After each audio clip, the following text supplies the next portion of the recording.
I sent out last night. Whatever I sent out last night. Hey Jeff, are you getting the kid or are you? I got the kid. Okay.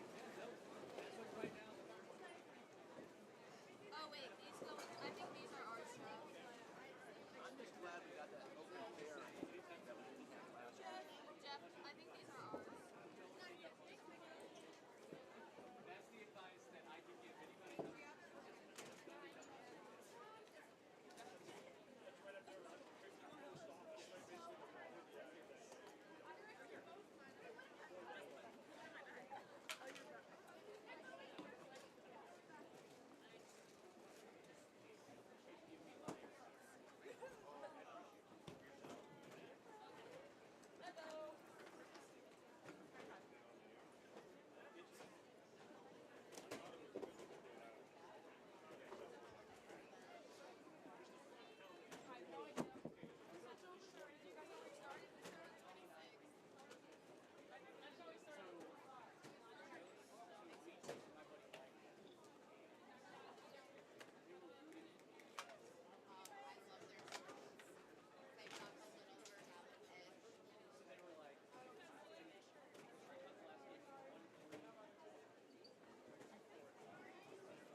Good morning, ladies and gentlemen.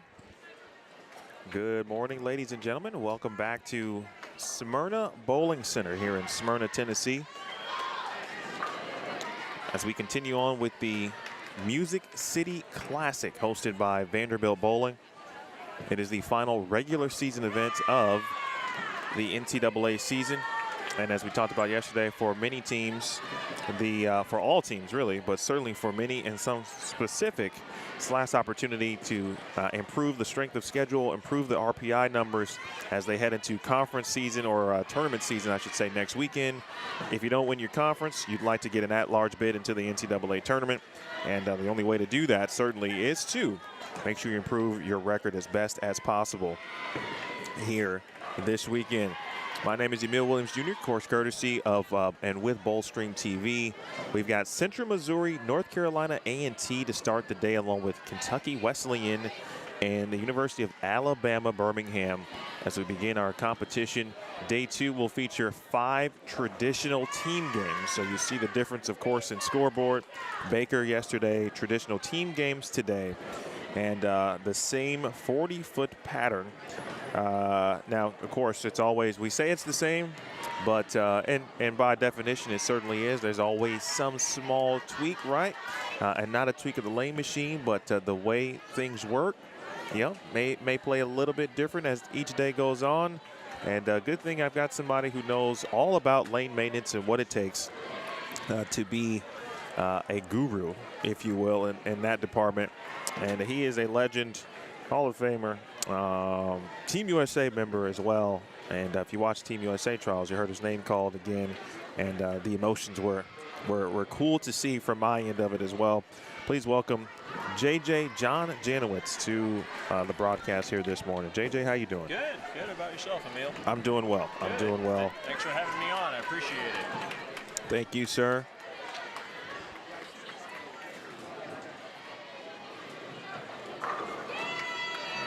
JJ, always, when we watch bowling, and I say we as in myself and the viewership, when we watch bowling, I'm always thinking about how to best educate viewers. And a lot of the things we talk about revolves around lane play, lane patterns. And so someone with your expertise, if you could just simplify what we as bowlers, want to try to understand as best as possible when you come to your tournament. If you've got access to the lane graph, you look at it and you say, okay, what might be the most important items, in your opinion, to look at as you prepare for a tournament? Well, like you said, the pattern distance is definitely one of the most important things by far. So it just kind of gives you a little bit of a rough idea about, where you're going to probably want your ball down the lane, plus or minus, a couple boards depending on the lane surface.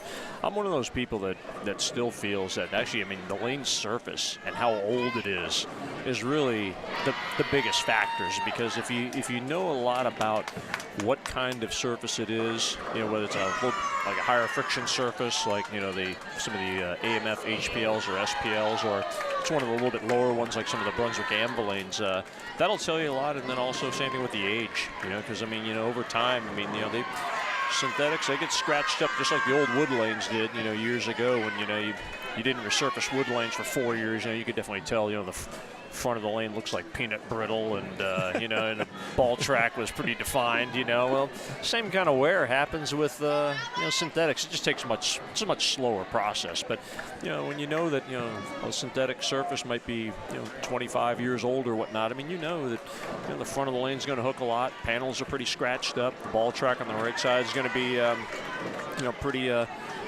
pretty worn. So there are certain things that we just see with lane maintenance.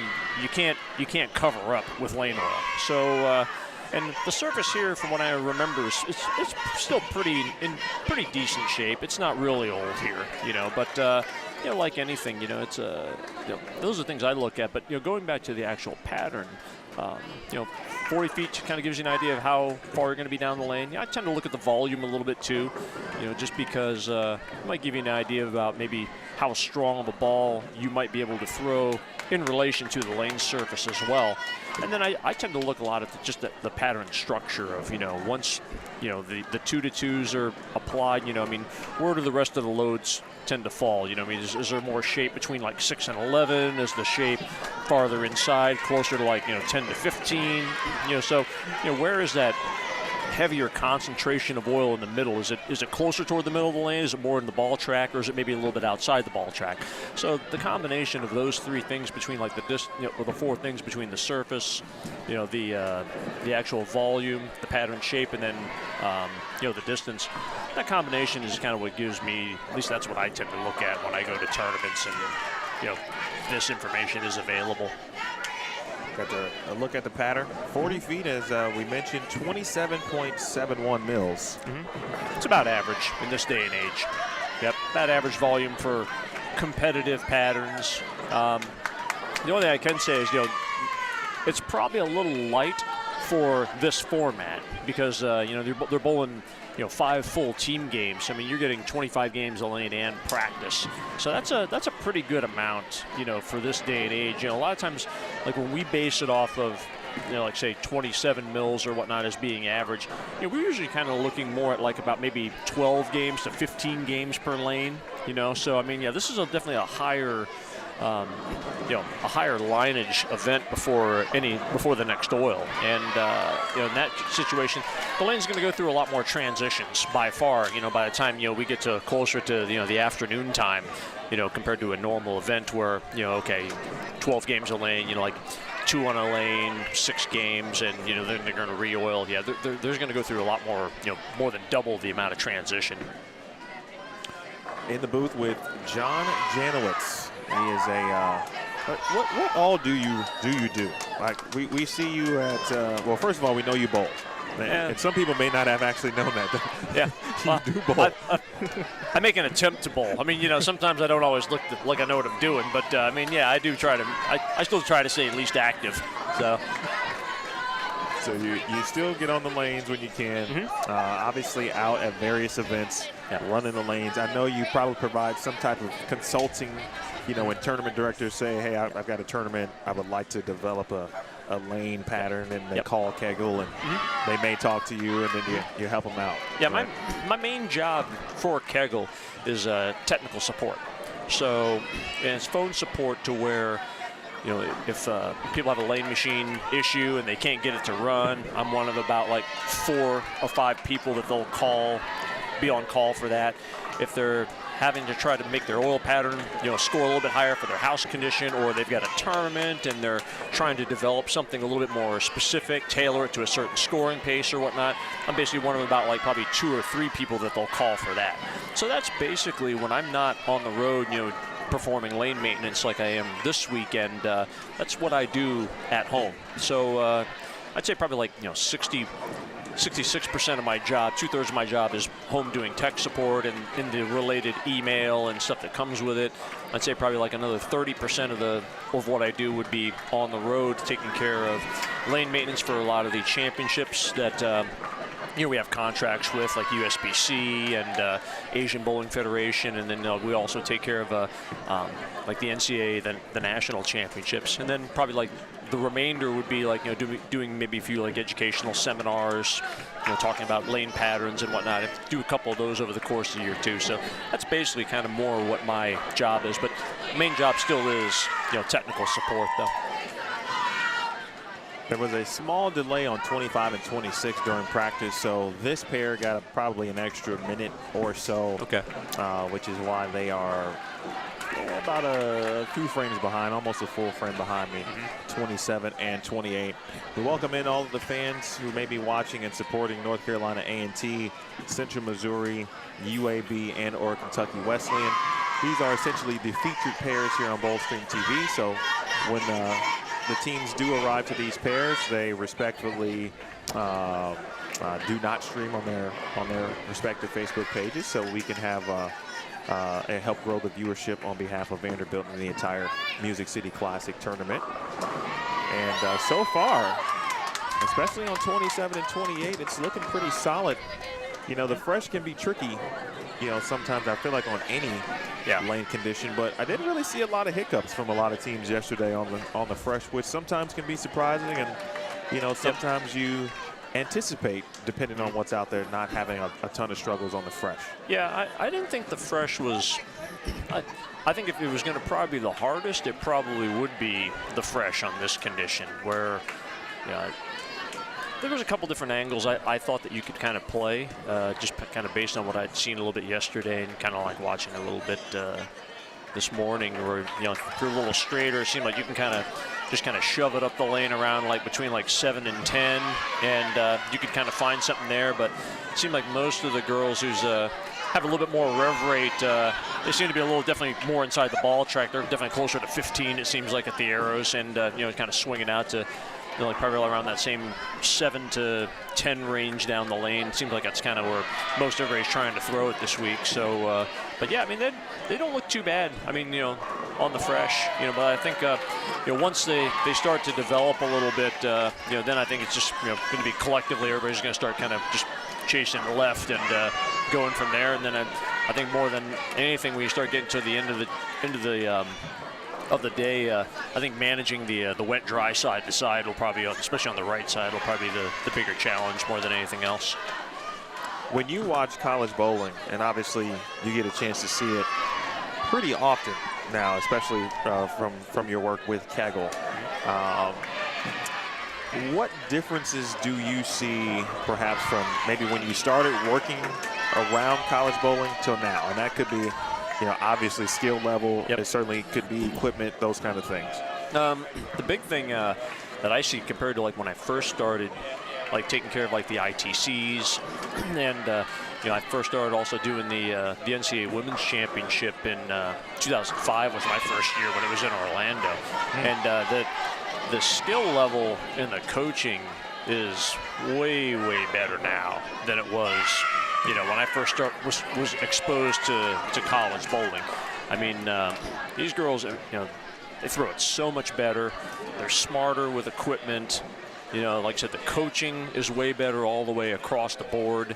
So, I mean, you know, I think, you know, in that aspect, it's by far way better, and I'm really glad to see that. I think the other thing also I noticed too, guys, and especially on the girls' side, is rev rates are way higher now than they were when I first started watching college bowling. I said, especially on the girls' side, where, I mean, you know, like I was watching a couple of the teams. I mean, like, you know, Arkansas State probably has the highest top-to-bottom team rev rate probably I've ever seen in women's college bowling.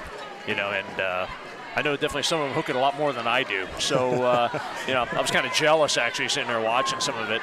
But, yeah, I mean, those are probably a couple of the big things. Just, you know, just players are just better all the way around. You know, I think it's, you know, it's been, you know, between education, you know, equipment has gotten better, and you know, players are getting smarter. And the other thing too, I mean, you know, from a physical fitness standpoint, I mean, you know, more teams I think are really placing an emphasis on physical fitness and the endurance. I mean, you know, these girls are going to be bowling from, you know, usually 9 in the morning all the way to about 4, you know, with really very little breaks in between. So I mean, you know, you have to be, you know, have to have the right nutrition, and you know, have to understand, you know, to be able to put the right stuff in your body, so that way, you know, you're performing at an elite level for that whole time.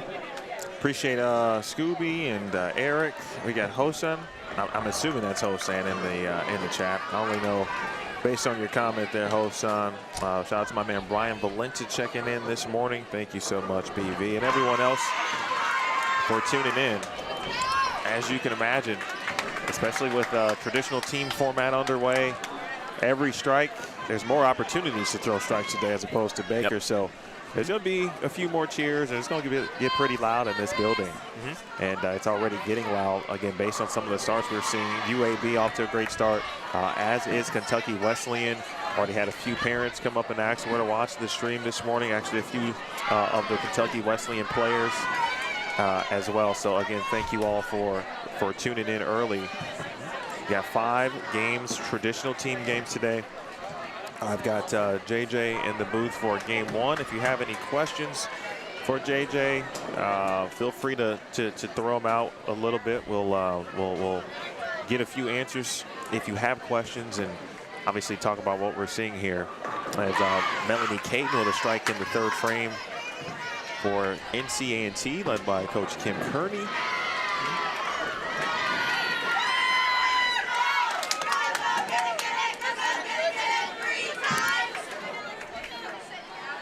To get you some updated standings too, we'll talk about what happened yesterday. The leaders, of course, are Vanderbilt, the host school. Yep. At one point, they had a 200 plus pin lead, and it still is 200 plus.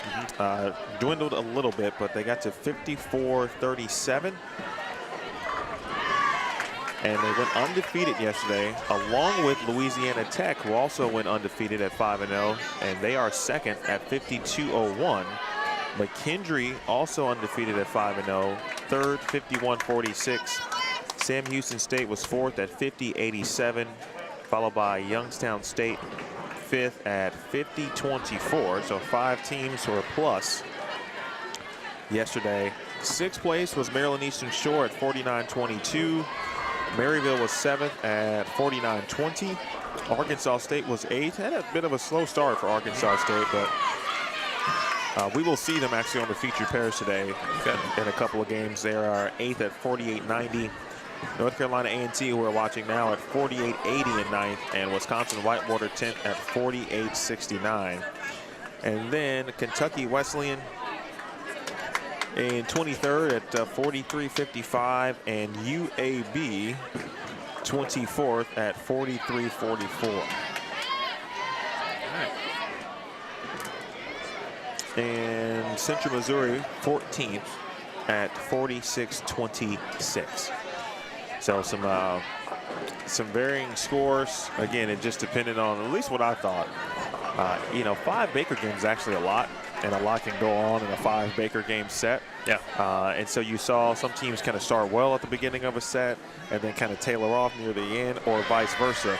It was very rare to see teams kind of be very consistent throughout 5 games, which, again, in the grand scheme of it, is kind of difficult to do. Baker's tough. I mean, especially when, how they do it like this, where you bowl one game, then you switch lanes, and you go back, then you go back and forth. I mean, it's to get 5 people all lined up and striking, and then to continue that over the course of a 5-game match too, to be able to go back and forth. I mean, that's to be able to shoot 1080 or 1100. I mean, it's not easy to do. So that's and Vanderbilt, I mean, it didn't surprise me that they're leading. I mean, they're a pretty strong team, solid top to bottom there. So, but yeah, I mean, it's I'm definitely looking forward to seeing some pretty big scores. Definitely individual I could see here, where now that we're all just pulling traditional team games, it should be. Wouldn't be surprised if I see maybe a 1200 here later today. That wouldn't shock me either. And one of the teams we talked about, you mentioned with Rev Ray, specifically Arkansas State. Yeah. And I thought in this format, they could really shine because of said Rev rate. Yep. And might be easier for the players, all 5, to string strikes, of course, individually. Yep. Thus getting you to 1100. Oh, yeah. Yeah, it would not surprise me to see, especially when you probably start getting into like around game 2 or 3, where those players start moving in, and since a lot of them do throw it pretty close, it's pretty. I think it's a lot easier also to help line up off each other too. So it's a pretty good advantage for them. So it'll be interesting to see how well they can take advantage of this. When you start getting when the lane starts to smooth out a little bit, the back ends kind of mellow out, and then the ball track becomes a little more defined. How they can. They can kind of get all 5 of them together to start feeding it to the track the right way, and then start stringing some strikes. Because I definitely know that with the pin carry here, you could definitely string some pretty good strikes in this bowling center. 4 in a row now for Kentucky Wesleyan's leadoff player.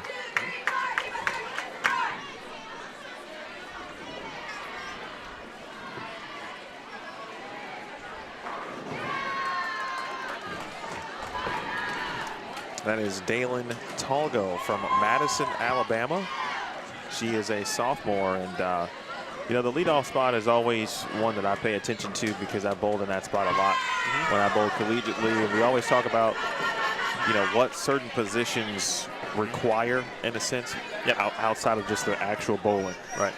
And so whenever I see a leadoff player start well, I go, that's exactly what a leadoff player is supposed to do. Exactly. You know, definitely want to, you know, someone that can make some good shots and give you a good feel of the, you know, what the lane is doing, to be able to communicate back to the other players, and, you know, to be able to get some momentum going, you know. So, I mean, to be able to, it's always great to see you start the four-bagger right away. You know, same here on lane 125 here with, you know, Central Missouri starting right away with front four. You know, so, I mean, it's you know, doesn't surprise me to see some better scores, too. I mean, also, all the players have now had another full day to really, you know, figure out what they need to do from a, you know, a lineup standpoint, an angle standpoint, and, you know, preparing their ball surfaces and everything to get ready for today. So definitely looks like been some pretty good, you know, halftime adjustments based off of Friday. So, JJ, do you remember Hosan? You probably met him at some point during PWBA tour. Actually, I did. Right? Yeah, from Hong Kong. Hong Kong, yep. So, yeah, actually, I saw him in Hong Kong, actually, when I had to work the Asian Championships. That's actually where I met him for the first time. Okay. Because I didn't work any PWBA stops last year. But, yeah, that's actually where I met him. He was actually there at the Asian Championships, so saw him a couple days there. Well, it looks like he may have given you some chocolate to try. He did. He wants to know. It was very good. Okay. Yeah. JJ approved. Yeah. Right. So Hosan, you get the stamp of approval, especially from JJ. Yep. And for those of you who are listening or watching and don't know John Janowitz, hopefully you get a chance to meet him at, you know, a collegiate event or, you know, some event. He's on Team USA. And he's been a part of that program for a very long time. If you ask anybody around, he would be one of the top, if not the top amateur in the history of the sport. That his name would always come up. But also, if you get a chance to get to know him, you'll understand that he has an affinity for what I would call premium desserts, pastries, chocolates, etc. Loves cupcakes. And so if you happen to see JJ not too far behind, will be either chocolate or a cupcake. Yeah. And he dropped off some cupcakes to the booth here yesterday, which I appreciate. Thank you. Hey, anytime. I mean, you gotta make sure that, you know, you're well nutritioned, you know, here, because, you know, being in the booth a long time, you know, you can't bonk while you're on the air. You know, you can't run out of gas. So you gotta make sure, you know, a meal's eaten well, you know, on the air. It's very important. I've developed a system. Like when I get to an event, I go to the store and I buy my, you know, here's how I get through a live stream, like snacks, basically. Yep. But for you, like, how did you develop the love of, you know, I won't say sweets because it may be specific, but how did you develop that love for, you know, chocolate cupcakes? Probably my mom. Okay. My mom's a big chocolate person, and I think that's probably where I got a lot of it growing up. You know, she was definitely always had sweets and candy and stuff in the house, and it just kind of went from there. So yeah, pretty much anything with white sugar in it, I'm probably going to end up trying it before long. You know, I'm definitely going to be open to it. So, but yeah, so every time I go to different places, I always try to look up and see what some of the better dessert places, whether it be ice cream or whatever it may be, you know, that they have to offer. So. And the cupcakes were good yesterday? Yes. Okay. All right, cool. 100%. All right, perfect. I mean, I don't think I've ever had anything that was bad that you provide. Okay, yeah. I try not to distribute stuff that sucks, so I try my best. If I won't eat it myself, I'm not going to make anybody else eat it either. Both of these matches, again, look like we're going to be in the 1,000s to decide the winner. And don't forget, folks, if you are new to NCAA, I mentioned this yesterday and I'll repeat it, but every game that we watch, including tomorrow, even though it'll be the bracket match play at that point, but each match has a win or loss attached to it. And so wins and losses, for that matter, either, you know, obviously positively affect or negatively affect the season-long win-loss record for each team. As I talked about at the open of the broadcast, conference is next week for every team in their respective conferences if they qualified for them. And then after that is the selection show a couple of days later to decide or determine who will be the the conference champions will earn automatic spots to NCAA regionals. But there's only so many of those. There's 9 conferences, so of course you do the math there. Yep. And this year there will be 8 at-large bids for a total of 17 teams to advance to the NCAA tournament. Yeah. You want to be obviously one of those 17 teams, and winning matches. You know, this Central Missouri North Carolina A&T match, for example, A&T is a top 10 team in the country. Yeah. If Central Missouri can beat A&T and get a win, that will elevate them. Right. You know, their strength of schedule goes up. Obviously, the win-loss record goes up. And so if this is an example, but if Central Missouri doesn't win the GLVC, then they can point to wins like, hey, we beat North Carolina A&T. Right. We beat Team X, Y, you know, 3 times during the season. Yep. A little strength of schedule kind of comes into play. Yep. Right. It's very intricate how the NCAA has kind of developed specifically for bowling.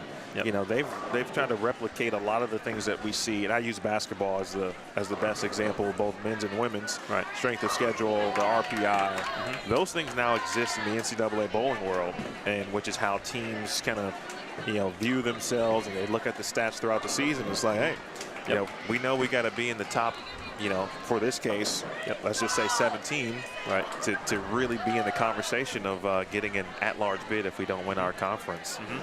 So it's a big deal. I mean, you know, I couldn't imagine, actually. I could imagine it if back in the day this format kind of existed in college bowling kind of all around.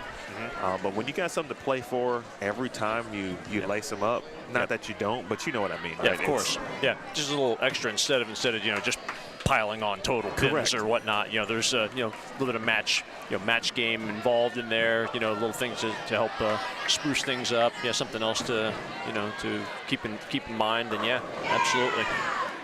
You've been a part of some successful teams. What do you think is important when you talk about team bowling and how to be successful in the team atmosphere?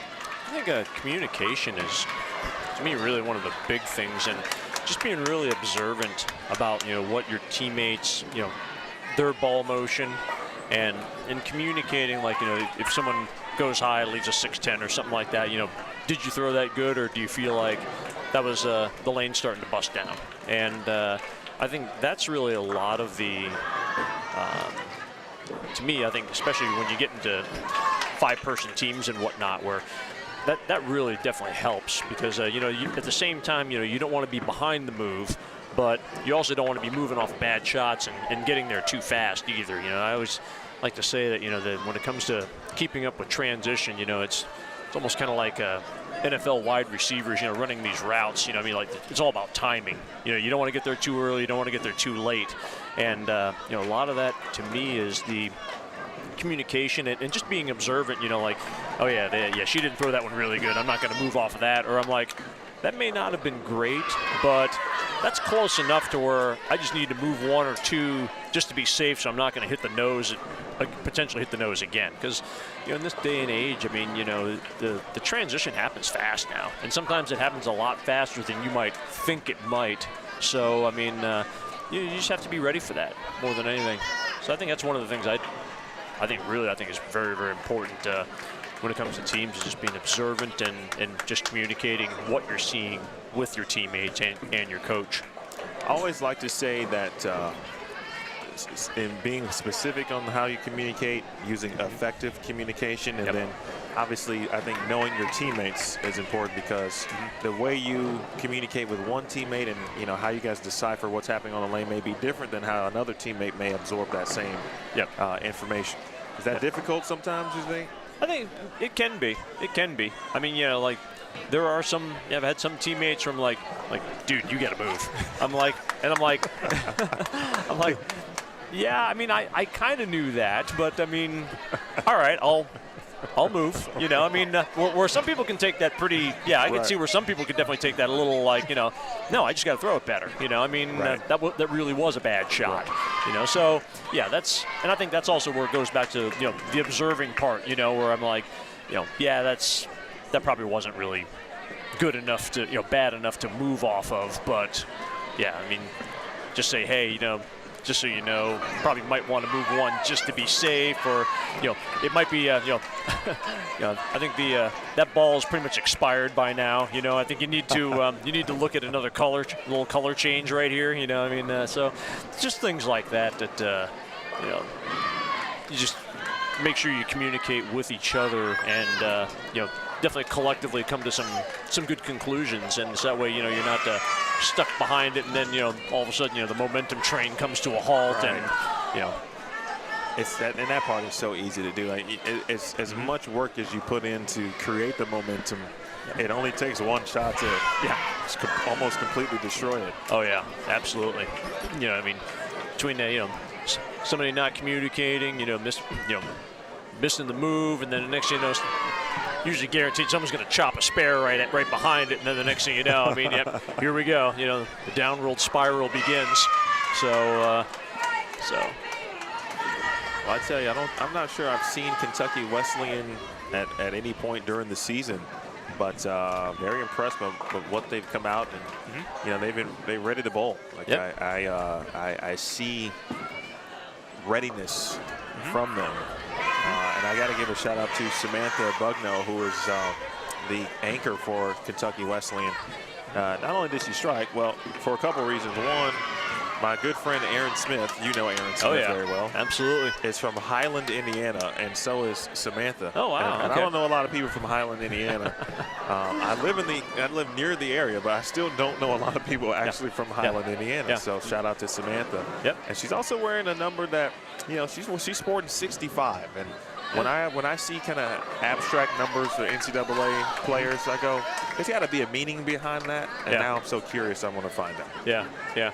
If it's not single digits or in the teens, and there's got to be some backstory behind that. Yeah, it's like the Dennis Rodman 91. Like, but what?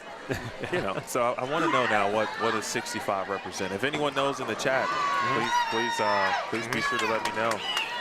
Andrea Perez with a 3-bagger for Central Missouri. And we've got ourselves a very good match here with Central Missouri and North Carolina A&T. Yep, that's a tight one. So. In the booth with John Janowitz, better known as JJ around the bowling industry. JJ, when you're not in the bowling center, and obviously you spend plenty of time here, and then you don't because, depending on how many squads are in a day, we may see you more times, we may see you only a little bit.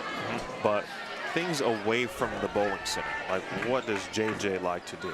Well, lately it's been actually like yesterday. I actually went to go visit Ace Mitchell Bowling Supply, over in Nashville. To kind of do the courtesy visit, being that they're one of our distributors. Okay. So spent a little bit of time there. Then right after that, I actually went to go see one of my fellow coworkers, Gus Falgene. He used to work for Kegel for 20 years. Is he here? Yep. Yeah, he lives in Nashville. So so I went to go have lunch with him, and then while I was kind of out and about. Went and did a little, grabbed some cupcakes, grabbed a few cookies, and while I was kind of in the area, and then just kind of shot back here for a little while, just kind of watched a little bit toward the end, just kind of seeing, how ball motion looked and, how much they were hooking.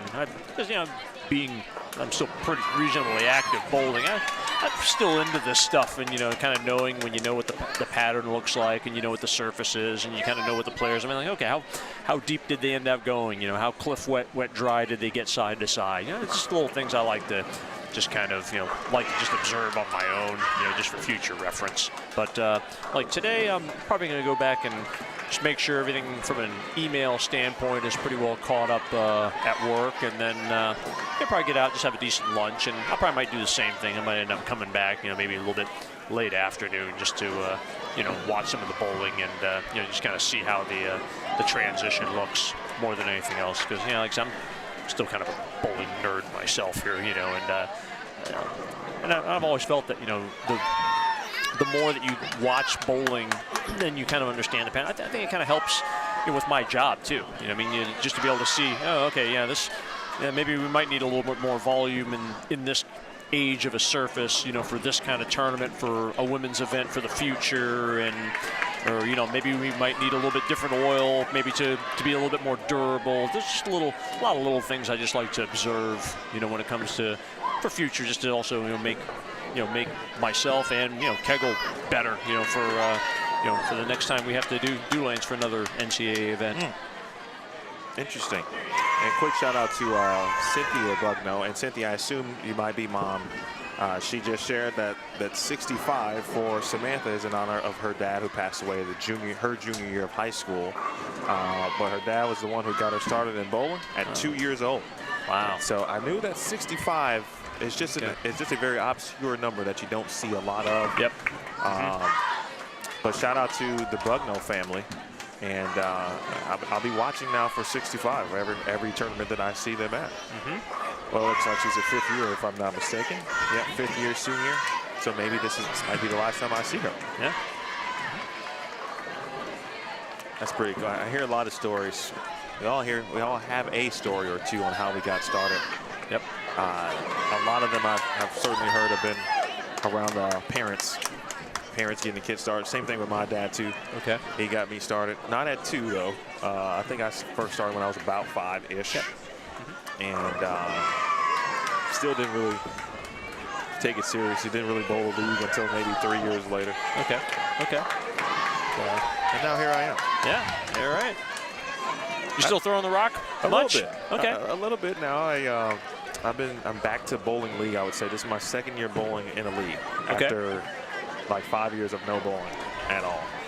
And somehow I got back to the 220s this year, but I miss a lot of weeks because we bowl on Sundays. And of course, every bowling tournament is always on the weekend. Yeah, exactly. Yeah.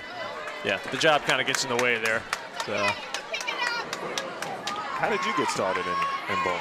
Actually, I started at age 2, ironically. Okay. And I was watching bowling. Apparently, the story I got from my parents was I was watching. They had bowling on PBA on Saturday afternoon. It's like 3:30, and I was watching it and basically just kind of told my parents and my limited vocabulary that I wanted to bowl. And living in New Hampshire, there was candlepin bowling as well as 10-pin. And since I wanted to bowl right away, my parents kind of thought that candlepin with the smaller bowling ball would probably be better. They didn't want me like holding a 6-pound ball and maybe tripping and just kill myself. Have the ball fall on me. So they got me started on candlepin bowling and did that until I was basically like 7.5 years old. And then we moved to Florida, and there was no more candlepin bowling there. So Dad was like.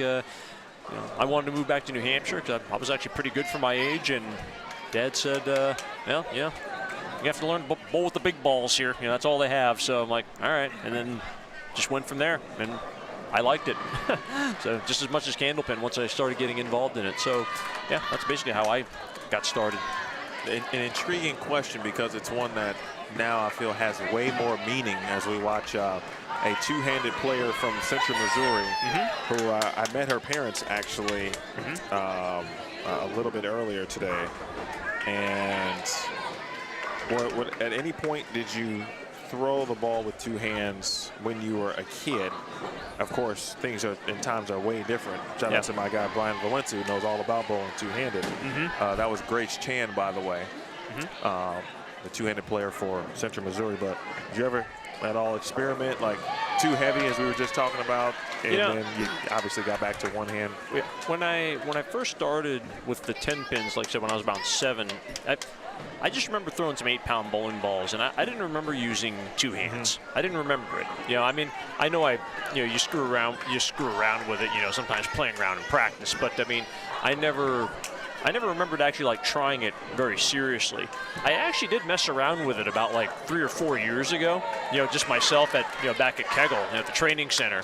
And I just kind of came to the conclusion that getting the ball speed was the hard part for me. And I kind of thought to myself, I was getting close to 50 at that time. I'm like, I think I'm just going to stick with what I got here, and I'm not really sure if the positives were going to outweigh the negatives on that one. So I just stuck with my thumb in the ball.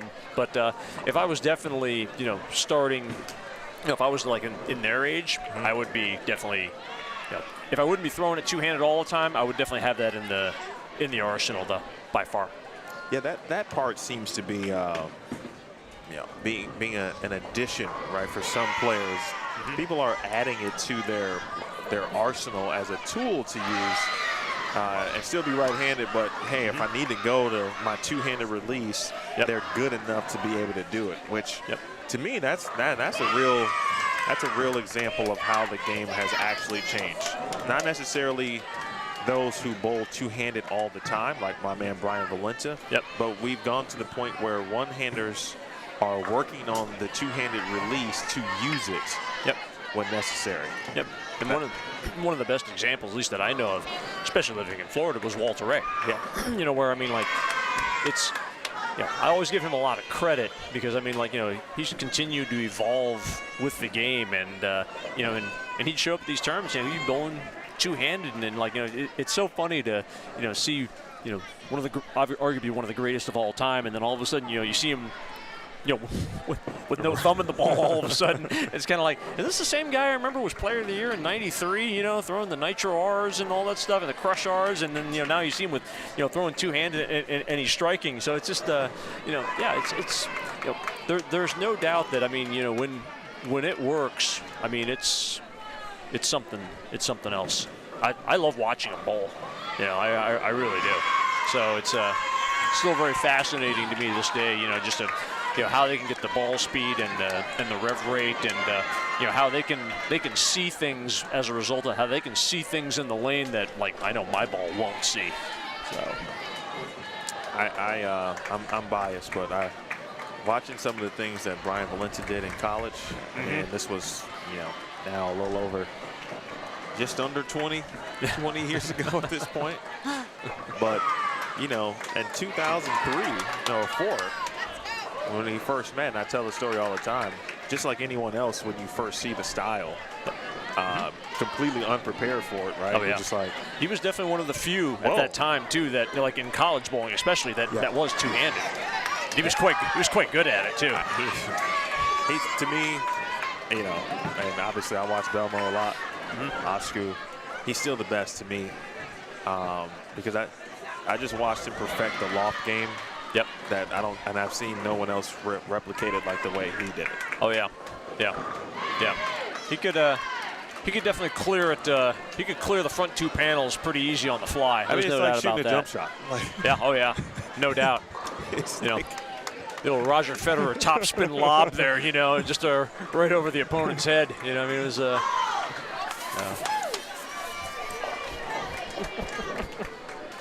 Little end cat.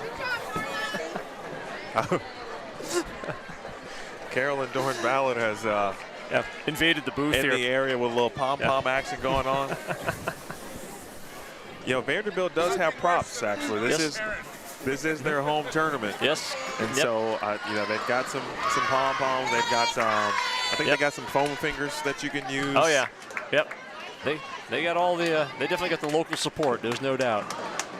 And certainly that's the way it should be. I know a lot of teams don't get a chance to host a home tournament. And those who do, you certainly try to take advantage of it. For most, it's really that one time where they can support their hometown team. And the good people certainly of Smyrna and really Nashville have come out to support Vanderbilt. Yeah. This is definitely a great place to hold a college bowling tournament too. I mean, they're definitely very experienced in holding, ITC sectionals, the PWBA. I mean, I know they held also a lot of other PBA events too. PBA events, local, local weekend events. I mean, it's definitely a great facility here, and they definitely have the staff prepared to, to handle these kind of events. Yeah, Chris does a great job of, again, we were just talking, but, a center that has 52 lanes, they don't fill themselves. So somebody's got to put in the work to make sure that the bowling center is full. And especially, being one of the rare 24-hour centers too that you see. That's definitely something you don't see very often too. So that's pretty cool. We're in the booth, if you're just joining us, folks, nearing the end of game one, and JJ will join us through this game, and then we'll let him go and enjoy things that are away from the bowling center.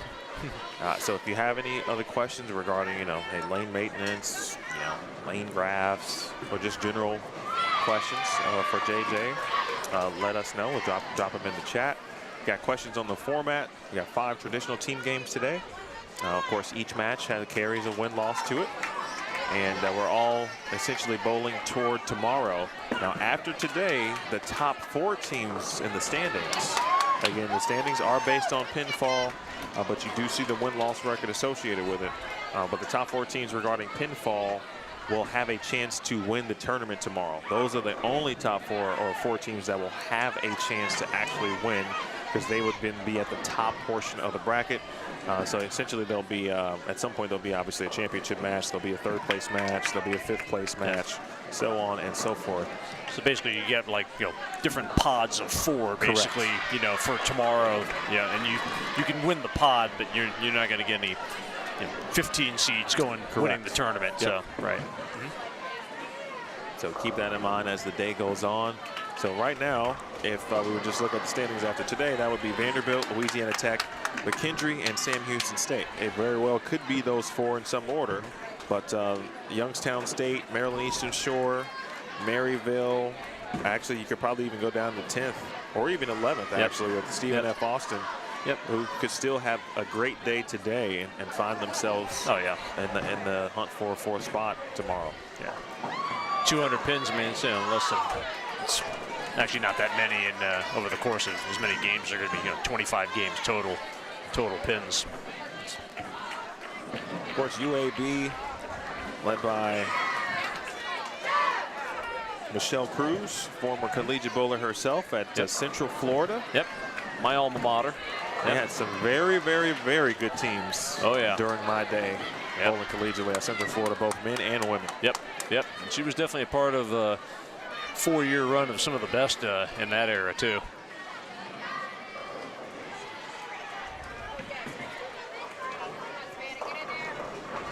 I'm starting to see, and maybe it was this way yesterday, but, it also could be teams being a bit smarter, but I didn't see a lot of equipment and that one didn't look like a miss at all, but I didn't see a lot of teams kind of playing right and trying to play up the boards yesterday. Now that shot, maybe a board or 2 right, but yesterday I felt like that would have been a washout. And today, that ball made it back and just left a kind of a lazy 7 pin. I think like anything too, I mean, that first day, it was kind of like A squad in a lot of the majors and whatnot. You got people that are kind of fishing around and they're still not exactly 100% sure in how they want to attack the pattern. But I think now you get to day 2. I think people they've had a little time to look around. They saw who was bowling well early, so they've made their notes and they adjust accordingly. So I like to think that the team should probably be a little closer together. The other thing that happens too is also when the teams get a little closer together, it also makes the lane break down a lot faster too. So you're probably going to see more change. That's also, I think, one of the reasons too that it wouldn't surprise me if the players get a little deeper by the end of the day today compared to where they were yesterday, and it wouldn't surprise me if they get a little bit more wet dry side to side today toward the end, because of the fact that now players are probably a little bit closer in a more concentrated group, especially when you're dealing with tournaments like this where the pattern's not changing from day to day. They get to see the same thing each day. They get closer together, it breaks down faster, and they get a little bit farther left. Good shot there by Nicole Valdez from Central Missouri. They're trying to eventually set up this 10th frame. Open frame there for Kentucky Wesleyan. UAB got a chance to put up some continued score here. 4-bagger perhaps. So we'll take it on the Brooklyn side. Whatever it takes. And one of the players there for Maryville, a couple pairs away, he's shooting 279 going into the 10th here. So it's definitely a few, there's some scoreability out there today, that's for sure. Players are definitely figuring it out. Maryville could get, game of 270. There could be another game of 220. There could be a 210. So they could be in the 1070. No, actually, they could be in the 1090-ish. Yep. They could definitely get out for about 1090. They'll be a little short of 11, but they can definitely get there. So they're winning that match pretty easily too.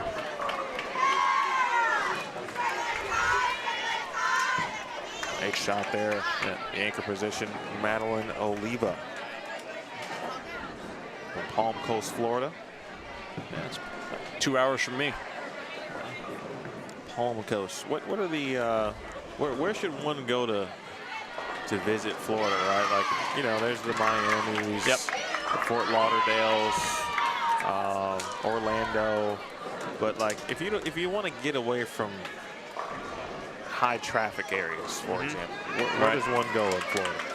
Oh boy, you know, I actually like the southwest coast of Florida a lot. You know, the Naples, Punta Gorda, you know, like in that part of Florida a lot, and also the other part I think which is not quite as popular as the major cities that I've always been a big fan of is the Sarasota, Bradenton area on the west coast as well. You know, it's a little more laid back, and you know, you're still close enough to Tampa where you know, you still got access to the cities, but it's really, I think it's a really nice quality area.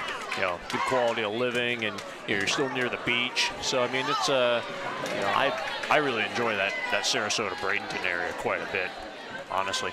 You know, that brings up a great point. There was a PWBA regional. I don't remember the center. I remember the gentleman's name, or I don't remember his name, the proprietor. He was really good, though. Man, it was in Sarasota. The Sarasota Lanes? I think that might be it. Yeah, yeah. I'm just drawing a blank here on the. I think that might be it. Drawing a blank here, but yeah, that's one of the few centers I know of in Sarasota. I know there's Bolero has has one in Bradenton, which actually it's a very big center. It's 64 laner. So, but that's one of the few centers in that area now. So, is Sawgrass still open? Sawgrass Lanes? Okay. Yep. Bolero took that over Okay. a couple of years ago. So yeah, that's still that's still open and going. So I bowled there last year. They had a 8-gamer from over Labor Day. So yeah, I always liked bowling there. So my bowl never struck a lot there, but I always liked bowling there though. Good shot from Shauna Rogers of UAB. I remember 2006 junior goal was in Fort Lauderdale, and that was one of the centers. Yep. Boca Raton was another one. That was one. I worked at the Boca Center. Yep. That time it was Don Carter. I think it was Don Carter Boca. So at that time, and now then it changed ownership, and then it closed, and then now it's reopened. They did a complete remodel. Bolero took it over. So yep. Well, at least it's still open. Yep, it's still open. That's yep. good. Still 64 lanes too. So there was one that actually had just suffered, I think maybe some small level of hurricane damage, like maybe a month or so, weeks before Junior Gold started, and they couldn't use it. That was Sawgrass? No. Well, the original Sawgrass did get blown down by the hurricane. I do know that. That was the original Don Carter Sawgrass, which is in Sunrise, Florida. Okay. So possibility that might have been it. I couldn't remember the exact time. It was around that 2004 to I want to say 2006 range. So it's good news when here bowling centers are still open, and I really mean that. I mean, you know, they're closing for various reasons. Yeah. But it's still nice when you reference a center and it's still going. Oh, that's fantastic. That's great. Absolutely. Looks like A&T is pulling away from Central Missouri here. Yeah, for this game. It was pretty close through about 5-6 frames. Yep. Oh, wow. 10-pin would not fall there for Kayla for Central Missouri. Maya Aviles, whose first open was in the 8th. She missed a 3-6-9-10. A pretty good team overall for A&T. They actually won the Hawk Classic back in November. That was the host tournament for Maryland Eastern Shore. That's a pretty solid team, top to bottom, right there, no doubt. Good players, great coach. You know, I mean,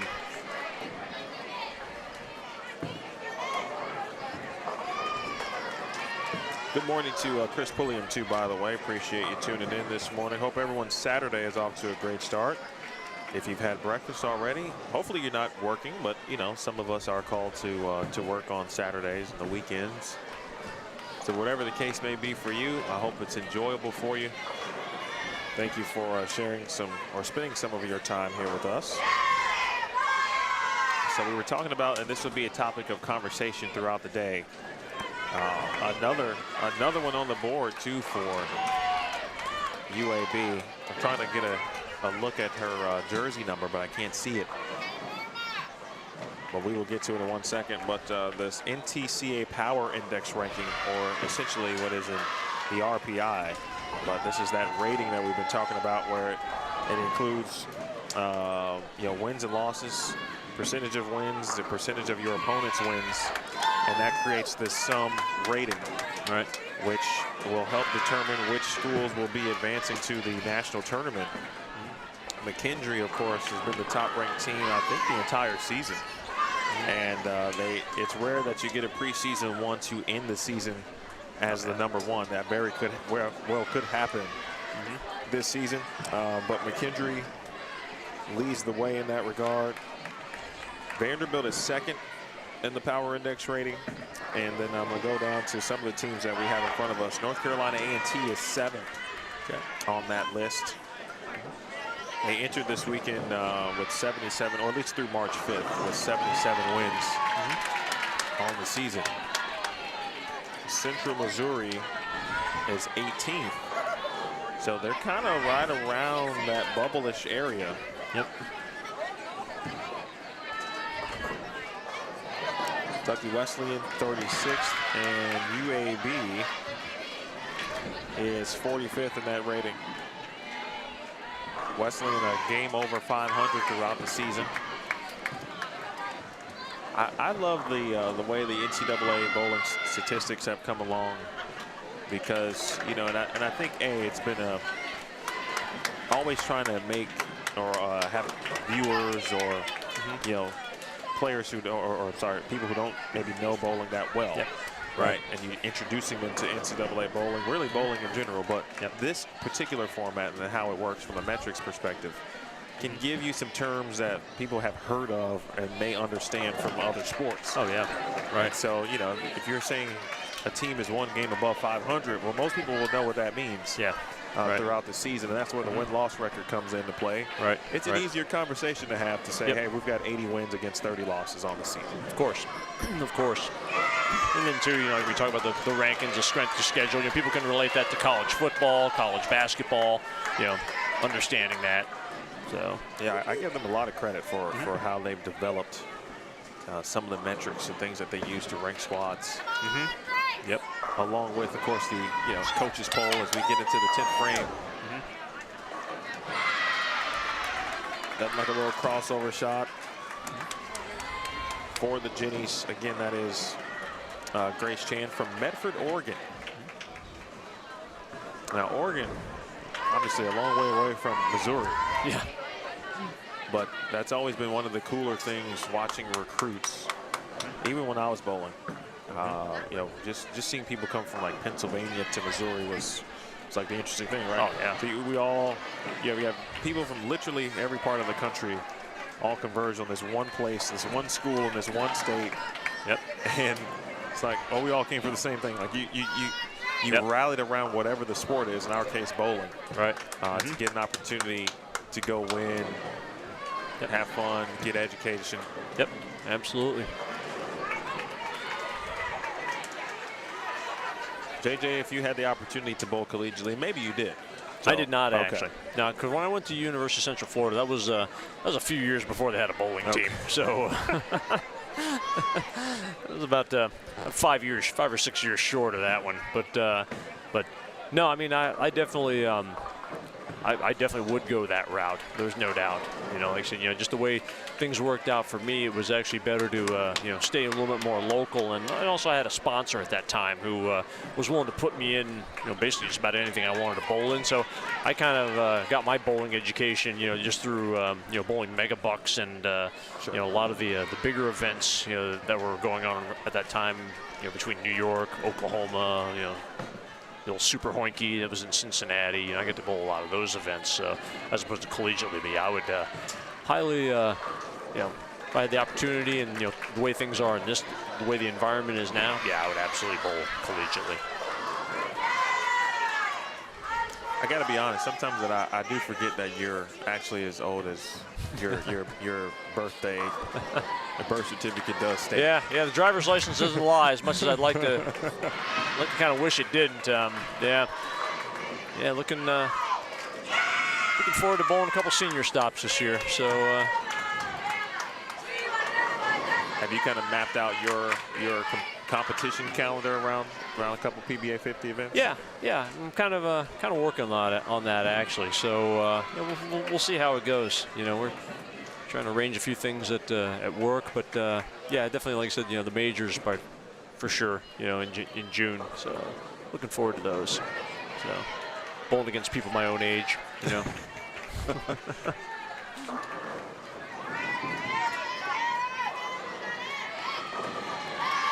I'm already looking forward to the PBA 50, and not to watch, to bowl.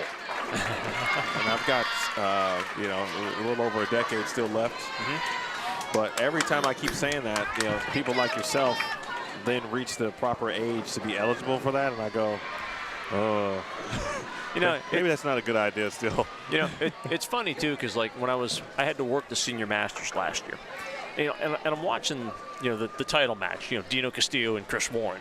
And both of these guys are just hooking the lane, and I'm thinking to myself, they're throwing messengers, and I'm like, this isn't your father's senior tour that I remember watching, back in the freaking 90s, where they're just throwing the knucklers right up 10 and whatnot. This is a new, the senior tours evolved too, just like college bowling has and the regular tour.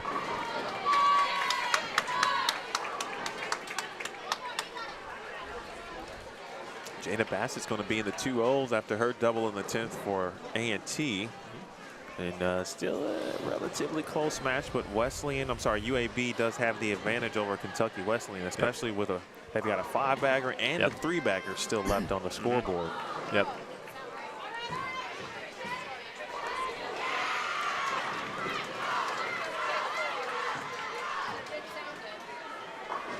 Hearing a lot of black and gold cheers, which means Vanderbilt more than likely is doing something very good. Yeah, they're doing more than just stringing a bunch of spares together. So yesterday they had 297. They had the front 11 in one Baker game, and then another time they had they told me they had the front 10.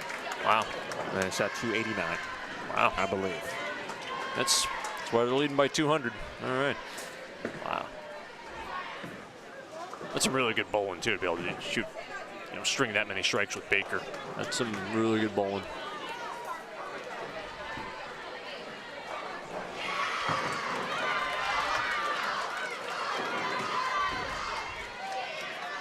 Wow. And just nice strike for Maya there. Yeah, what Aviles just did. And so you can already kind of get an idea, folks, on where players might end up during Game 5. Yep. Yesterday we saw players in that area. Yeah. Probably like match 4-ish of Baker competition. Yeah. Yeah. Now it's get the U-Haul truck. We're moving in. Yep. So we could see some fifth arrow today. Oh yeah. It wouldn't surprise me at all. Would not surprise me at all. Especially with some of the teams that have some of the higher rev rates, like A&T, some of the pairs that Arkansas State gets off of. Yeah, it wouldn't surprise me that they go a little deep. They get a little deep on those pairs late. Maggie Toma, Brooklyn Buchanan. I saw both of those players. Obviously moving left yesterday. Yep. But yeah, you mentioned it. Being able to line up off one another in this type of environment. And when you got some good momentum, it can be easier, not easy, but easier to string strikes as a team. Yep. And when you get someone with a 400 rev rate following somebody with, another 400, a little easier to probably get a better idea as opposed to, then going to somebody that's about 2 1/4. That 2-1 move might not be enough, So that's definitely something that would be a good advantage when you get into this format, and especially now the way it looks like the way the lanes are developing now. Keegan Trexler, by the way, finally got a glimpse of her jersey number. She is the player with 5 in a row for UAB, who should be well over the 1,000 mark. Yep. Looks like a good battle between Youngstown State and Vanderbilt.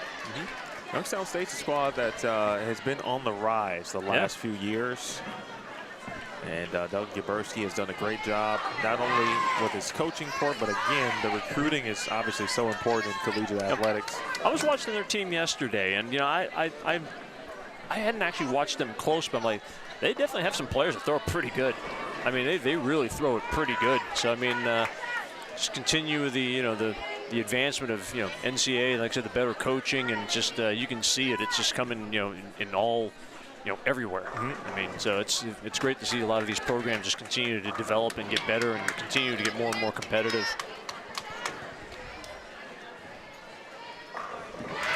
And on cue, that was Madison Marks, who is definitely one of the top players in the nation.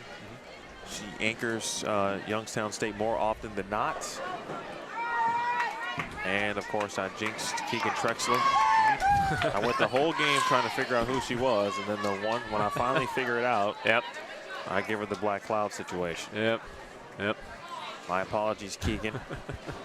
And now the 1,000 situation is actually in jeopardy. This is what we do, but you know what we do, JJ. We inadvertently. Actually, me being the layman, I thought I was actually one of the best at that. I mean, amazing how many times you stand behind somebody. Get the front 7. I wonder where they're playing. Missed the head pin, and well, obviously not there. So. It's a really good question from Scooby too. Before you go, JJ, he said a lot of people have switched from plastic to urethane to shoot spares. How much, in your opinion, does that change the lanes? I know on strike balls it changes a lot, so throwing urethane cross lane at spares could be. Honestly, in my opinion, I really don't think it changes the lane that much. Just because of the fact that, I mean, most of the urethanes, even though they'll flare a little bit more, I don't think they'll really change it a whole lot. And, as far as, the traffic going through the oil pattern, most of the time, too, I mean, especially like when you're dealing with the guys, I mean, they throw it so hard and they throw it so flat that, I don't see where, they're really getting a lot more, flare rings on the ball to really pull any more oil off the lane. So I mean, personally, I don't really see it as being any more or any less. So high flush for Chloe Newberry. Still a little bit mind-boggling to know that Chloe is a freshman. That's a tough problem to have for A&T there, huh? Already, anchoring team, right? And there's actually a ton of freshmen I've seen this season. Vandy has had a freshman or two every now and then in the anchor role as well, or sophomore. You see more underclassmen, coming in and anchoring teams. It's been a really fun, transition because obviously, as you know, the players entering college now as 17 and 18-year-olds are, and sometimes, the best in their class, the best in the next class. They're really good. I mean, it's cool to see, with a lot of these girls, at the ages, 18, 19, I mean, how far along they are compared to, like we were discussing earlier. I mean, like, when I watched a lot of the 18 and 19-year-olds, years ago, I mean, like, they're just so much better now as a whole, compared to, execution, rev rate, moves, understanding the equipment, when to switch balls, and, and like I said, it's just, way farther ahead of the game compared to, the last decade and a half. Chloe shoots .255 to lead A&T to a 10-71 early victory. That's a good start. That's a great start for them. In fact, that's a good start. They only had a couple of, again, Baker game blocks of 10-plus yesterday, which, again, very uncharacteristic. In fact, they had one yesterday, and they ended the day with 871. Very uncharacteristic. Yeah, that's rough way to to go to the showers there. That's it. They've already gotten off to a much better start, obviously. I'll have to ask Coach Kim, so looking at what happened yesterday at the end of the day, 871. So obviously they take notes. Yep. And I'm sure whatever they did yesterday, they will not try to replicate today at the end of the block. Yep. And then probably like we were talking earlier, I mean, the way transition probably happens, I mean, whatever happened in Baker match 5, they're going to probably start seeing that closer to probably, game 3 to game 4 today. It wouldn't surprise me. So, I mean, interesting to see how they, how they handle the transition as they, as we continue to go along into the late morning and early afternoon. Speaking of rev rate, we're going to see Arkansas State coming up next. We'll see Belmont, Abbey, and Emmanuel. We saw those two teams yesterday. They will face one another, and then we will see. Might have to stick around for that then. That should be good. Sacred Heart and Arkansas State. This will be the first time we see both Sacred Heart and Arkansas State here in this vicinity of our featured pairs. Okay. As Kentucky Wesleyan finishes things up. Very nice 2:16 game for Corinne Bean. Corinne Bean, excuse me.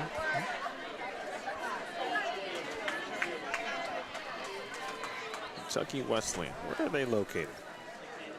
Outside of course, being from Kentucky. Owensboro. Okay. Love the color scheme, too. Yeah. Shout out to Coach Angelique McKinney. Little eggplant there. According to the roster, this is their 5th season. Yeah, 5th season as a program. So this is they would have had at least one full recruiting class at this point. Right. The influx of young programs continues in college bowling. All right, Phil shot left for Samantha. I'm sorry.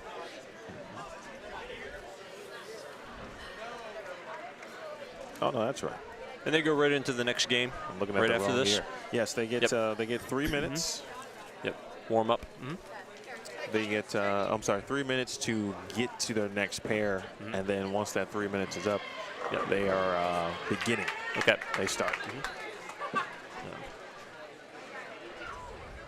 180 for Samantha, and that will do it officially for game 1 here as UAB gets a 981 to 909 victory over Kentucky Wesleyan. Again, in North Carolina, A&T defeats Central Missouri 1071 to 944.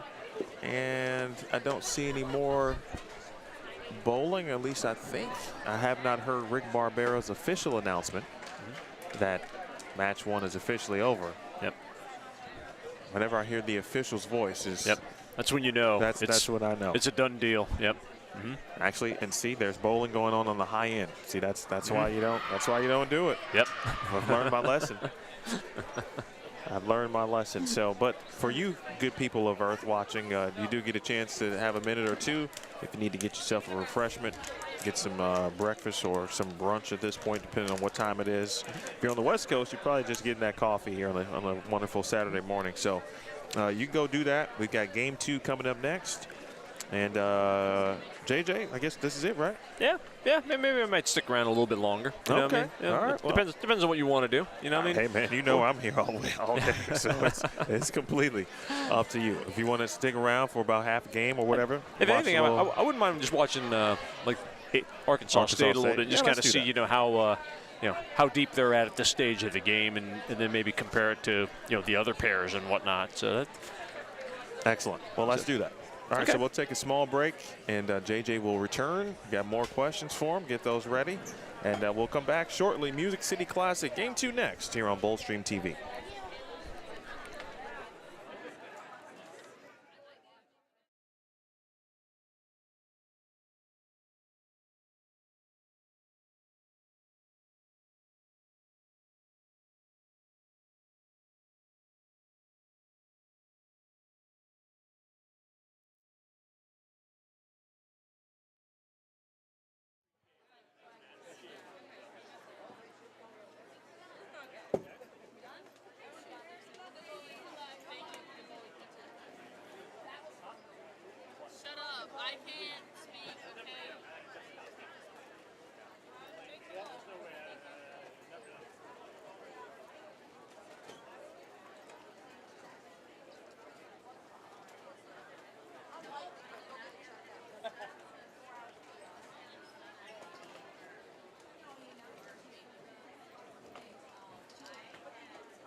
Please, cheerleaders are now ready for match number 2. You may begin at this time.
All right, game 2 now commences.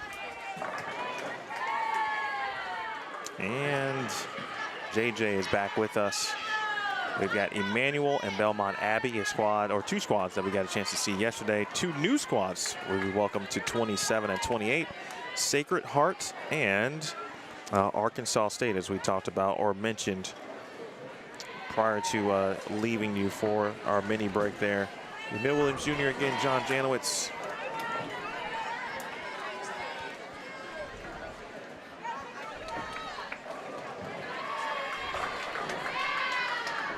Oh, I don't recall seeing a backup bowler yesterday for Emmanuel. All right. And one of the things I was kind of watching to see is the first shots and where they go. Because the first 5 shots I watched on these 3 pairs here that I can see, 5 of them hit the nose. So I'm kind of curious to see what ends up happening, how quick they start making the adjustments. And now I've seen a couple go light, so maybe you have a see how well that information communicates down the line here. That's actually a really good question. You know, when you do change lanes, for you, what's the oh, hey, Maya's mom, we missed you earlier. Thanks for tuning in. I appreciate you. What is your thought process when you move pairs? So, you know, game 2, you've moved to a new pair. Right. You know, I've heard a couple of different rules of thumb, but it seems to be you start where you ended when you change pairs. But yeah. how do you break it down? I try to pay attention, like when it's individual and singles and things like that. I really try to, you know, since you know where you're going after that, I try to see who's on that pair and kind of, you know, how much rev rate is on that pair. And especially if they're players that I know, you know, like over time, and I'm sure you've probably seen it in your college bowling career, you know, where you know if you were going to a certain pair and you knew this bowler, they were either going to be left of you or right of you, sure. know, in a lot of cases. Yeah. So, so you think to yourself, okay, well, if you got enough of these players that are going to be left of you naturally, chances are that pair is going to probably hook a little more, especially if you don't get a chance to see, you know, enough of those players where, you know, like I'm probably sure too, like where you get into an event like this where, you know, you've got certain teams that are going to probably play the lanes a little bit more farther to the right on the fresh. You've got other teams that are going to probably play a little bit farther to the left. So I think even if you don't get a chance to be able to see, you know, you can probably just go off of history where, you know, if you got a team maybe like, say, you know, Arkansas State or like maybe like Nebraska or whatnot, where they're going to tend to play the lanes a little farther to the left than most. If you know you're going there, I'm going to probably move, you know, get everybody a little bit farther, at least, you know, a couple boards left, at least throw the first shot, just to be safe, if anything, you know. And just not hit the nose. So that's kind of more what I try to pay attention to. And if anything, if I get enough time, I'd rather just watch the other person go up on the other lane and see what his or her ball does, and then that might also confirm or deny what I already kind of had, as a preconceived notion going in, and then I can just make that adjustment from there. But yeah, I try to pay a lot of attention to the people that are on my pair, especially if I'm in this particular case, like Bull or D or something like that. I'm definitely going to be watching A, B, and C really, really close to see what their first couple shots do, and then I'll have a pretty good idea of maybe just in my mind of how much I need to move, whether I need to move back to the right or move an arrow left or just stay right where I'm at just to be safe. We're just talking about not seeing a lot of players, again, playing right and up the boards, and a couple players already. The example was from our last couple of individuals we saw from UAB and Kentucky Wesleyan on 27 and 28. And then kind of right off the bat, Megan Prettyman right up the boards would look to be 7-ish at the arrows, and, gets to the 1-3 and leads the 10-pin. Maggie Toma, for as much rev rate, obviously two-handed player. If you've never seen Maggie, well, here's a good opportunity. So we've got two-handed women in the tournament, at least, by the way. She was still right. So, it looks like, obviously, it depends on the team, right, and what maybe the strengths are for the squad. Just in general on that pair, that last pair, there wasn't a lot of rev rate on that particular pair. So they're probably not breaking it down. They're probably not quite as defined, at least not inside, too. Probably not as much oil down the lane in the middle either. So, yeah, probably just staying a little bit right in the meantime. Still some opportunities to allow it to develop.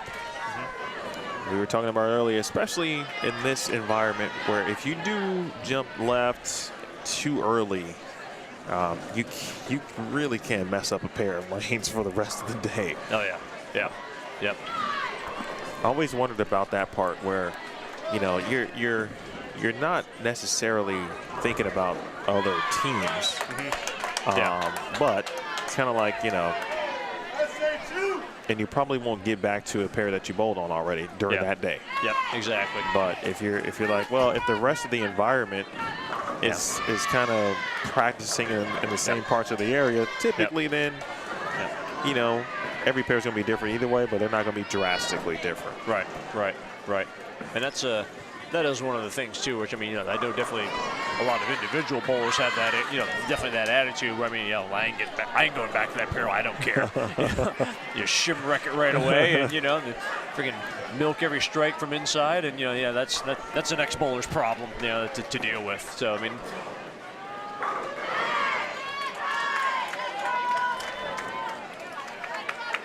here, I think you just want to make sure that if you get too far left, you just want to make sure also too that you don't drag the whole team left, and all of a sudden now all of a sudden you go 2 or 3 frames where all of a sudden I don't think this is right, and that's one thing you just have to kind of be careful of. It just kind of goes back also to just kind of being observant and kind of just watching who's kind of bowling well and who's not.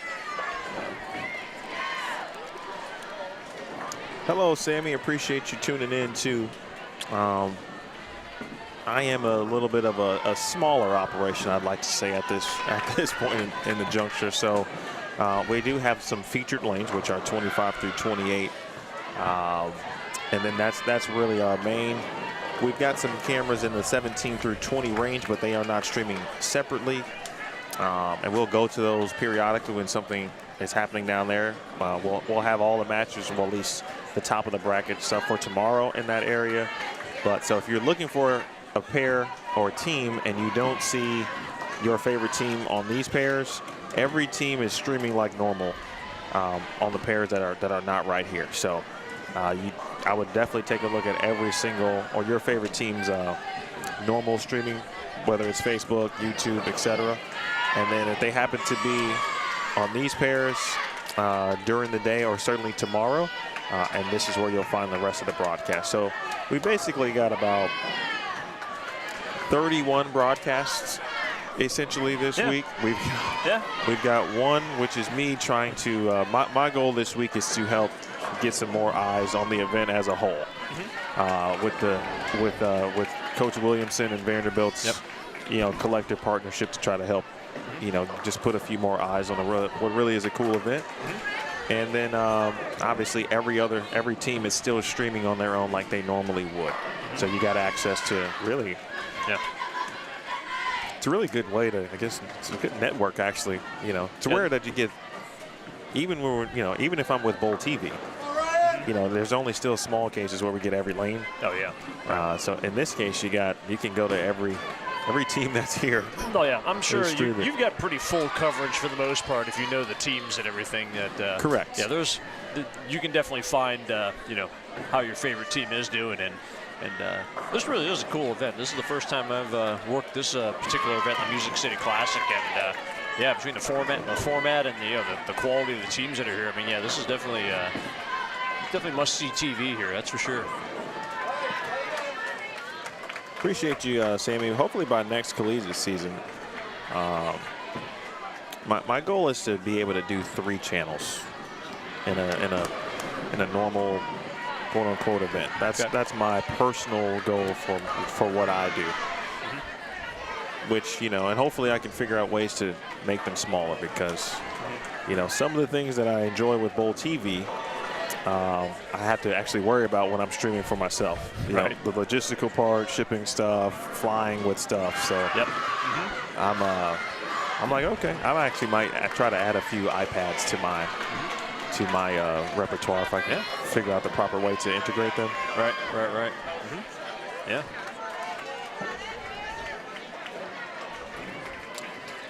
I know some folks will ask for some donations. So I always like to say, if you subscribe, every subscriber and view is one step closer to me getting another channel. Yep, exactly.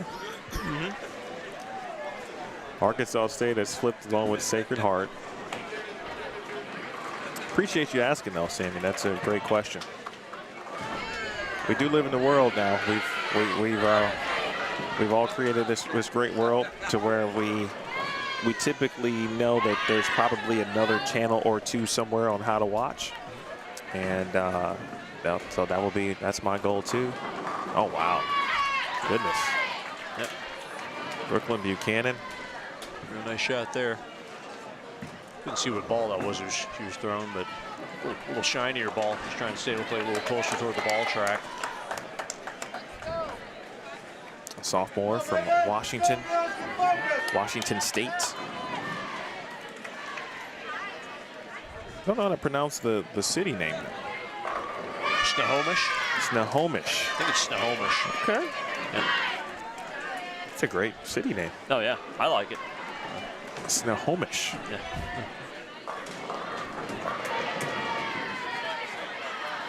Taylor Bailey, of course, the assistant for Arkansas State. She's got plenty of college bowling experience herself. Oh, yeah. Former McKendree Bearcat, national champion. Yep. And now trying to have success on the PWBA tour. Another strike there for Sacred Heart. That is Perriman again.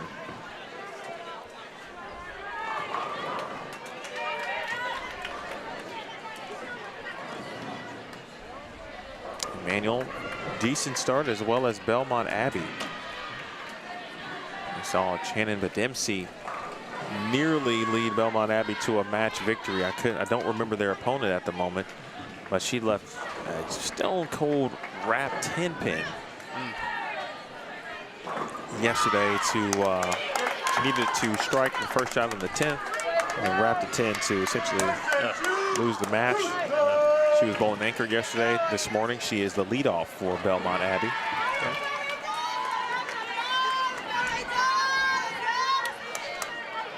Last time I saw Sacred Heart, I believe, was the Hawk Classic. That was Hannah Manetta, the senior, anchoring Sacred Heart from Port Jefferson Station, New York. On Long Island, yep. Wearing number 17. So you said New Hampshire. Is that what you said earlier? Yep, that's where I was born. Yep, New Hampshire. Born in New Hampshire. Yep. I'm not sure I knew that about you. Yep, Nashville, New Hampshire. I just associate, JJ with Florida. Yeah. Yeah. I mean, can't say, being like about 7 years old when I moved to Florida. I can't really say I remember a whole lot from New Hampshire other than playing in the snow and watching my dad slip on the ice a few times, but that was probably about the most I remember from it. Have you been to, this is not in New Hampshire, but Maine is nearby. Yep. Have you been to Bayside? I have not, Okay. no, I have not. But I would definitely like to visit it, though. Especially, my parents used to vacation in Maine when I was young, but obviously, like I couldn't really appreciate it. But I'd like to definitely go back now and to see Bayside, and then also especially try the food now, the lobster, and much better appreciation for that now at my age compared to when I went all those years ago. Yeah, I feel like your palate has matured immensely. Yeah. It's broadened slightly since I was 6.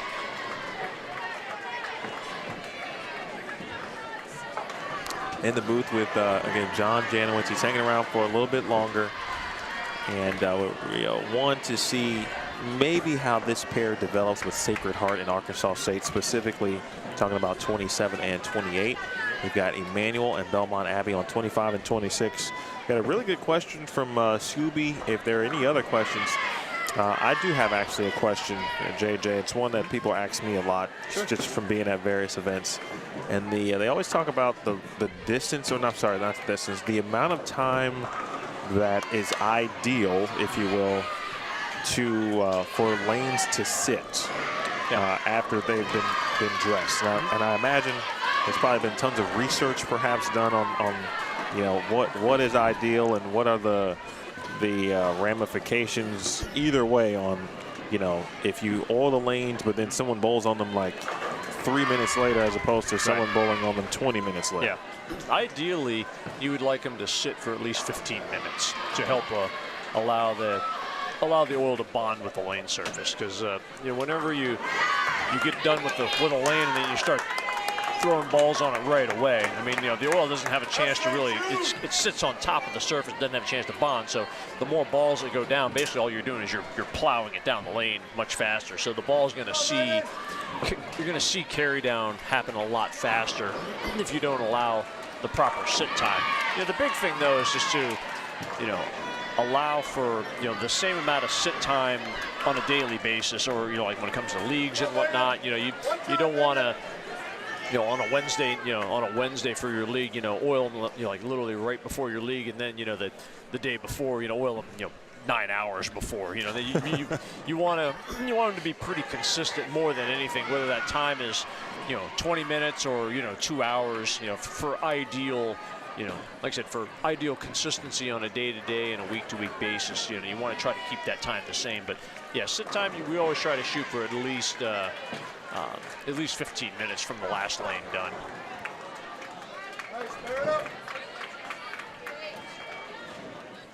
15 minutes, folks. There you go. 15 minutes. Consistency is key, as they always say. And that seems to be obviously true in lane maintenance. Yep. As well. Does that mean, so if you're just thinking about it from a week perspective, if the consistency is off, you might see differences across the week, like in every league. If it's the same shot in every league, but you're oiling them in at different times and not letting them sit or sitting for various times, the consistency across each league shot will be different, more than likely. It can be. I mean, like I do know of like some centers where like for their morning leagues they'll oil at like midnight at closing time the night before, and sometimes those same people will bowl league later at night, at a time where they'll oil like an hour before or a half hour before, and theyll say well, the lanes don't play the same at all from no, actually it probably is the same. More than likely it is the same pattern. It's just allowing a 30-minute sit time as opposed to 9.5 hours. That's quite a difference. So I know I've experienced that myself when the lanes start to sit a long time. When that bond forms, the combination of the oil tends to stay put a little bit longer, and so you don't see the carry down, so they tend to hook more the longer they sit, and also just the longer that they sit, there's just more, depending on the bowling center, there's more opportunities for dust and dirt to to kind of settle into the and And dust and dirt, it's more friction. So. Anna Manetta has dropped a 3-bagger. What has been very consistent for the now 4 teams that we have seen in this area has been good starts. All 4 teams, or 8 teams, excuse me, at this point, have gotten off to good starts through the first 5 frames or so. Yep. Which, again, leads me to believe that, and after watching it, certainly, of course, it's playable. Yep. And now into game 2, teams have a good understanding of what they're bowling on, yep. how they should attack it, and obviously you just continue to adjust, of course, as the game goes on. Of course. Yep.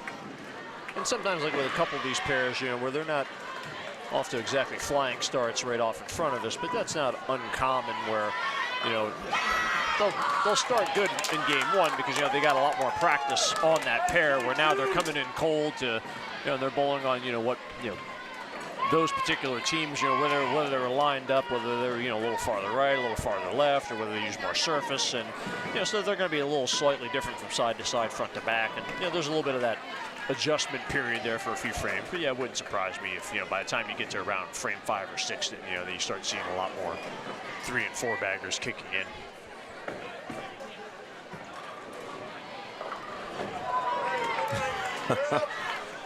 McKenzie for Belmont Abbey. I'm not sure she thought that was hooking to get to that spare. The reaction said it all, basically.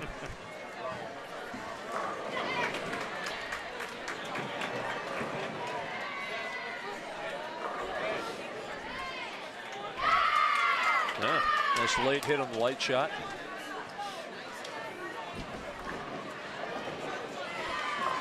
The interesting note about so the GM here, Chris,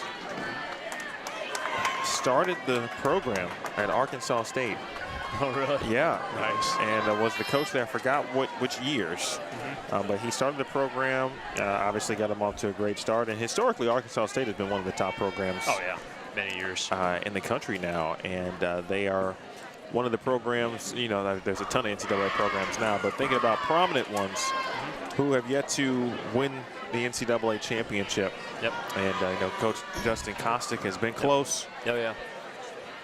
Coach James back in his time, also very close to getting it done. And, you know, you'd have to think, based on the talent that Coach Kostick and Coach Bailey have assembled in this program, that, I mean, they're close already. Oh, yeah. Right? It's just obviously about, you know, getting it done when the opportunity certainly arises. Yep.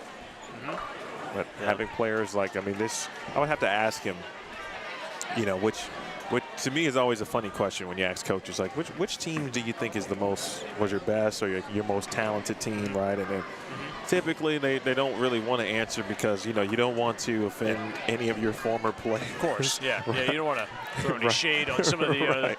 yeah, these teams, these are some of my best, which means the others, yeah, they weren't very good, yeah.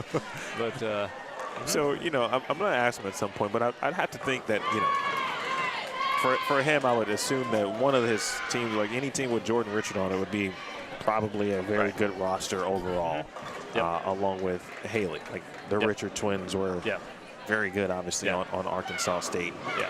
But just looking at this squad, like from top to bottom, it's like it's a pretty good team. I mean, Sarah Saines is not bowling right now, and she is one of the best players still. Yep, absolutely. And she's also local to this area. Yep, absolutely. But yeah, I mean, you can definitely help define it in, you know, certain eras, you know, in college bowling. Like, you know, sure with Vandy, you know, the Josie and, you know, the Ernest sisters. I mean, obviously those were some pretty, very, very solid years from, you know, for Vandy bowling. So I mean, yeah, I'm sure you can definitely, at least if anything, you know, define a couple certain players with those particular 4-year, you know, 5-year windows there that, you know, was definitely some strong points of the program. Weird question for you, JJ, in a sense, but if you were to start a collegiate program, if you had that opportunity, what would you be looking for? You know, what type of players you think would be, based on your experience, you know, traveling around the world, watching bowling literally globally, what would be some of the things you'd be looking for in a player or players to form a team? That's a good question. I mean, obviously, I think today, you know, and still in this day and age, you know, rev rate is definitely something that I would like to take a chance on. You know, I mean, it's you know, if a player has, you know, especially here on the women's side, you know, when you get rev rate and you can get in a little bit quicker and be able to open the lane up, I mean, that can be a huge advantage at times. So I think, you know, the kind of like when they talk about, you know, with baseball pitchers, you know, I'd like to get a guy that can throw 100 and we'll work on the control as opposed, you know, right. like it's kind of some of it is that same attitude.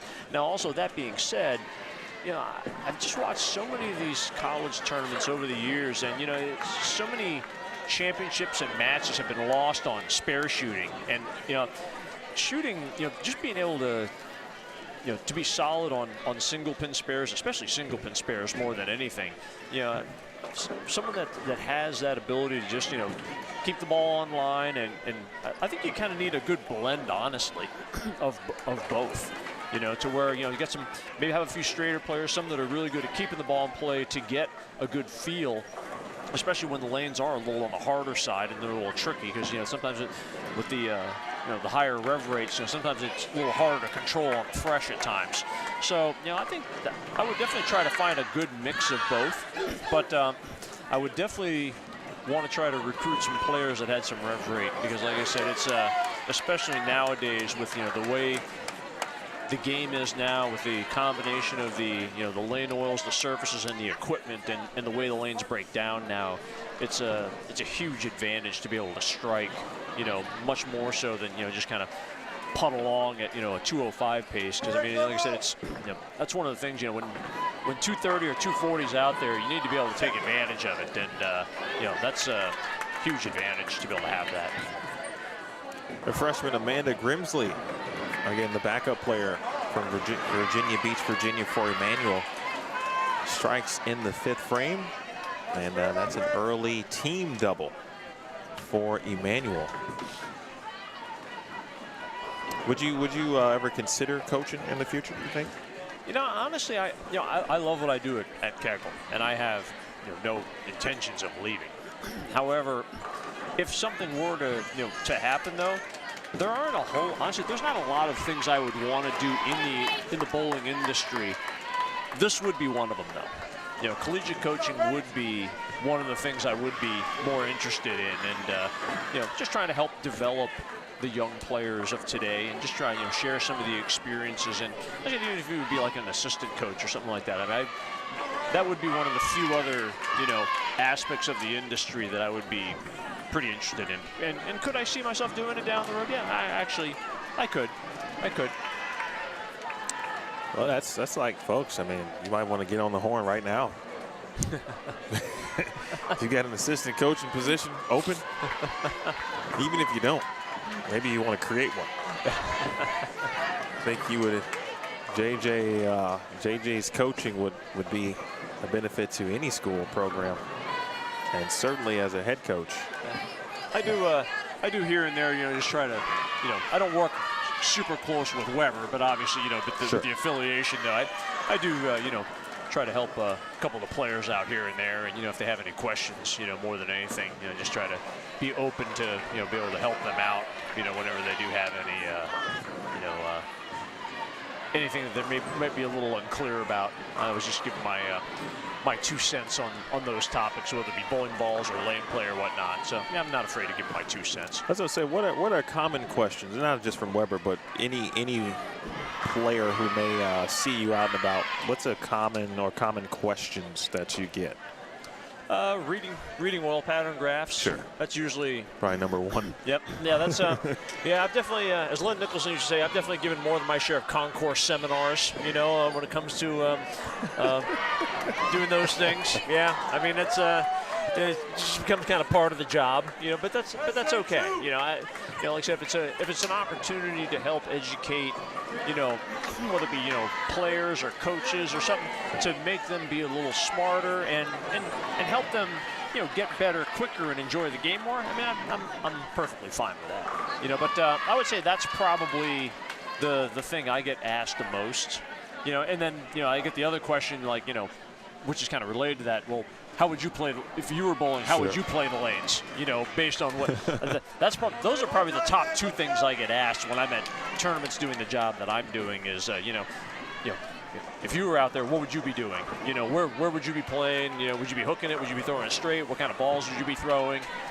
Because I mean, obviously, you know, still be me being pretty active. I mean, that stuff goes through my mind all the time. Just when I watch this, I'm like, you watch certain players, and I'm like, yeah, she's doing a good job, or he's doing a good job, or then then you see others like, I wouldn't do that if I were you. Let me know how well that works out for you. Yeah, I'm betting the under on that. So so it's a learning thing for me too. Interesting. Never not a time to learn, especially in this game. Absolutely, I'm still learning all the time. That's part of the things where I still love it. Just being able to sit back and where you know what the pattern is, and you know the kind of oils, the surface, and everything, the characteristics of the lane surface, and then you just kind of watch and just see watch ball motion, watch the front to back ball motion, and it's interesting how different rev rates and different ball axis rotations and tilts, how they can make a lane look a whole lot easier, or can at the same time make the lane look a whole lot harder. Based on, and they can even be playing in the same part of the lane. So it's just stuff that I always just kind of remember and kind of keep in the back of my mind when it comes to just being as a bowler, and also for future pattern development too. And on the Brooklyn side for Emmanuel, Hannah Manetta just left a tough 4-pin. Her ball was driving, and I mean driving. It was almost like that ball had a steering wheel. Yeah. And they made a quick left turn. And she almost left a 4-10. Was able to get the 10 out. She'll handle the spare. And now both these matches through 5 complete frames. Arkansas State with a small advantage over Sacred Heart at the moment. And very close here between Emmanuel and Belmont Abbey.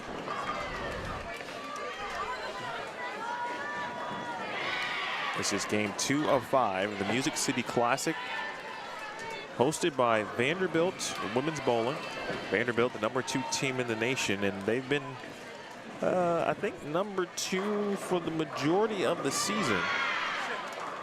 Unable to kind of get ahead of McKendree in the rankings. Nebraska has been #3 for a good portion. They were a few spots lower earlier in the season. But they've gotten it certainly back to Nebraska-like standards, as we've all come to know and understand about the Huskers. Yep. There's some really good teams, as you would imagine, in NCAA bowling across the collegiate landscape. Some of them are repeats, if you will. McKendree, Vanderbilt, Nebraska. But this look at the latest March poll. And again, McKendree, Vandy, Nebraska. Arkansas State is the 4th ranked team according to the coaches as of March 10th, with Stephen F. Austin in 5th. Stephen F. Austin, of course, or McKendree won the NCAA title last year. SFA was the runner-up. SFA then went on to win the ITC National Championship just a week later, and still came away with a national championship in another season. They've still got, they've got 2 national championships themselves, if I'm not mistaken. I think Stephen F. Yeah, I think they might have 2 or maybe 3. Yeah, it might be 3 now. I know they have at least 2. So McKendree now has 3 as well after last year. 2 NCAA titles, 1 ITC. I think it's the same for SFA. Youngstown State, if we were talking about them earlier, they're the 6th ranked team in the country, and again for good reason. They can play. They can. Yeah, like I mentioned earlier. I mean, you can see like there's a couple of their bowlers. They can bowl. There's no doubt. So I mean,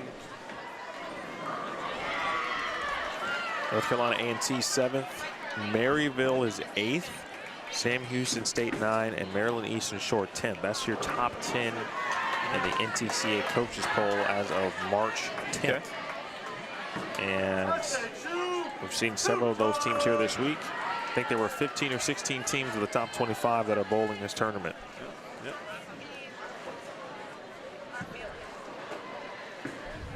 Let's check standings, by the way. I'm going to hit refresh on my standings link. And so the standings have been updated, folks, after the traditional match number 1 today. So if you are watching in the chat, and make sure you click the pinned link that is up top here where it says standings. Click that.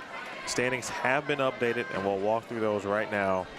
As Vanderbilt, 10:33, they did take their first loss of the tournament this morning. So they lost with 10:33, and that was the match where we said, we looked over and said, well, it must be pretty close between Youngstown State and Nashville, or Vanderbilt, excuse me, and it was.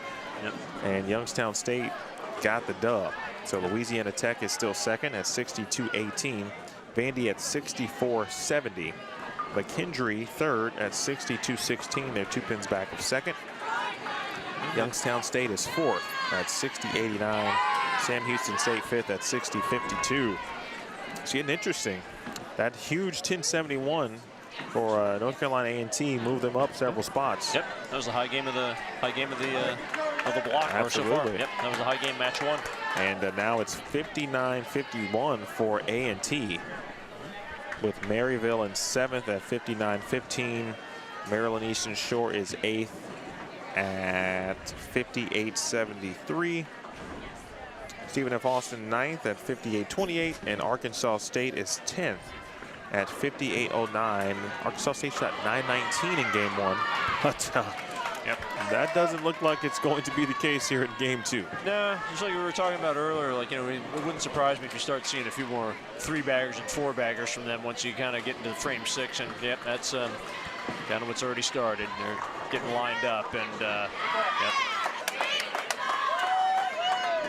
starting to take some early control of this match already after 6 frames.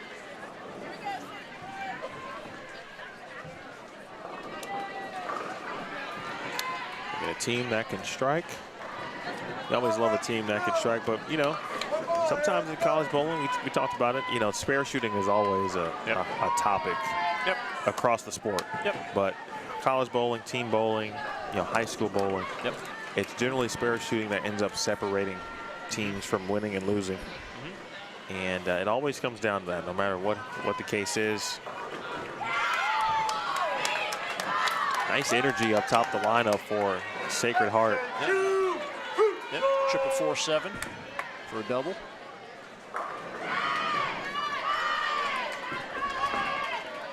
Rachel Gloniak, the sophomore from Dunkirk, New York. Strike there for McKenzie from Belmont Abbey. Belmont, of course, located in Belmont, North Carolina.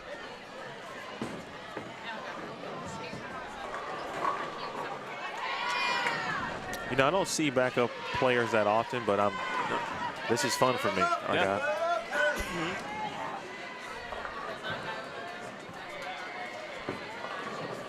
seen way too many, which is a good thing, smiles on a lot of players' faces so far through a couple of days. And sometimes that's just not the case at a college bowling tournament. No. Like, you know, you see the opposite in many cases. It's like kind of gloomy. The face looks gloomy. Things aren't really going the way you hope. But I haven't seen that. And all day long yesterday, I mean, through 5 matches. You know, players were still locked in into, you know, to what they were doing. I mean, it's hard to stay positive when you got, you know, 65 in the 5th. So, I mean, that's absolutely. I mean, that's a good sign of just continuing to stay focused and, you know, just knowing that you're going to figure it out over time. But, yeah, there's definitely a few more strikes, especially now being into these, you know, the 5-person team games now. And I can definitely see where there'll be a lot more emotion today now. We get a few more people to cheer for as we're going along here for over the course of the game. And regarding the standings too, folks, you will get a chance to see some of the individual standings. So when you get on the standings tab, you can click individual standings up top. You'll see team standings, match results, and individual standings. And you mentioned the 277 or 270 opportunity at the moment. That was from Maryville. Anna Maxwell ended up with 257, but someone did shoot 270. Yes. And that was Anne-Marie Rusevich from Aurora, who opened with 277. We saw Chloe Newberry shoot 255 for North Carolina A&T.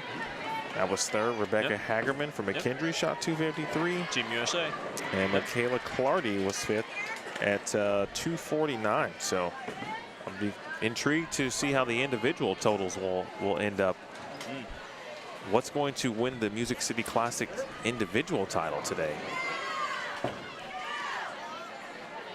Tough spare miss, speaking of spares. Yep. For, I believe that was Paige Donovan, who actually, her ball did clip the two pin, and it wiggled, but did not fall. Yep. Good spare by Macy Barber. She went straight at with plastic at the 3-9, which I always think is so cool because I just have never been able to figure out the proper angle when I was using a plastic ball to shoot any 3-9 or a 2-8. Yeah. That's a true test of accuracy there, no doubt. Even now, I mean, I don't use plastic to shoot spares, but even if I was to flatten my hand and try to figure that out, I still would miss it. But it doesn't matter. I got to hook at it and take my chances. Yeah, especially for 2-8s and double wood like that. Yeah, there aren't too many cases where I would go straight at it. I mean, one of the few cases I would consider going straight at it is if, like, you know, you're dealing with like a really extremely short or an extremely long pattern where, you know, you could miss, you know, you could miss them both in one direction pretty easily, you know. I mean, like, you know, a burned up long pattern where they're really cliffed or whatnot, or, you know, like same thing like a really short pattern where, you know, if you cut one off a little bit, you'll miss them both to the left, and that would be a situation where I definitely would consider going straight at it. But yeah, otherwise, yeah, you're definitely safer hooking at it in the vast majority of circumstances. Someone like as accomplished as yourself, like what are some of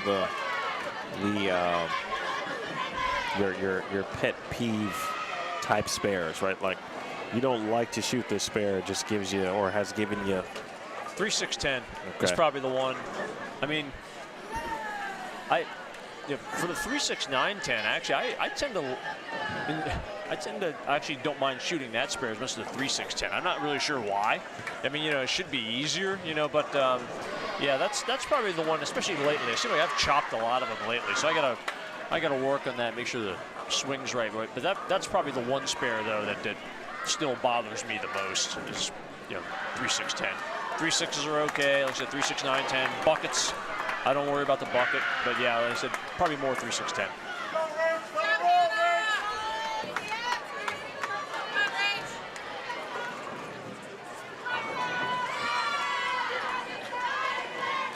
In the booth with John Janowitz, also known as, or better known perhaps as JJ. Got him for the end of this game.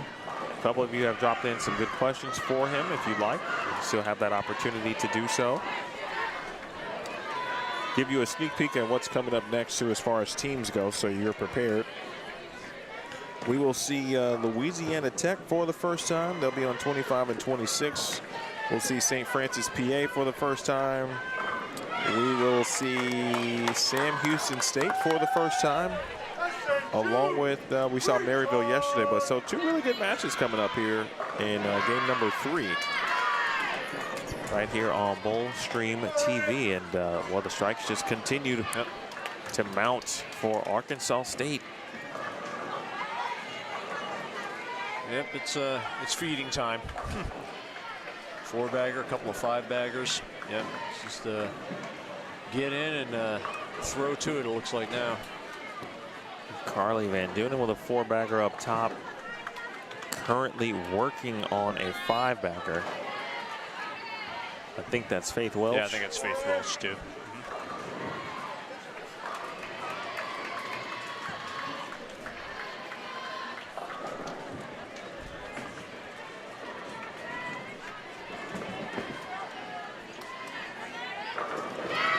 Wow. Train's rolling. Pretty direct too, front to back for the most part. Yep. Not crossing too many boards today. Well, a couple more strikes, and I might have to go look at the go back to the season's best category of team games.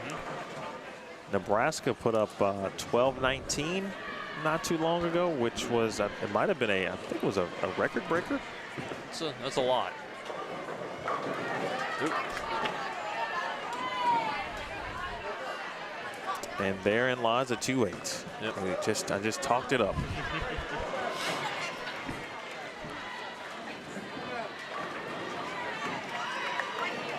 Probably not going to shoot this one straight, though. No, but I do see more of that, I feel like, from some players on tour. Yeah. But you get, either way. You get, obviously, players that will hook at it, but yep. I'm still impressed every time I see someone shoot straight at a 2-8 or 3-9 spare. Speaking of spares, Asa Glover handles the 10-pin for Belmont Abbey. Good. Pretty textbook right there. Yep. No doubt. Folks, if you haven't already, hit the thumbs up on your way in. If you haven't also, please subscribe to Boldstream TV. Make sure you turn on your notifications. Make sure you receive all of the necessary alerts. So when we do go live, like tomorrow, for example. I think tomorrow, oh my goodness. And now I'm hurting. That's a rough one there. Now I'm hurting, and probably not as bad as Perryman there, but my heart aches. Yeah. It's a 10-pin, oh, I'm sorry, an 8-pin was just shoved right through it. Toma. Bang. Yep. See a really good difference, too, on, again, how a team can attack an area of the lane, but the players are different in how they get to that area. Right? Absolutely. So Faith a little bit more up the back, not up the back, but front to back. Yep. Not covering a lot of boards. Yep. Obviously Maggie with a higher rev rate. Yep. Inches a little further left. Yep. Circles it just a little bit more. Yep. And it kind of looks like right now, I mean, there's still pretty good ball motion for the ones that are keeping their angles a little more shut down in the front. It's obviously still there, but yeah, I'd be kind of curious to see once you start getting closer to the 1 or 2 p.m. range, whose ball reaction looks a little bit better once we get to the other side of lunch. There's lunch, JJ? Is that actually a thing? I mean, I plan on having lunch. I mean, if you want, I can maybe do another Uber Eats here if you like. So no, it's all good. So. That's like my that's like my joke, right? when you do this type of work, typically speaking, there's lunch, but there is no lunch. Yeah. There's a breakfast. Yeah. I do actually try to make sure I eat something before I begin. Yep. Sometimes it doesn't work out that way. Most important meal of the day. Yep, and yeah, I've learned that. I learned that as I got older too. That is by far the most important meal for the day, especially for me. Hello to Regina. Appreciate you tuning in, Regina. Hope Justin got home all safe and you guys did cool stuff, or it's probably just like, yeah, all right, Justin's home. He's here. But that's a good question. We kind of went over it a little bit, but I'll let JJ talk about that once more so we can refresh for any other viewers. JJ, your plans to bowl PBA 50 events right now are what? As of right now, I'll definitely bowl the majors. The U.S. Open, Senior Masters. As far as beyond that, I got some things cooking kind of right now, but I'm not gonna say anything yet because we trying some few things I'm trying to develop. Hopefully, maybe we get to bowl a few more. Like probably like at least one of the Florida stops. Since they do go to like the Villages and then Fort Myers. But yeah, I'm just gonna kind of see how things go, and we're trying to work some things out. But hopefully, yeah, maybe I'll get to bowl a few more. We'll see. But yeah, the majors for sure. I had already kind of penciled those in because to me those are the ones that the pretty significant ones. So ultimately, Regina, I really think what's happening is JJ does not want to really make public his full schedule because he doesn't want people to then withdraw from the tournament, which takes away entries, of course, from the prize fund. So, and I don't blame him. Can't. We don't want people going saying that JJ's bowling. All right, I'm not. And then Nah, I think I'll just be, just entry number 38, just donating to the prize fund, Yeah. I don't think I had seen. Hold on 1 second. I don't think I had seen Carly bowl in person. Like I'd seen her name, from youth bowling, et cetera, and so forth. But I don't think I'd ever seen her actually throw a bowling ball until this very game. Okay. And power and speed.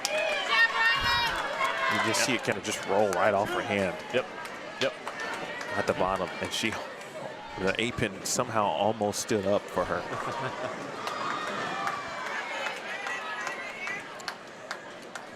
As well as Arkansas State has bowled, Sacred Heart has not bowled a bad game by any stretch. No, it's not a bad game. Just basically, they're basically just getting run over.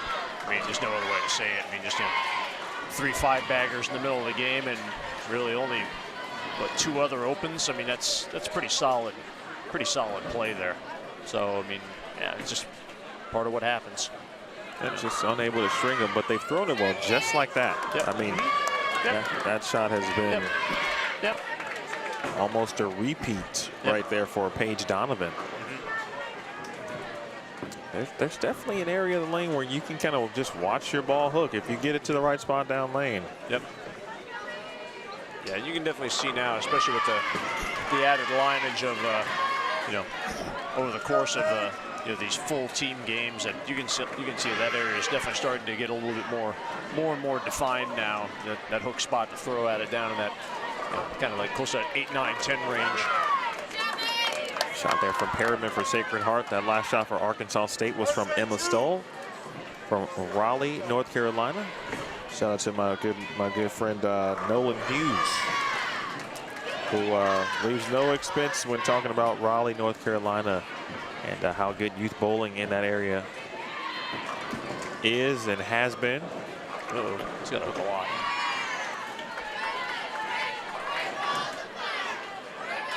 So right now, if we're doing the math here, 247, 257, 256.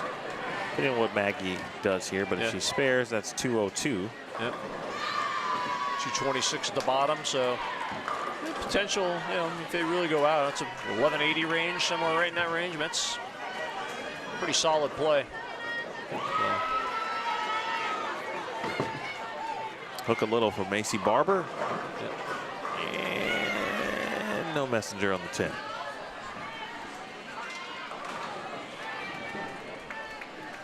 Interesting way to get 3 from that, but we'll take it.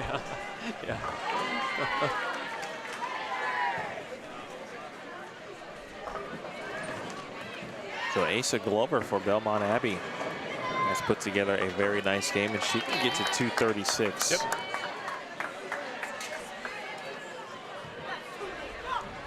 Manetta takes care of her spare. She can get into the 220s.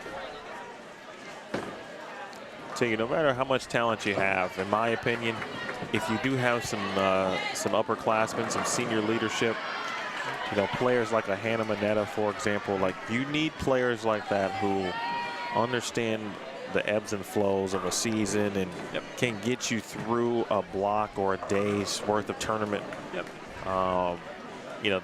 That part to me, I think goes underrated a little bit. Oh yeah. But the senior leadership, like it really is a thing. Like, experience. It really is important. Yeah, experience definitely counts for a lot, no doubt. Being some of these juniors and seniors. Excuse me. They definitely, they've seen what happens over the course of a college league, college season, and you just have to keep plugging through, and you just can't panic more than anything else. If you get a bad game or whatnot, you just have to know that you got to figure it out. Just got to keep communicating and working together with the coach and communicate within the players, and you're eventually going to see it. So, by far, senior leadership definitely a big key. Tomorrow after bowling, Vanderbilt will honor their seniors, Amelia Kiefer and Mabel Cummins. I think that'll probably be during the awards presentation, more than likely. All right, big opportunity for a 10th frame here for Arkansas State. Wow. Goodness gracious. Pretty flush.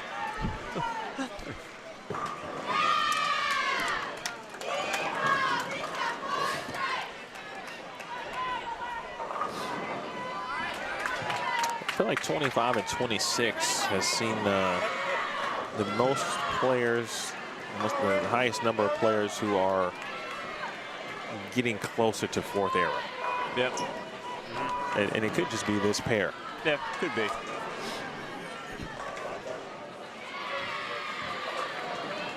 think more of the Arkansas State players are a little farther right, and actually probably a little farther right than I would probably expect them to be at this stage. But I mean, it's working. I mean, obviously they're doing it the right way. I mean, based on, you're shooting, probably going to shoot at least 1,100, probably on the soft side.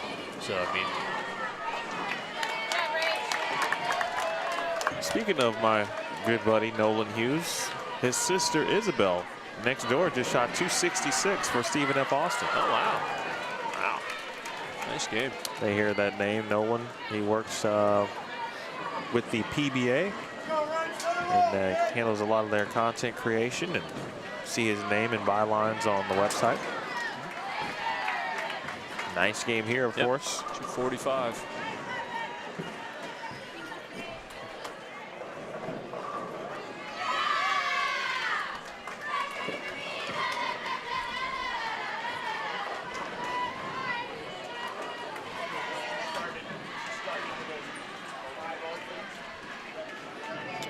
All right, 190.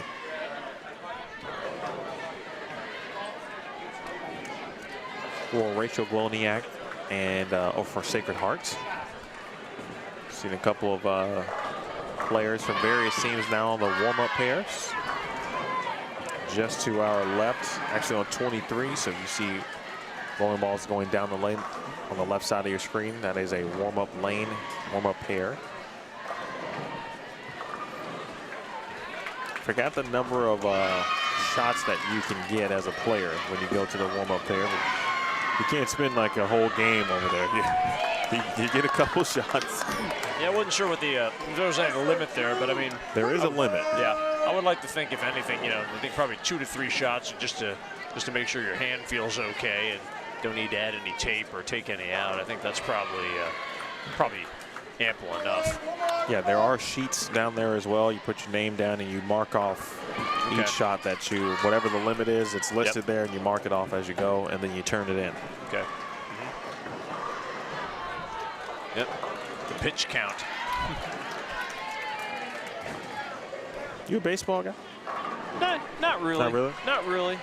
But one thing I am kind of always fascinated about, though, is, I guess maybe because I'm involved in the lane maintenance and, in the pattern design and the art of that, is the whole analytics part.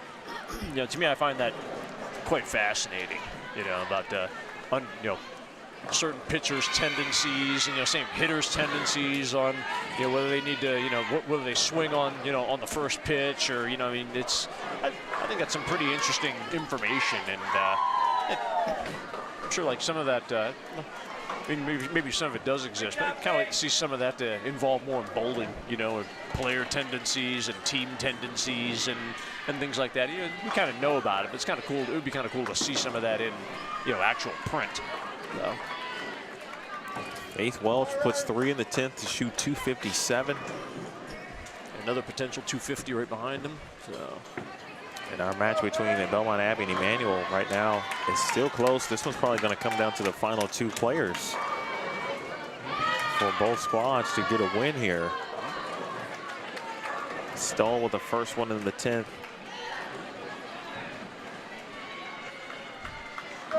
Stephen F. Austin is going to get a win. They are bowling against Aurora next door on 29 and 30.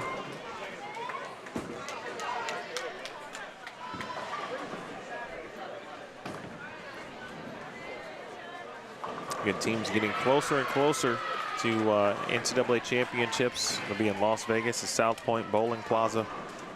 It's the site of back-to-back championships, NCAA and then ITC. I said this, I think yesterday, or at some event, maybe last week, but you know, outside of the National Bowling Stadium, I couldn't think of a better venue to have a national championship be decided than South Point Bowling Plaza. Yeah, Plaza's awesome. I love bowling there, and I think it's just a fantastic facility. So, yeah, especially to be able to have 2 of them there. I mean, it's going to almost kind of remind me of Baton Rouge when they did the same thing, you know, for the, you know, when they had I think the women's championships were there, and they held the same 2 events prior to, and I thought that, like, that's another, like, you know, fantastic facility to be able to showcase, you know, the 2 premier events in college bowling.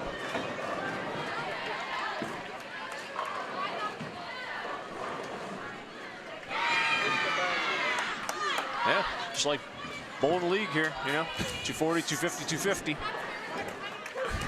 Pretty impressive. Some good bowl, really good bowling. Big shot there by Barber. Again, Emmanuel and Belmont Abbey, very, very close. It's going to come down to the end to see who the winner will be. Yep.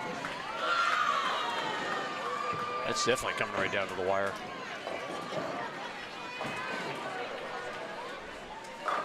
Oh, wow. See, like I said, it's just like watching a meal bowl league, 240, 250, 250, you know? Must be a different one. Must be the third. Bill Williams the third, and he's only 3. But I see fortuitous good fortunes in his future. He'll be teaching me something at some point.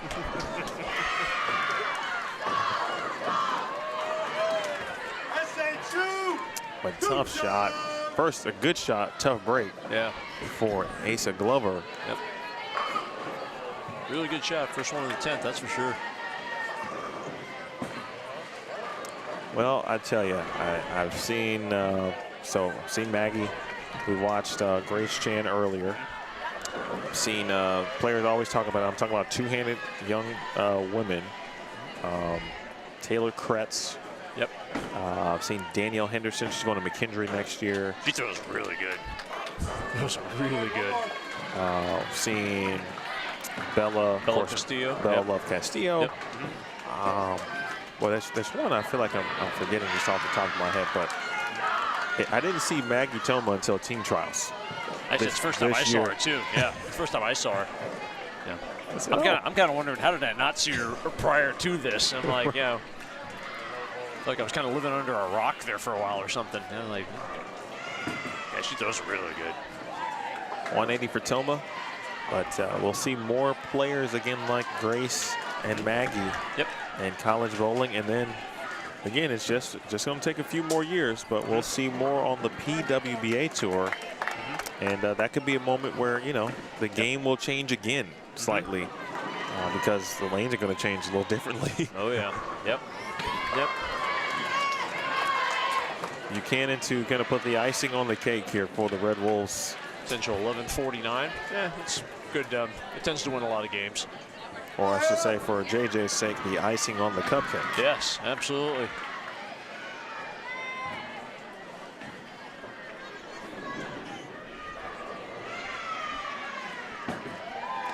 Yeah, Regina, that practice pairs typically are an NCAA staple. I will say back in the day, back in my day, quote unquote, there were a few tournaments, you know, obviously non-NCAA related, that actually did have warm-up or practice pairs in the very same fashion that they are used here. Now, I think the situation is a bit different just because of the amount of teams that are now at most tournaments, and so you don't even have the ability to have a practice pair just because every lane is accounted for almost. Yep. There are so many teams bowling. Nice to be able to come to a big facility like this, 52 lanes, to be able to have all this extra space too for these extra practice pairs. Yeah, that's. Emmanuel is going to sneak out of here with the dub. That unfortunate 4-9 in the 10th for Asa Glover. If she strikes there or even doubles, I think Belmont Abbey has enough to get the win. 922 to 900. Yeah. No, maybe a little less. 915. All right, 915, 900, but Emmanuel gets a win. Of course, Arkansas State is going to get their win. Yep. Final score 11-46. Could be the high game of the day. We'll find out. Let me go to it. Season's best. I just shot 11-46. All right, will not crack the top 10. The 1168 is 10th on the traditional team game season's best in NCAA bowling. Looks like that's a high. It might be the highest team game for Arkansas State though this year. That's yep, very well could be.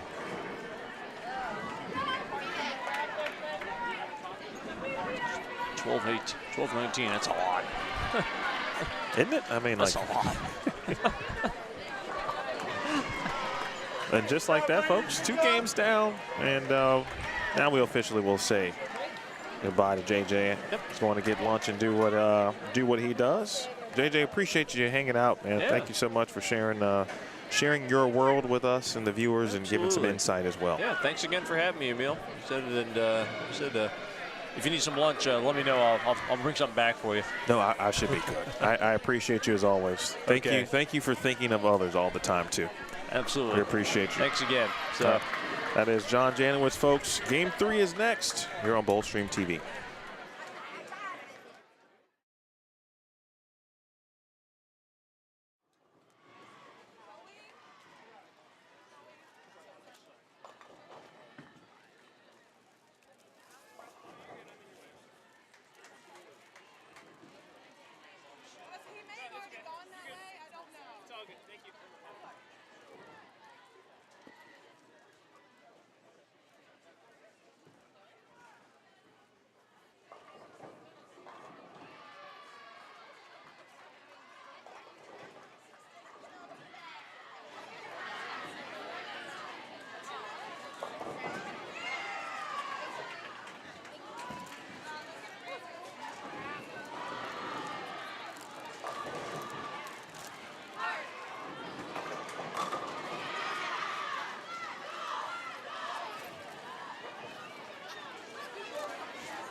see Oh, my. wait, it worked now. It works. I don't know what that was.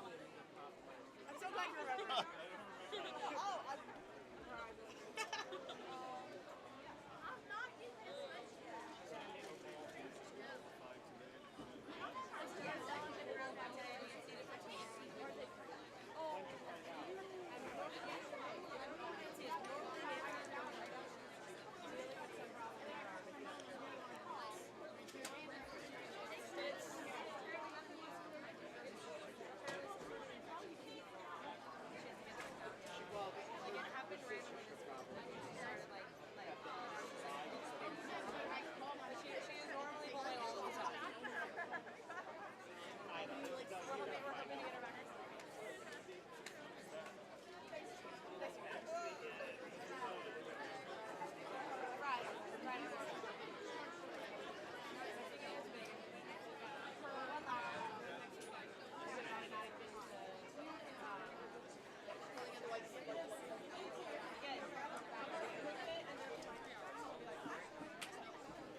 That completes match number 2. You can move to your next match.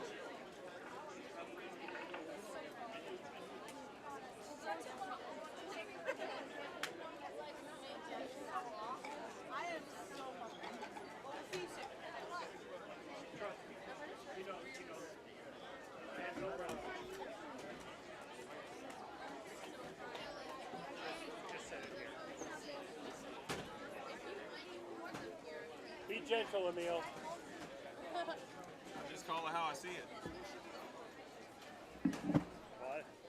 Well, hopefully you see it better. And I've seen a lot of X's. A lot of X's today so far. Maybe more strikes than yesterday.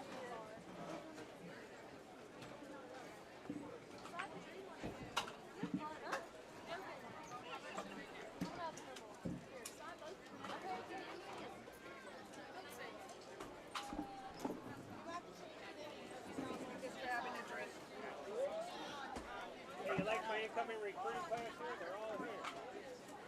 Hi. How are you? It's your entire class. Is this like a visit? What is it called?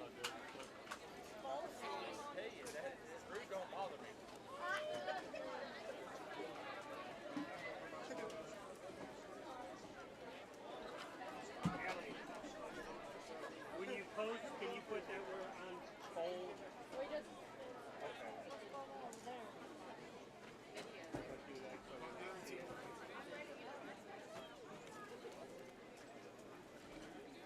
why can't this go down?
You can begin again at this time.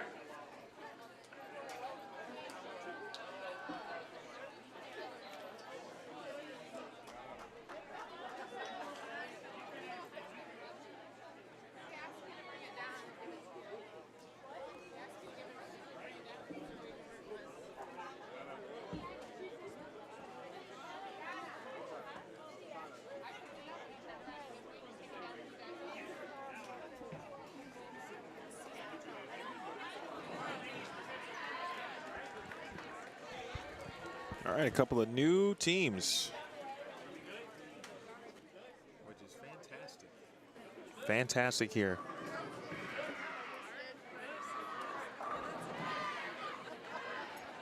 We'll see Louisiana Tech for the first time today. Or I should say this weekend in regards to our featured lanes, as well as St. Francis, PA.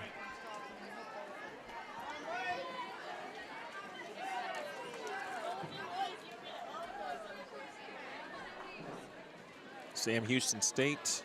We saw Maryville well, at least once. I'm thinking twice yesterday. Now we'll see Sam Houston State. And, well, I don't know if Coach Brad Hagan maybe had a chance to send a player or two down to watch 27 and 28, but Arkansas State had a very nice blueprint, of course, after shooting 11:46 on this pair.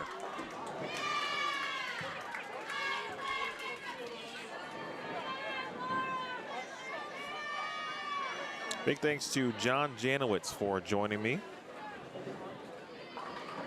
Gracious enough to spend 2 games of his time with us here.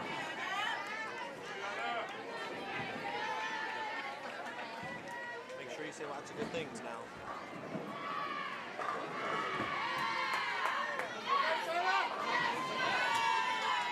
We also see St. Francis, PA for the first time today.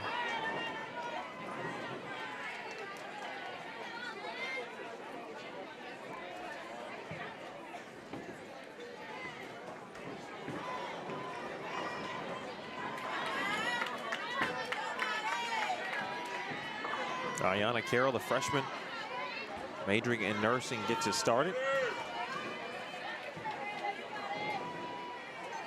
Madeline Harden, the 5'2" senior, she's majoring in management. Trying to get that one to hook a little bit. You can still miss right, and that's where you certainly run into trouble.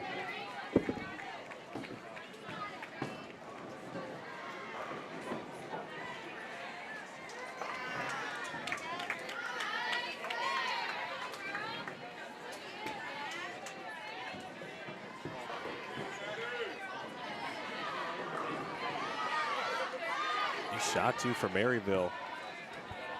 Let's see. We'll look at. Let me look at the standings. Maryville shot 995 in game 1 this morning. They had a chance to put up a pretty solid number.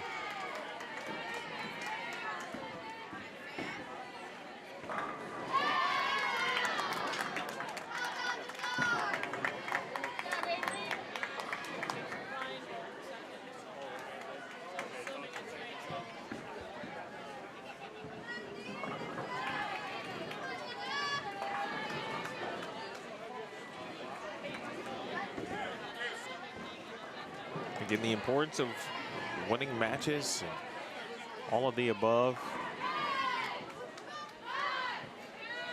Today, that final, not the final day to win a match. There will be chances certainly tomorrow. But, you know, it feels like today is that kind of the real final day because only a few teams will have a chance to win tomorrow.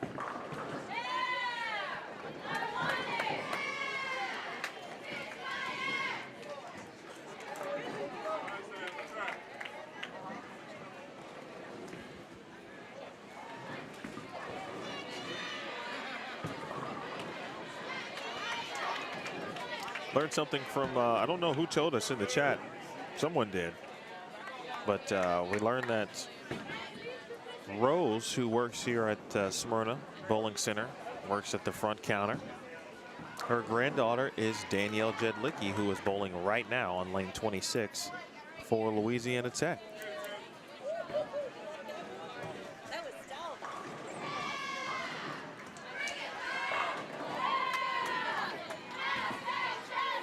Yeah, I would be. You guys were just watching it, so you know what to look for on 27 and 28.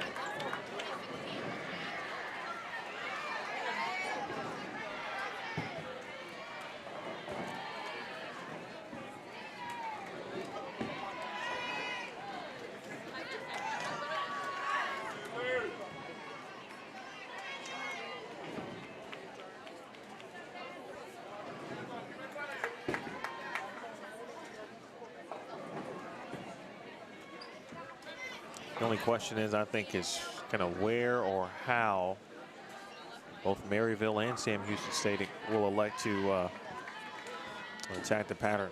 Again, we were talking about Arkansas State, almost to a surprise. They were a little further right than imagined, but that looks to be right where you need to be.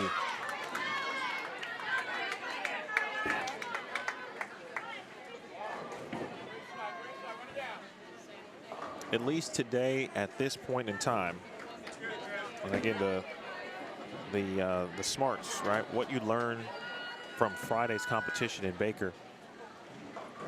Certainly a little bit different, obviously, from the format perspective, but what you learn regarding lane play should directly apply. And I think it has. I think teams have gotten a little bit smarter on what they're doing this morning, or have done this morning in regards to their warm-up, as well as the practice on their starting pairs. Good one from Kaya Gray.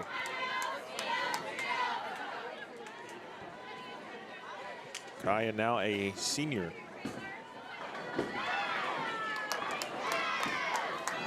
Started her collegiate career at Jackson State before moving into the Bearcats bowling program led by Coach Hagan.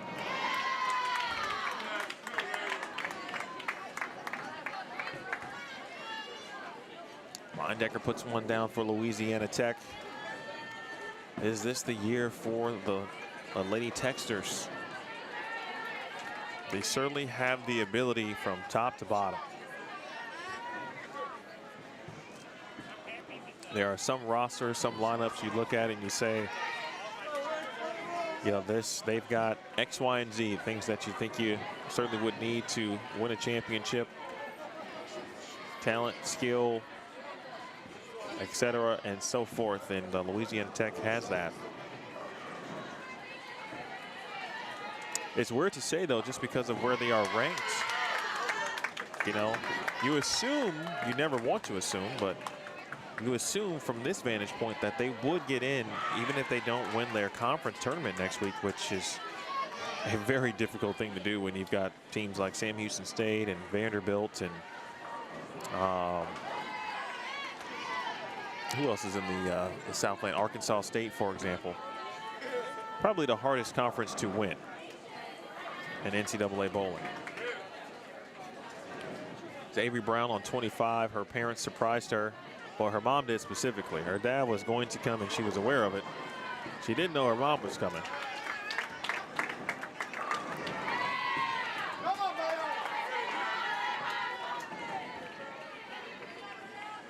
Welcome in all of you fans who may be rooting for Louisiana Tech, St. Francis, PA, Maryville, and Sam Houston State. I know all of the programs have prominent followings on their social networks. So thank you for sharing some time here on Bullstream TV. Hit the thumbs up while you're here. Subscribe if you haven't. We'll be live tomorrow. I'll double check the time. I think it's 8 o'clock. I thought it was 8:30 a.m. Central.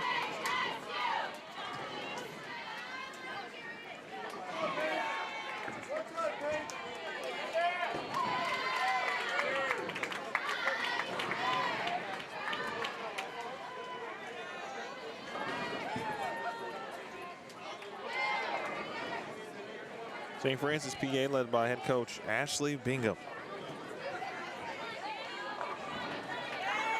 Oh, wow. Messengers being sent over and nothing happens. Didn't happen a lot for Madeline, but I think that 10-pin should have failed.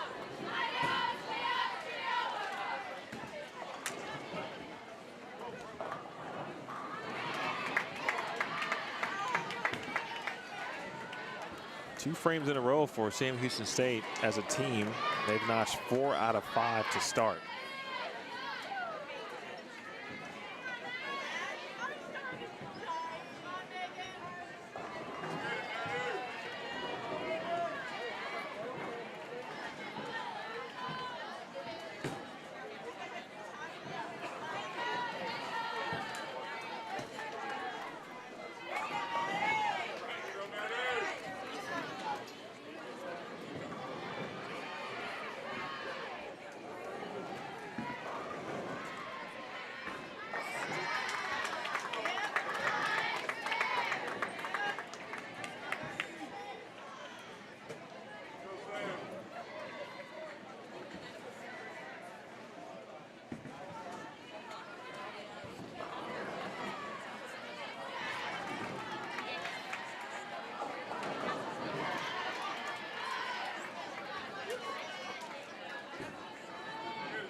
Tough break here for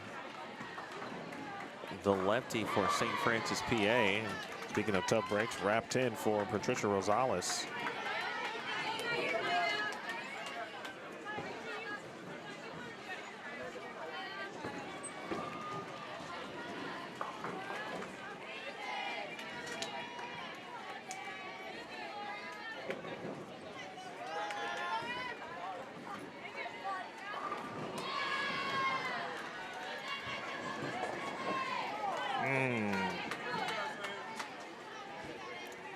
Good opportunity. Nice try at that from Samantha Tim. Majoring in biology and pre-med.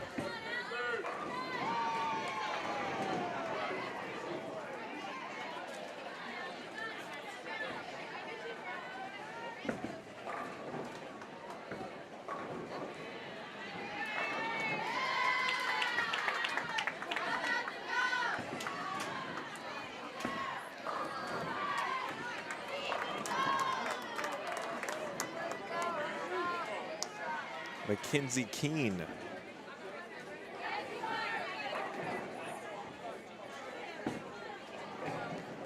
Mackenzie's such a cool name. Like, I don't think I've ever met a bad Mackenzie.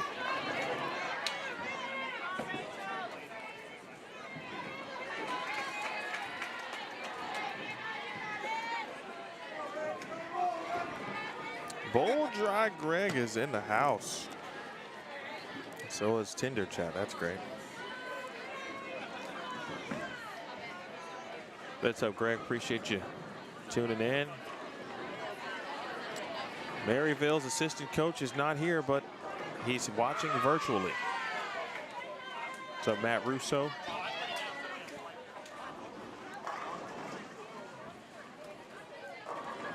Uh-oh.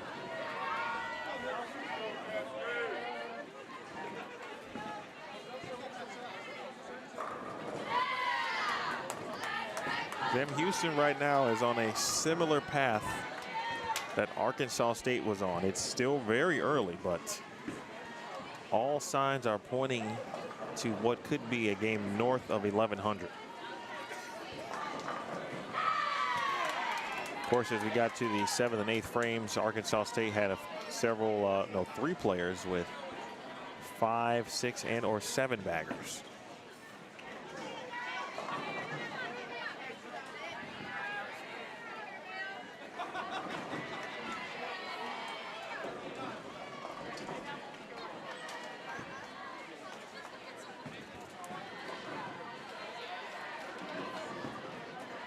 Quick note for Bowl Dry Greg too, by the way. Of course, just as I mean, you can't say words in this business. You just can't, because they end up becoming a black cloud type situation.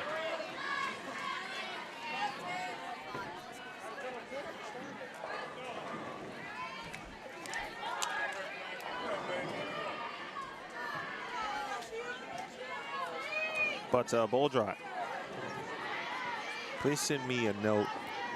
Might have something for you that might be interested in to check out. I might forget, so send me a note when you get a moment.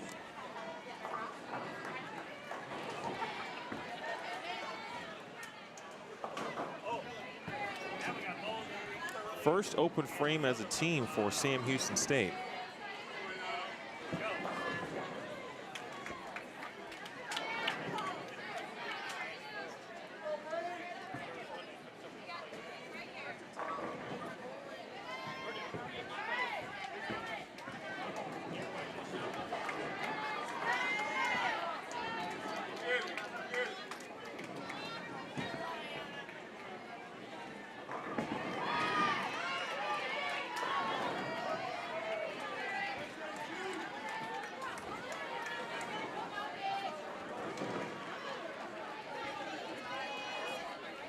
We take a look at the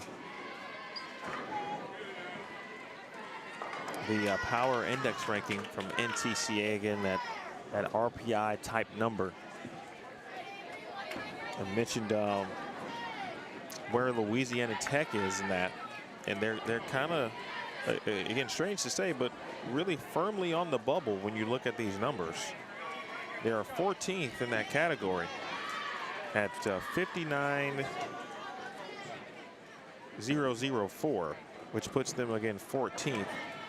Now the teams in front of them who are bowling in this tournament are Maryland Eastern Shore, who is 11th. Sam Houston State is 10th. Maryville is 8th. North Carolina A&T 7th. Youngstown State 6th. Stephen F. Austin 5th. Arkansas State 4th. Vanderbilt 2nd. Now Vandy, Arkansas State, Stephen F. Austin, forgot about them too regarding the Southland Conference. I think Youngstown State is in the Southland too. I mean, that is just a, that's like what was that? That's the SEC of college bowling, that conference basically.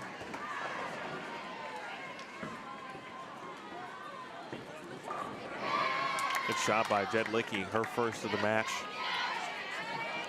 So if you take those teams out, because they're going to be in, you know, Vandy has obviously done more than enough. Arkansas State done more than enough, I think. You know, now talking to the Lemkes, you know, I think from a coaching perspective, Coach Lemke, specifically Amber, you know, not taking any chances, so they want to make sure they have a great weekend here, just in case. But they're 5th in this ranking. Then Youngstown State is 6th, and so far having a pretty solid tournament. Again, A&T is in the MEAC. Maryville's in the GLVC, and they will battle essentially McKendree for an automatic bid, unless Central Missouri may have something to say about that. We'll find out next week in Lockport, Illinois.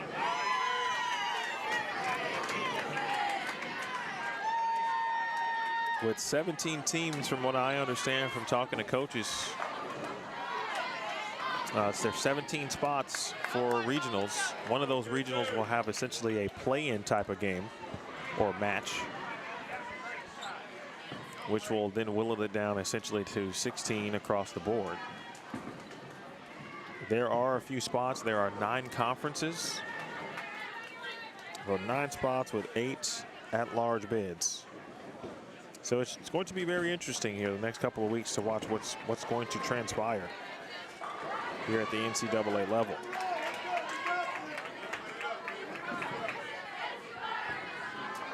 Hey, Don.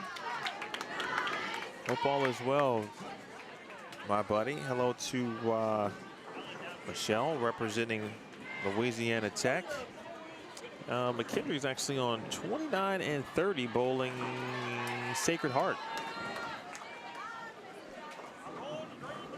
We saw McKendree actually on our featured pairs yesterday. Let's take a look at the standings, as a matter of fact. Feel free to join in on this, you know, any random conversation that you may have or question about, you know, what you think might happen, which team you're rooting for. I got an idea on some of those teams, because many of you are watching the stream and you're watching your favorite team right now. Let's take a look at the standings. If you are just joining us, the standings link is pinned on the top of the chat. The standings are in, and Vanderbilt continues to hold on to the lead at 74-94, the host school. They suffered their first loss this morning, got a win in game 2 here with McKendree now second at 73-35. They shot 11-19. They are 7-0, but so is Louisiana Tech. They are third at 72-45 and also, again, undefeated at 7-0 with Youngstown State. I think that's the team to really keep an eye on here. If they can get into the top 4. They definitely have the talent to get the win here. Big shot there by Manning as Ayanna Carroll gets set to step up for St. Francis, PA. In 5th place, North Carolina A&T. They're having much better success so far in the traditional format this morning than they did in the Baker format yesterday. They had 4 sets of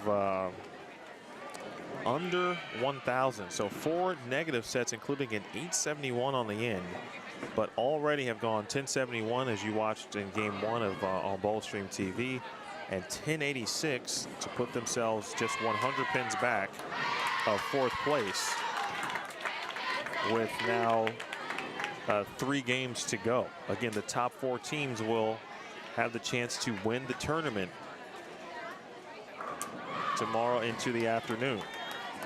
Sam Houston State 5-2. A&T, by the way, 4-3. Sam Houston State is 5-2.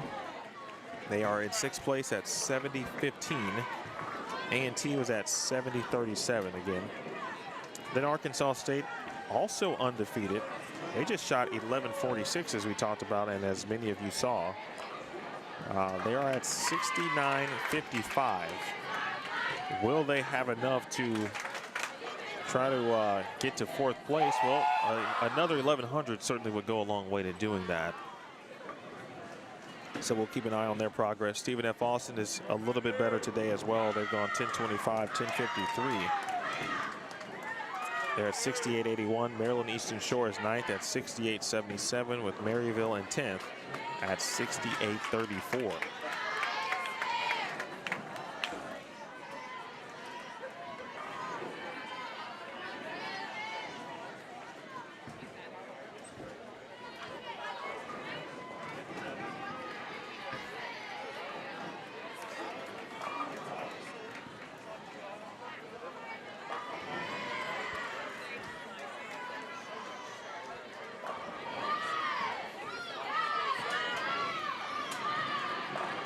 Nice shot. Rosales, the big double. Her parents came in.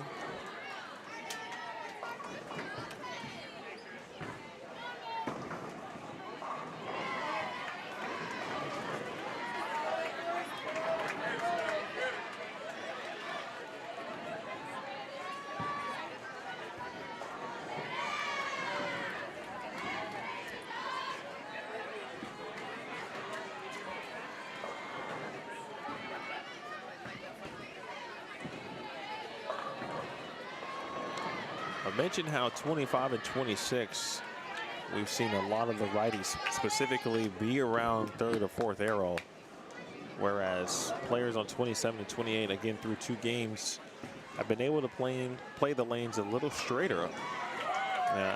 Again, just up the boards a little bit more than 25 and 26 has.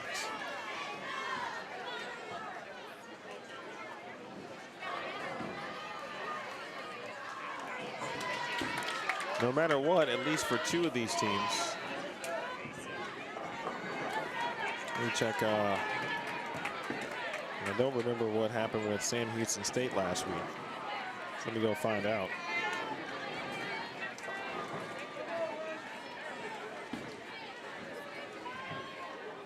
I thought they may have bowled sectionals, but maybe they didn't.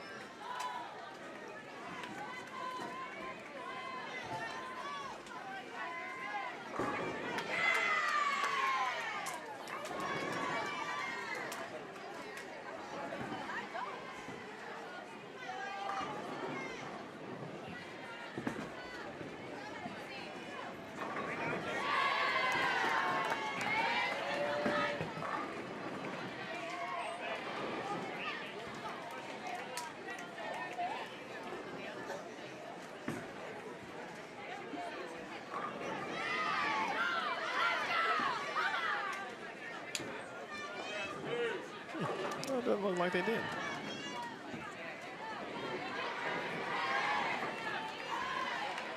All right, well then 2 of the 4 teams that you're watching here are guaranteed to have some additional postseason play and some opportunities to win a national championship. Louisiana Tech and Maryville both qualified for the Intercollegiate Team Championships. Have a chance to hoist the Helmer Cup. If you're unfamiliar with that, that is the essentially the USBC Collegiate Division's national championship. We've had teams win both the NCAA and ITC titles in the same season.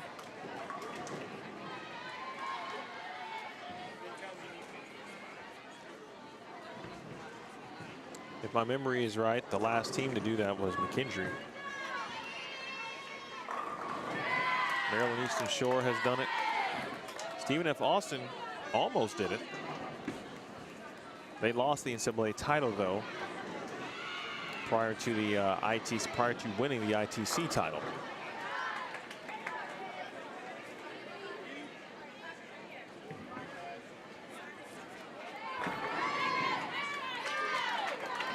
Oh, dry rooting for Louisiana Tech, huh?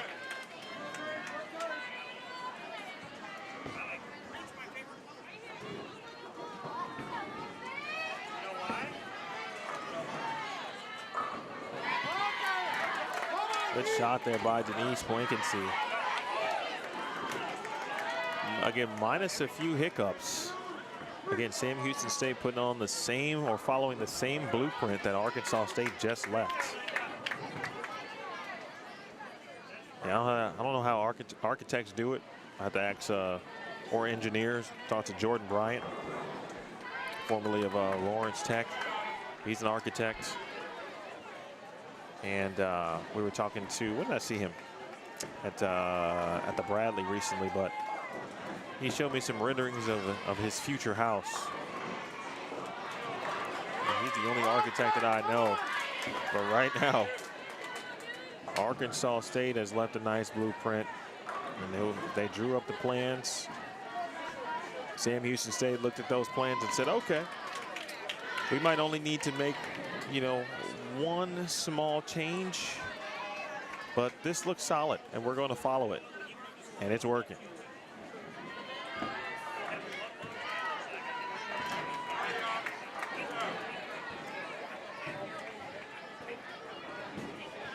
Elise Chambers, the graduate student,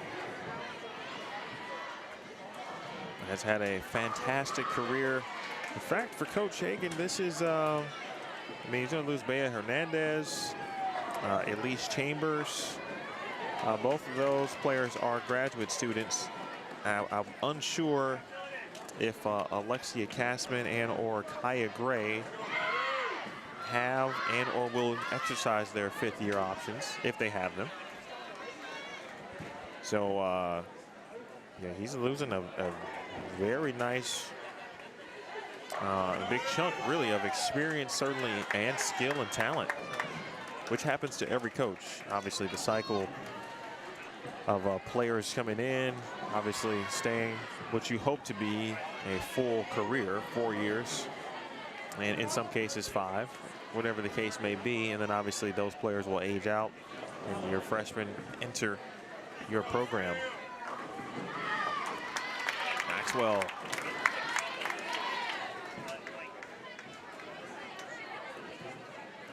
I'm sorry, that was Natalie Heltney. I beg your pardon.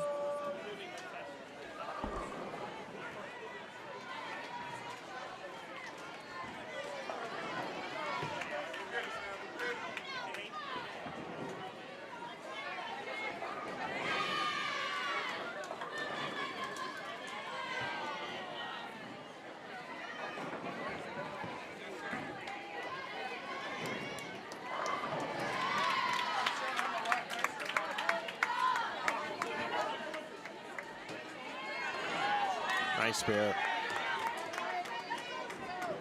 310, no problem for the junior from O'Fallon, Illinois.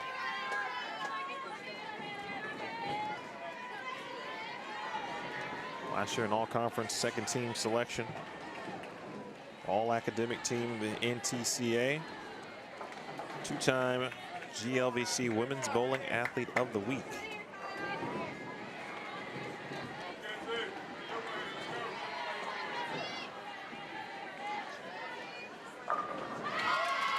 Gonzalez makes it 3 in a row. And the early advantage to Louisiana Tech here on 25 and 26. That's got to hook a little. Actually, probably a good thing that it did not hook. That could have been a very difficult washout.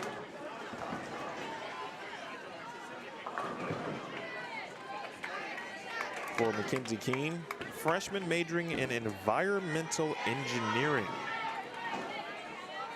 Some of the majors that I see across college bowling, collegiate athletes in general, but college bowling, I go, man, environmental engineering.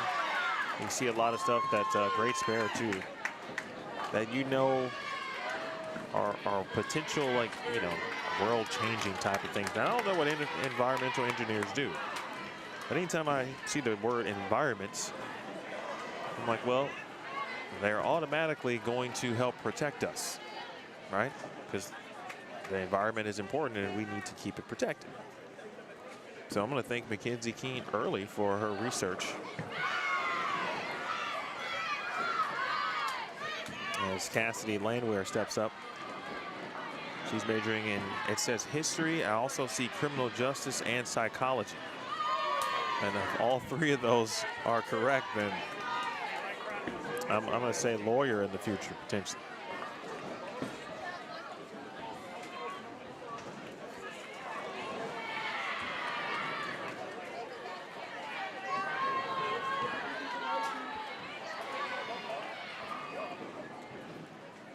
Jim, no, you didn't, but I'm happy that you did. Because I'd like to know who's rooting for who in the chat. I appreciate you watching.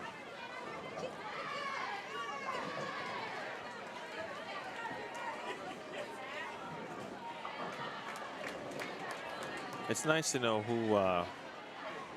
who's rooting for who.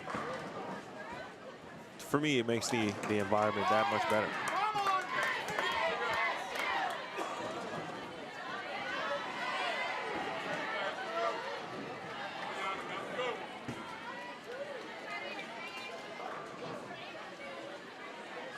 We've got a front six on 29 and 30.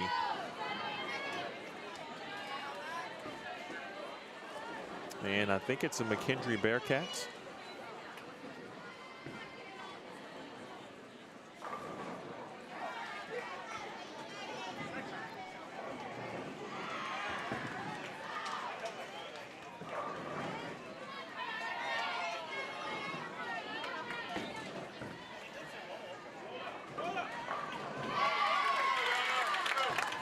Lindsey Manning has struck on in every situation where the left lane has been a possibility. So she's got the left lane, right lane blues at the moment, but she's clean through 6. In fact, that's a clean scorecard to this point. As Carroll now did with the 1-2-4 for St. Francis.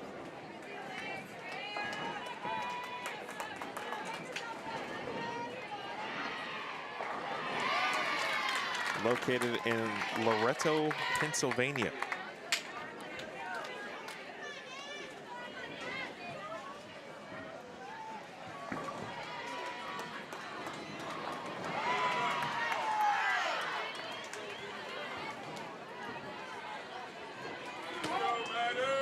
Shot there by Avery Brown. This could be a moving game or type of game potentially for, let's see, Louisiana Tech bowling next to McKendree. No, not directly next to, but they're separated by 1 pair, so they'll be able to see what the other is doing.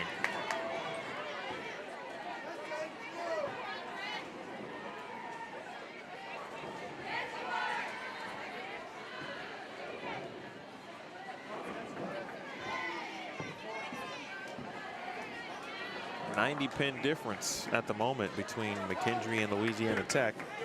Again, that's second and third respectively, with Youngstown State in fourth. And North Carolina A&T in fifth place, with Sam Houston State still with a shot at it. And they're just 122 pins out of fourth place. Little bit of a struggle here so far for Maryville. You see the many red circles. A couple of them have been 310s, and Ms. Helton has taken care of business there. But some other circles across the board.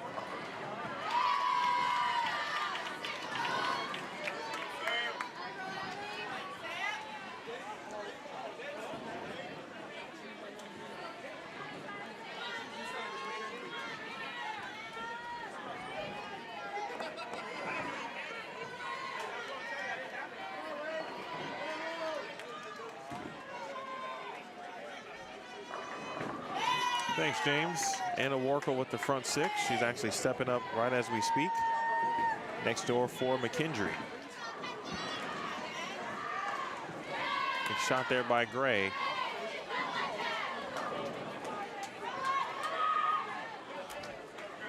And a fast 8, which turns into just a 7-pin for Anna Warkle.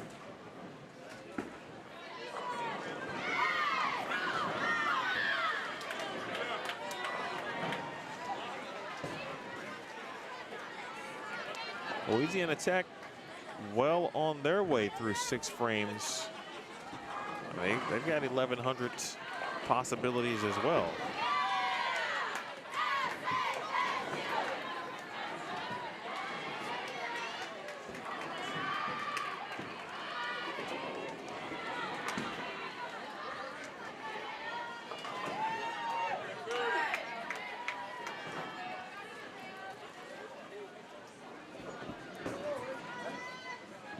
I believe Taylor Lucas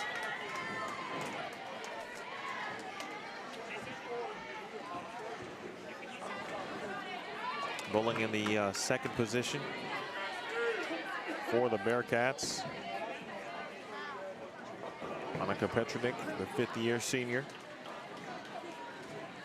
For Maryville, they're looking for a spark right now, but the leadoff spot may be the one to provide it at this point.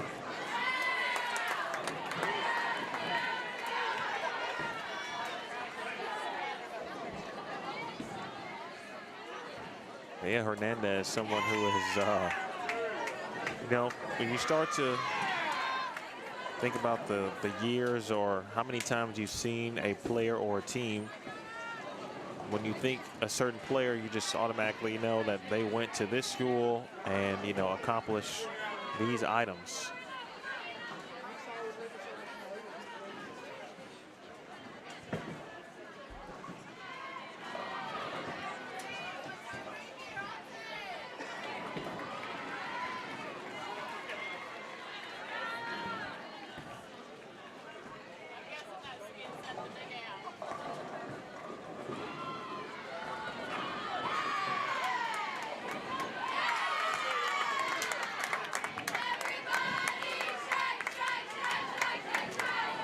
First double for Manning.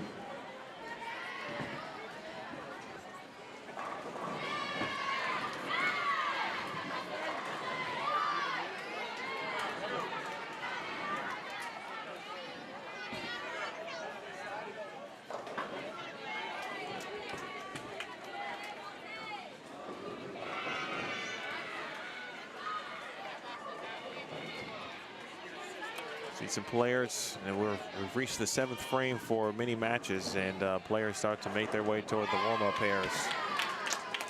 Amy Brown, another double.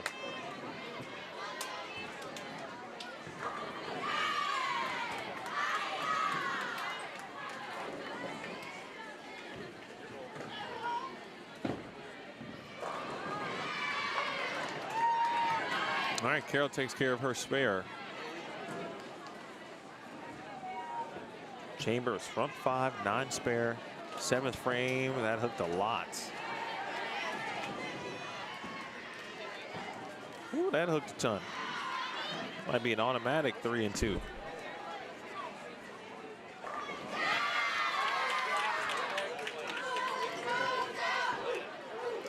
You know, with I'm just talking about hometown crowds and obviously the host event for Vanderbilt here this weekend, but with Danielle Jedlicky's grandmother working in the center, you have to think that there might be a little bit of, or at least a few individuals in the building who might be rooting for Louisiana Tech, or at least a Vanderbilt versus Louisiana Tech final.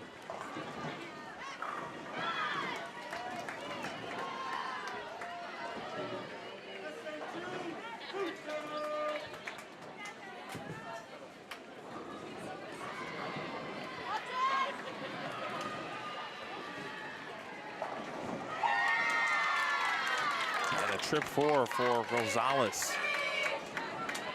That makes it 5 in a row, and here comes Louisiana Tech.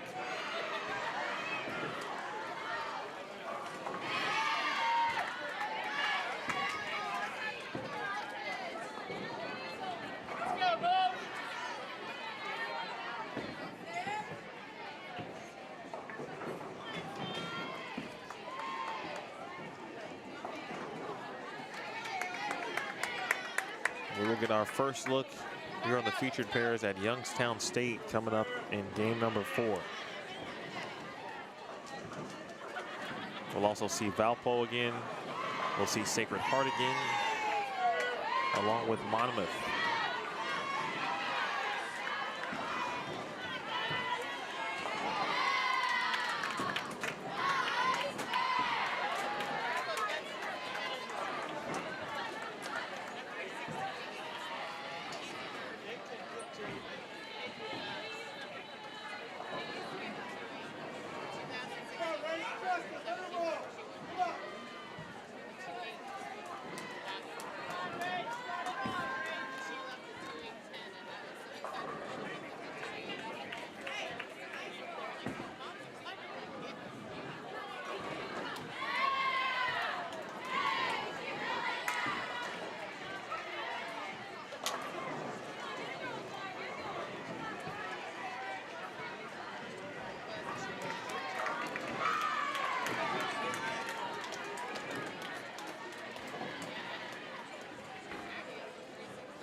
If you are just joining us, you're watching again the 2023 Music City Classic hosted by Vanderbilt University. We're live from Smyrna Bowling Center in Smyrna, Tennessee, just outside of Nashville. This is the final regular season event of the season. Next weekend is conference tournament weekend across the board.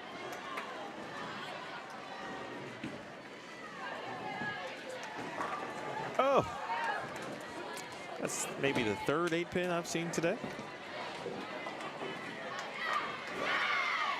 Every time an 8-pin hits, I'm just, you know. Shot to the heart. You're too late. You give love a bad name. Sounds like an 8-pin to me.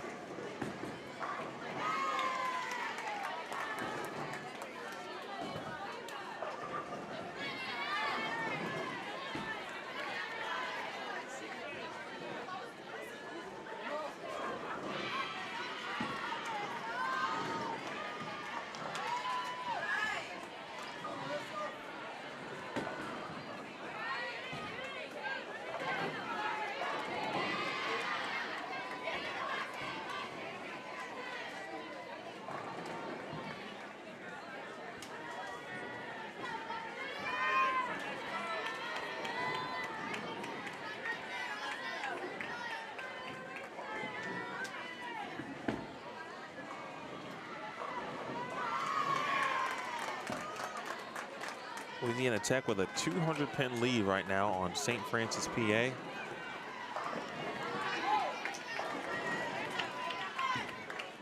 Lindsay Manning missed left there on her good lane. Mismakeable for Maryville's Anna Maxwell.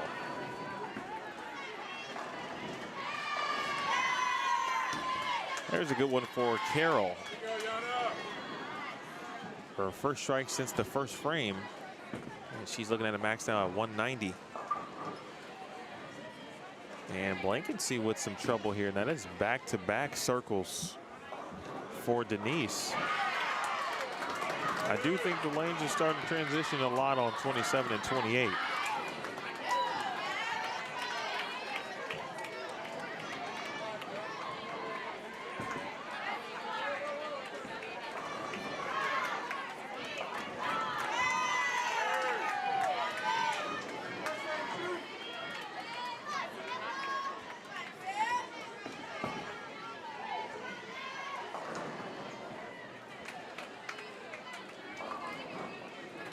So back-to-back splits, 3 total opens now for Blankensee.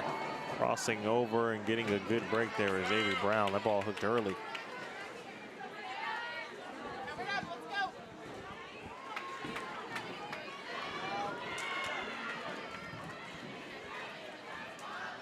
In Vanderbilt 6-1, a 74-94 pinfall total, leading the way through essentially what has been, well, 5 Baker matches yesterday, 2 traditional game matches today.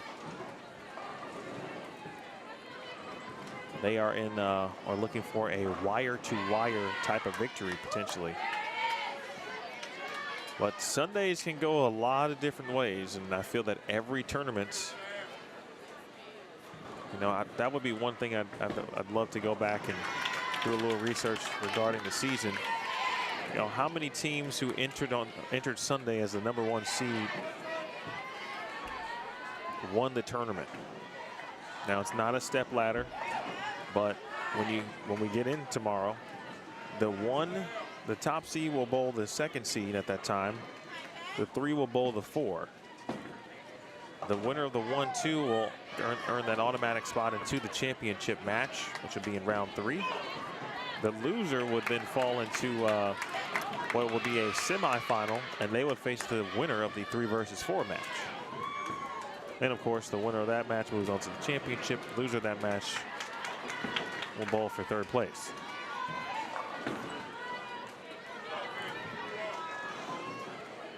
So still much to be determined.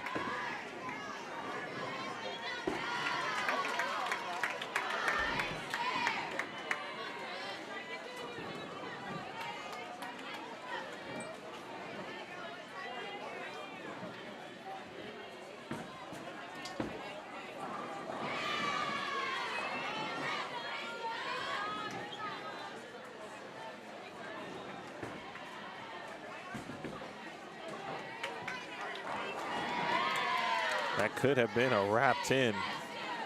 Kaya Gray said, Give me the 3-bagger. Set myself up for 2-0 here.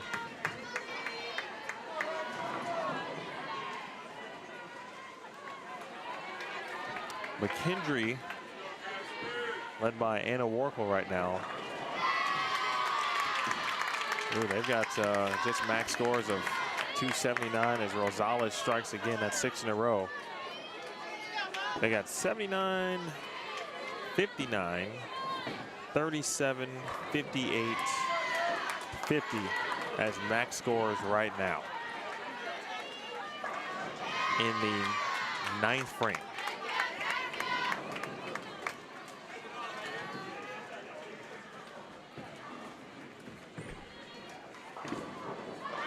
I don't know how many years there's been a consensus, you know, you always hear that word consensus when you talk about top overall picks or consensus #1 ranked player and this, that, and the other. You're talking about recruiting, for example. But I haven't heard one argument from anyone this season suggesting that McKendree is not the best team in the country. Some people say, yeah, you can make an argument for XY team, and that probably would be Vanderbilt. They would fall into that category. But still haven't heard people say, yep, McKendree is not the best team in the country. Everyone has said, yeah, they are the best team.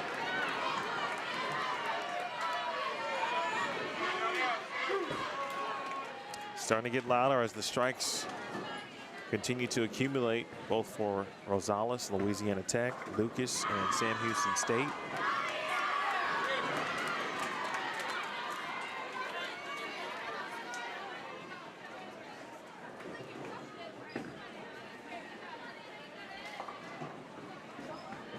Saw the big double in the energy from Petronik for Maryville. Trying to provide a spark. They're going to lose the match, but you don't want to fall into a certainly deeper hole regarding the standings. And you don't take anything for granted, too.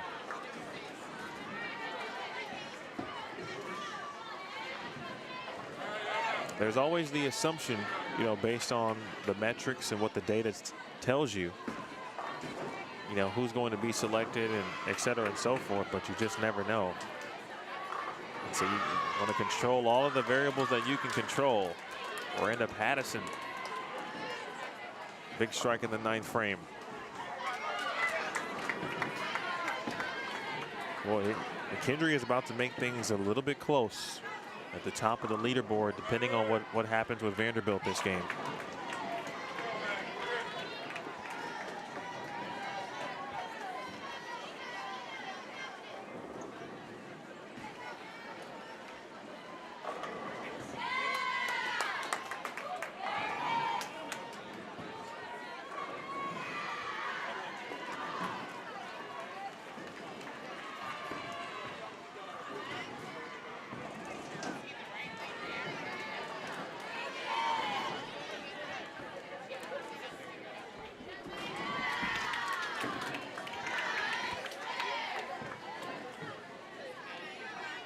That's a great point, Don. We mentioned that a little bit yesterday. Yeah, she's going to be Nick Saban-like in a minute. There'll be trees and branches and leaves all across college bowling.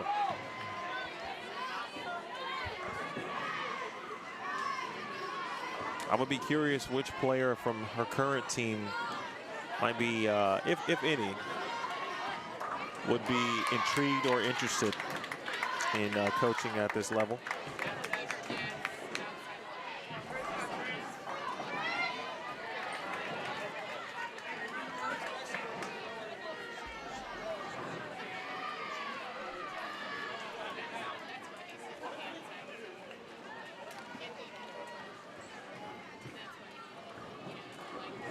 There's been one open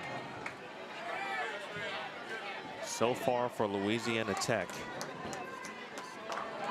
And certainly a 6-bagger helps, but when you're filling frames and putting up doubles and triples,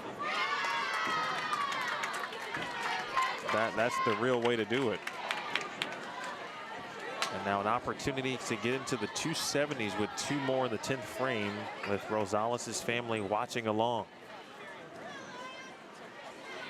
as they typically are, whether in person or virtually, and they are in person. Saw them walk in the door this morning.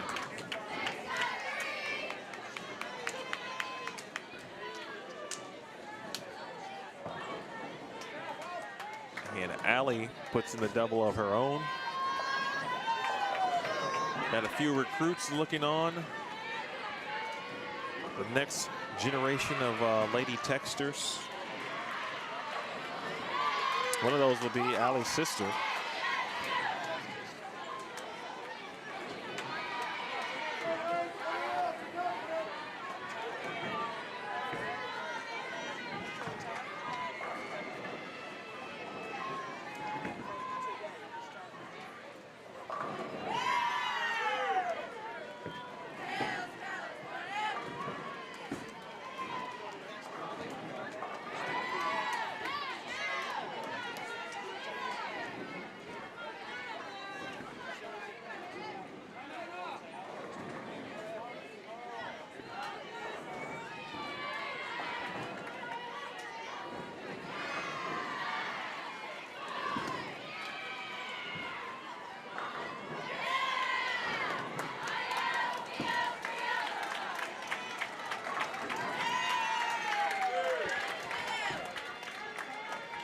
So it'll be Allie, then to Abbey, Linedecker.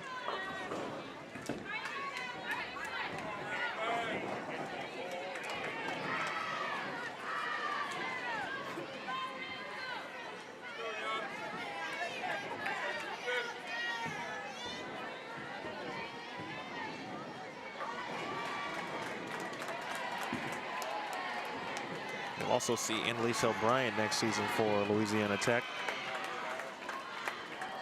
Kaya Gray getting the job done. Oh, I was one frame behind. I was talking about 2-0. She put up 230. I'm like, wait, what? How did I get there? I missed a frame. So 235 for Kaya Gray. Taylor Lucas stepping up on 28. Shout out to Kaya, of course, from Chicago. We always rep. Ooh.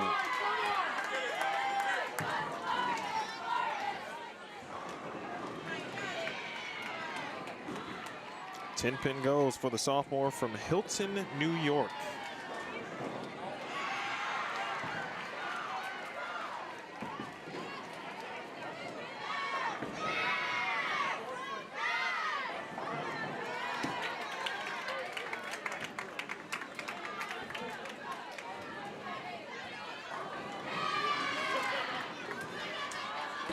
Not a bad game overall there for Manning. Of course, the two opens on what was her good lane.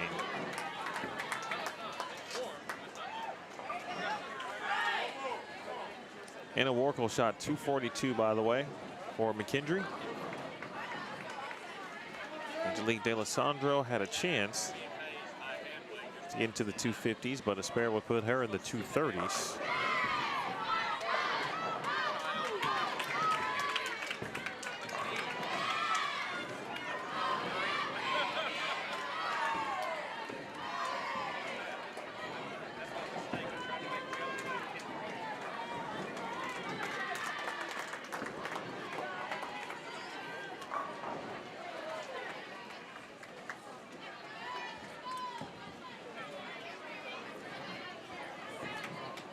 .269 for Lucas.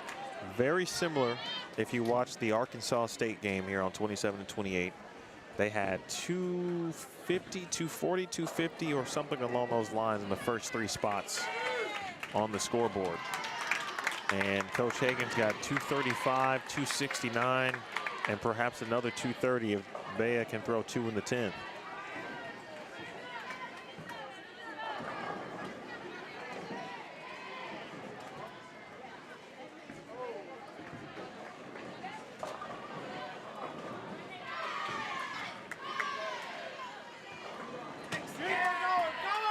There's one.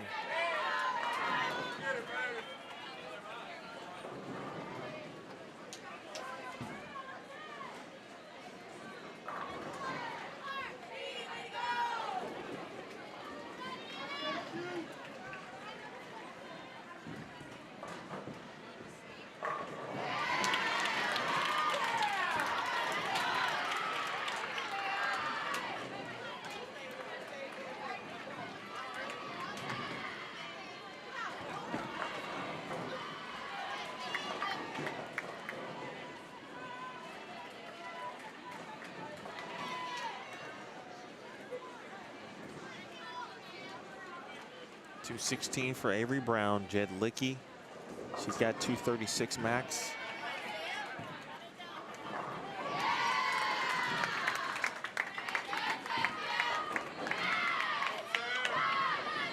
Maryville is going 197, 206, 147.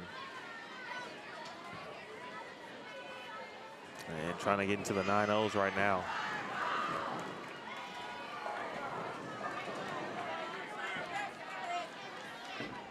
Really good shot by the southpaw. She thought so too. You can tell the way she had returned to the approach. Like, yeah, I definitely get that one.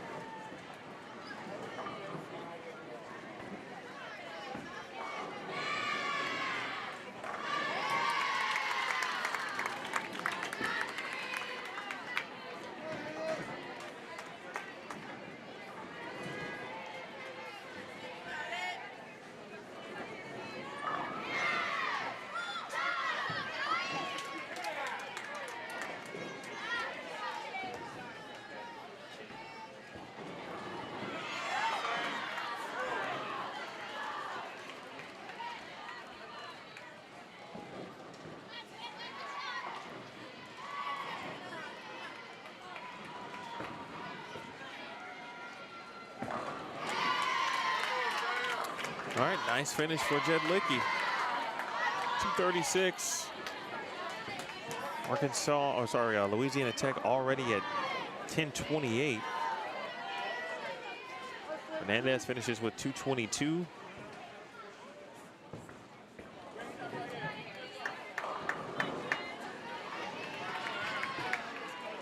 Sam Houston State trying to make a bit of a leap too here in the standings. Let's see, they were 6th. Well, they're going to make it very interesting here with a game or 2 games left now after this. Rosales carries the world.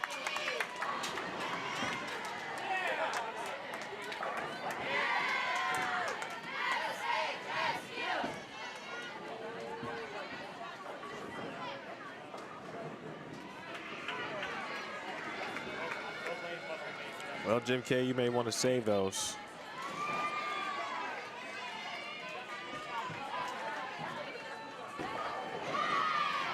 And not that they would, but because of the NIL, new world of college bowling, if they were to charge you, it would have been acceptable.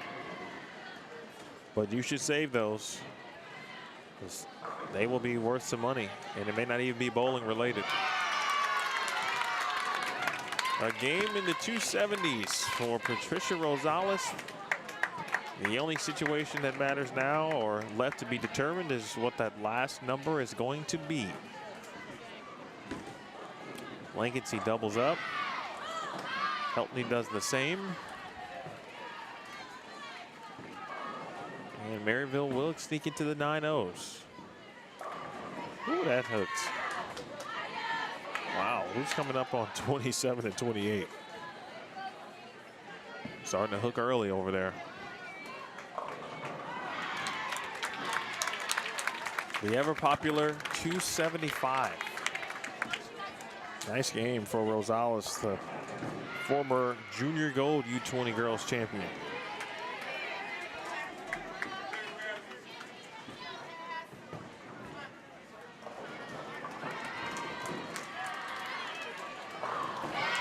High flush there.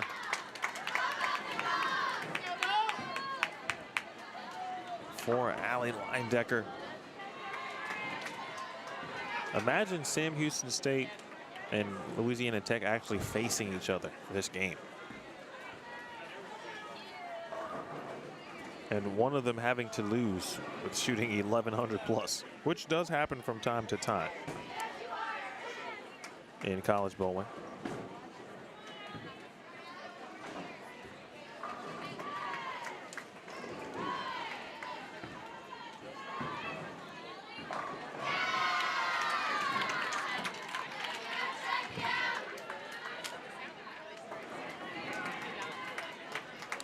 Another one for Allie, and that's going to be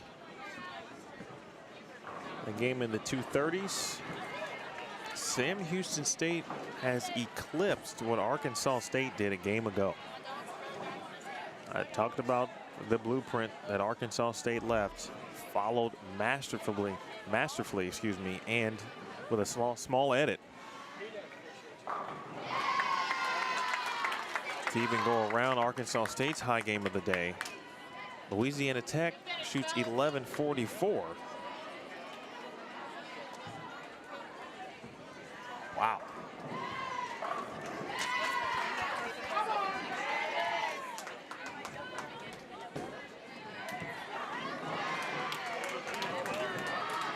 That's impressive stuff from both of these teams. 1157. For Sam Houston State, 235, 269, 222, 185, 246. That gets you to 1157, 180, 216, 236, 275, 237. That gets you to 1144. So in the last 2 games, we've seen 3 team games of 1144 or better. I will thank them personally for deciding to have them happen on 25 through 28, and I can tell you I had nothing to do with it. But everyone likes watching strikes. And meanwhile, of course, McKendree not done yet. Hope Grambling can strike to get to 1149. So 25 and 26 produces 1144. 27 and 28 produces 1157. 29 and 30 will produce 1140 or better. And folks, Hope missed a 10 pin in the 9th frame. Or they're looking at 11, maybe 60. She also had 4-4 in the 5th frame.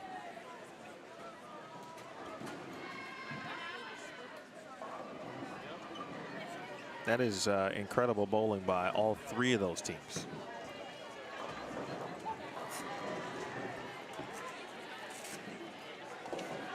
$11.46. So 11.44, 11.57, 11.46.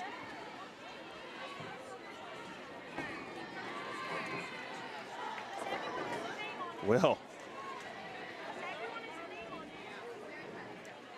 needless to say,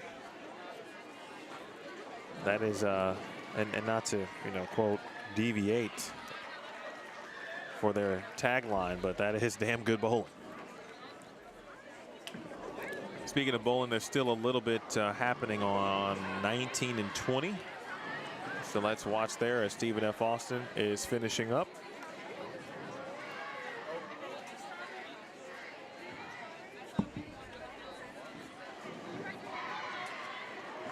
Stephen F. Austin facing Belmont Abbey.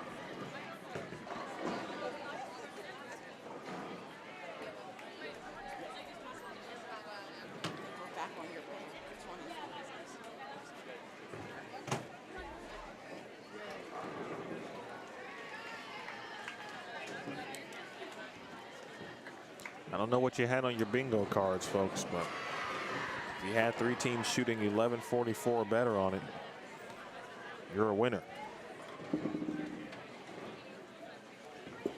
That's going to make the standings a bit interesting. When you shoot 11.40, you hope that the other teams don't match you, especially those you're trying to run down for a spot in the top 4. But that's just not the case.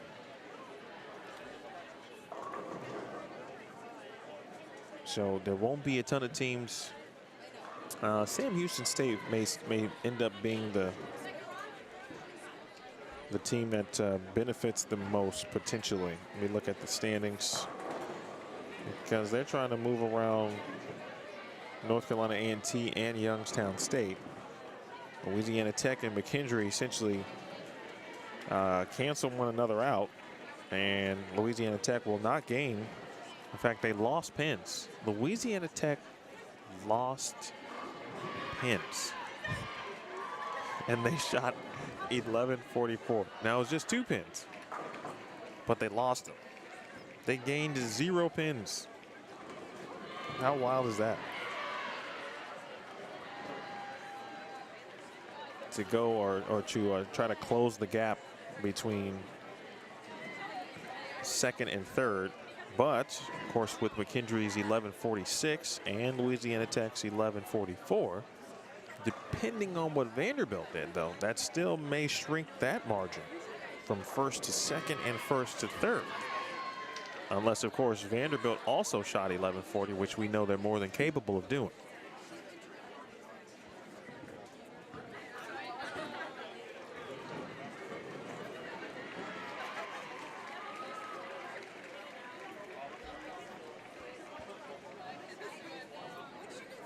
Hearing some loud applause down on the low end of the building, and you're never quite sure what's happening in the particular area. But having said that, wow. So coming up next, on 25 and 26, we will have Sacred Heart, who we saw 2 games ago. On 27 and 28, they will face Monmouth, who we saw yesterday. Oh, I'm sorry, that's not right. Sacred Heart is going to face Valparaiso. Monmouth is going to face Youngstown State.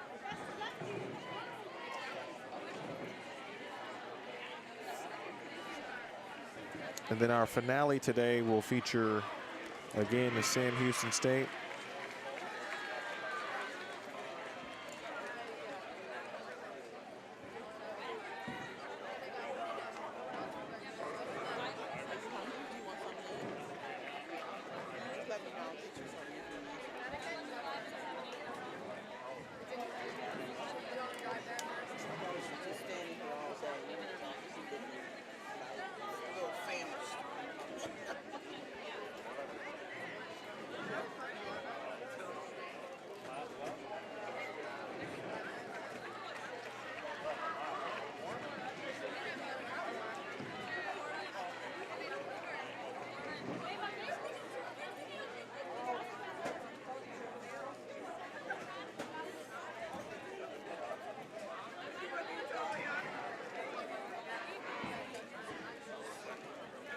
So again, the finale will be Sam Houston State and Wright State, Aurora and Marian to close out the day.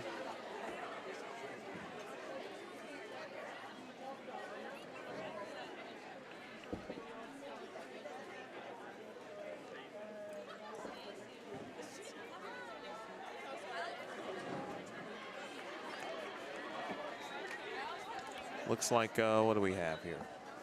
1, 2, 3, maybe 4 pair on the low end. There's still plenty of folks bowling on the on both ends of the building. Obviously, this middle part of the house produced a ton of strikes, therefore getting done pretty early.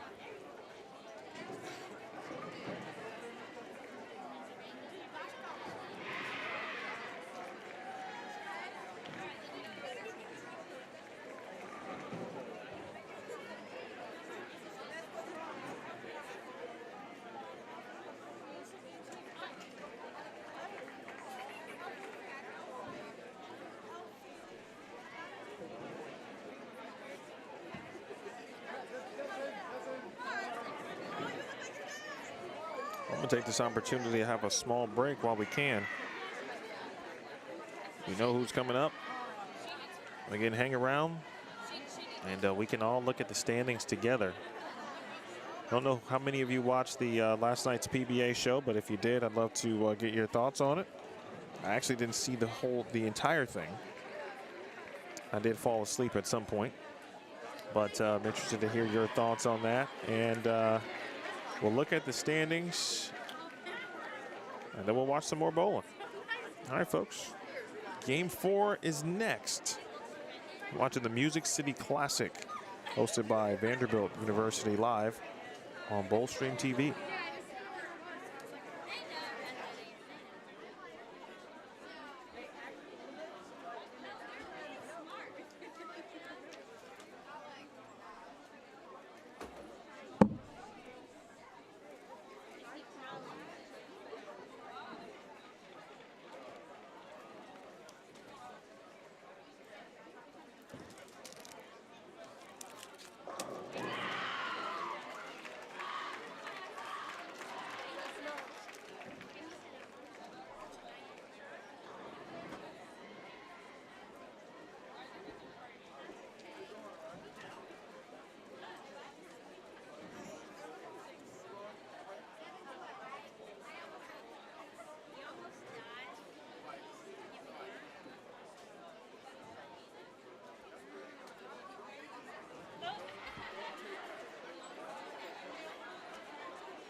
completes match number 3. You can begin your move to match number 4. I don't know yet. If I'm not going, you guys don't have to say. Right here. Well, my mother was watching with kids, so I've got time. She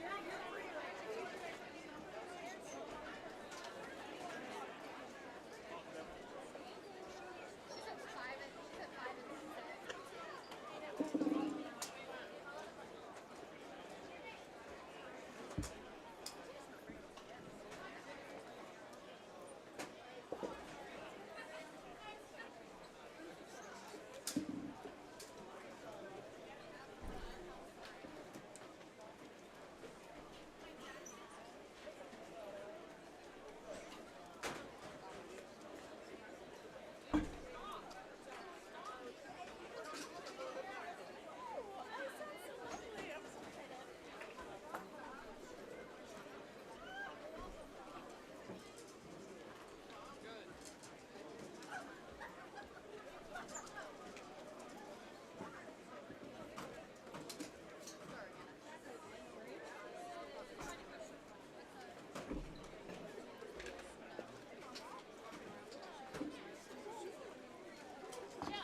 Athlete cheerleaders are ready for match number 4. You may begin now. Go, Pioneers!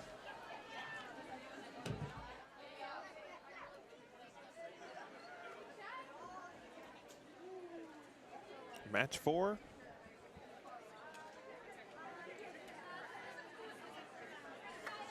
About ready. In fact, Monmouth is not wasting any time as Saya Sweeney will get things started.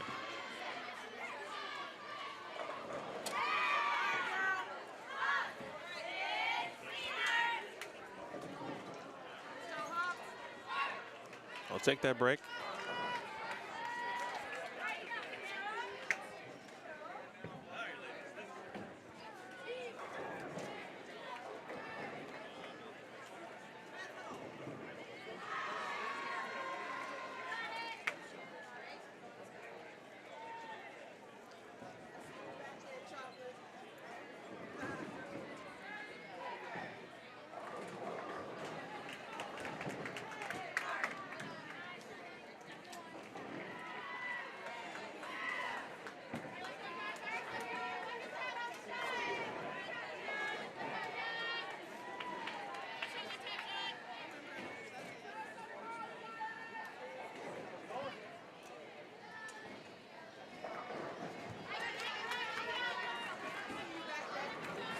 So first time we get a chance to see Youngstown State.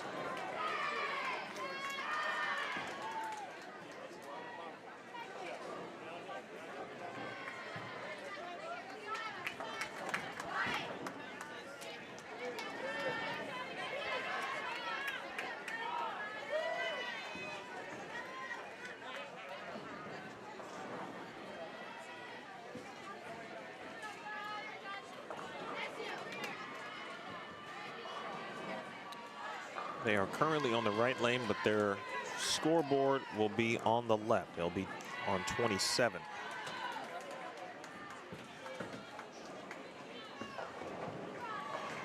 Sacred Heart is back with us in the vicinity. We saw them 2 games ago.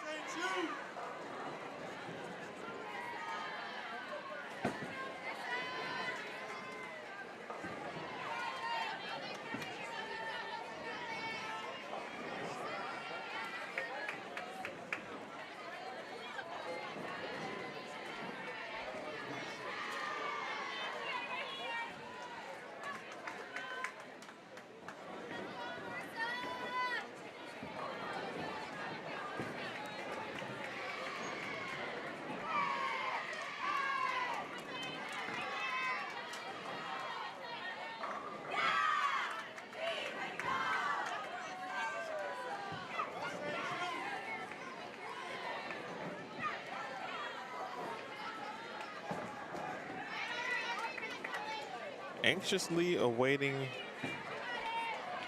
the standings. As we might look back on this tournament and say, Game 3 on Saturday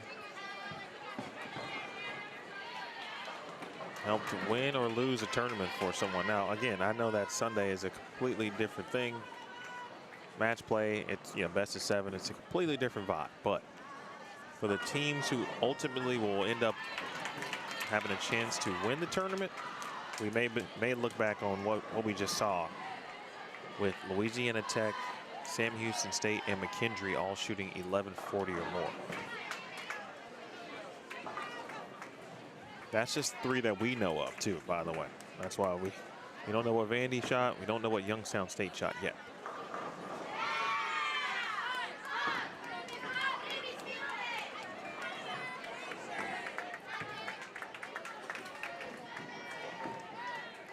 Jamie Phelan has been a really solid player in this this 4th position. She was there for Baker yesterday. She's here in the traditional team lineup. And I think according to the roster, yeah, the only lefty on the team.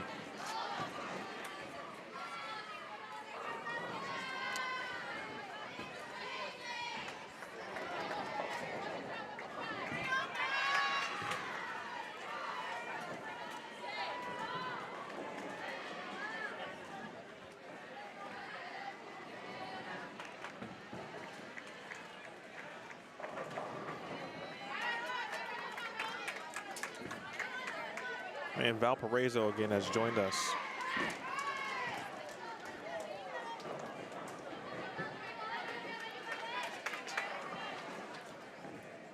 Valpo 2022-23 roster. Just hearing some teams kind of around. They have no idea where Valpo is. It's in Northwest Indiana.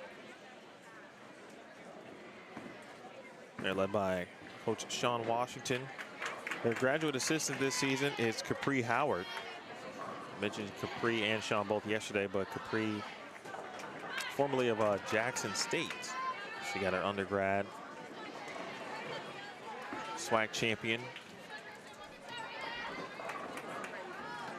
She may be one SWAC bowler of the year.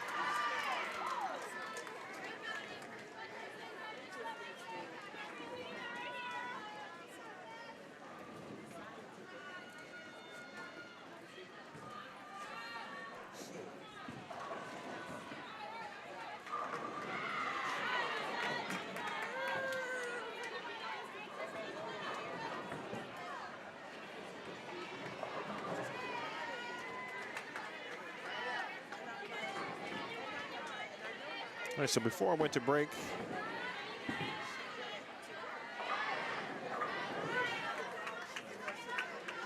Asked about your thoughts on the PBA, last night's PBA show.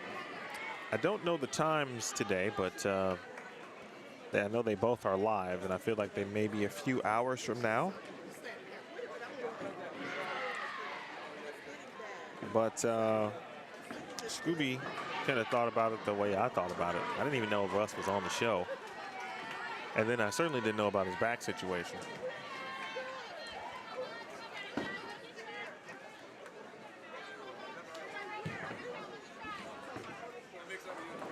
So, which made it even, even more difficult.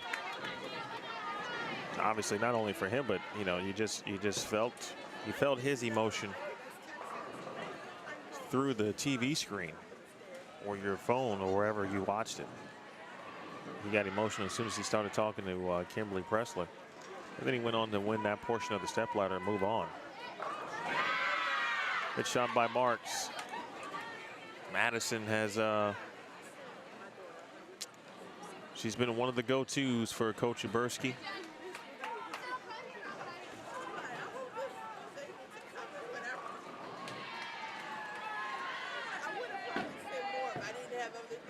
As far as the amount of players on the, regarding the shows, it's a novel idea. And, it gets an opportunity, a different way to fill some TV time. And, maybe there's no, or a ton of special events. There was one last week. But if you got some extra TV time, they say, all right, well, maybe you can be more creative with the TV format, which Tom Clark has certainly done. So I kind of like it. It's good to be different. There was another good thought here as I scroll.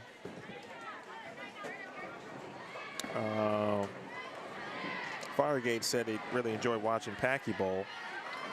He started watching more bowling YouTube channels, and it's cool to see the progression through the different phases of the week. So. Yeah, I think that has added just a completely different element. And then Don followed up with the ability now to be able to watch both qualifying and not just the stepladder, of course, but all of qualifying and of course now through Bowl TV. In previous PBA iterations, extra frame, flow, etc. And same thing now, of course, on the women's side of things. So it is, and then couple that with what you see with the individual YouTube channels and how each player talks about what they talk about during the week, and then you get to see the struggles, the positives, what they learned. And then if they make TV, it's like the added bonus. And then that's more content, obviously, for them, but then you get to see it all play out. Very happy that bowling has, kind of made that leap, if you will.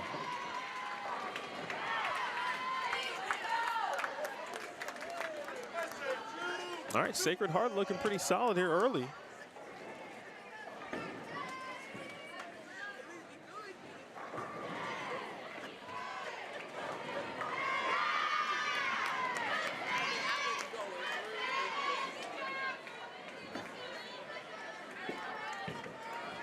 $17 is an odd number, though, for sure. Well, it is actually an odd number, but it's also an odd number, if you know what I mean.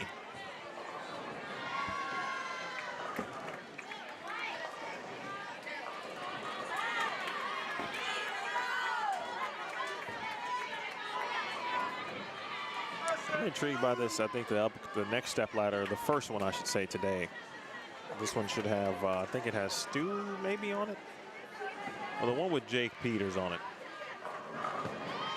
I'm just very curious to see how the lanes will end up playing with the varying styles. I think that's actually one of the cooler things with this many step ladders.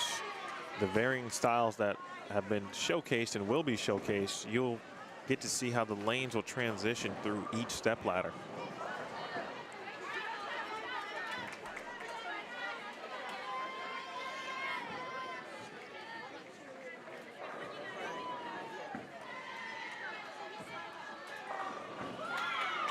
Oh, well, it's the business to be in, Jim.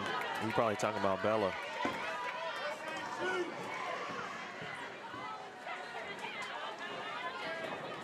it's a very easy way of entry, in my opinion, as far as, you know, wanting to create, you know, help try to create or grow an audience for yourself, for your brand. You just want to showcase what you do as a player, get yourself a channel, you know, get decently good. You got to start somewhere as far as like editing and camera shots, and as you progress.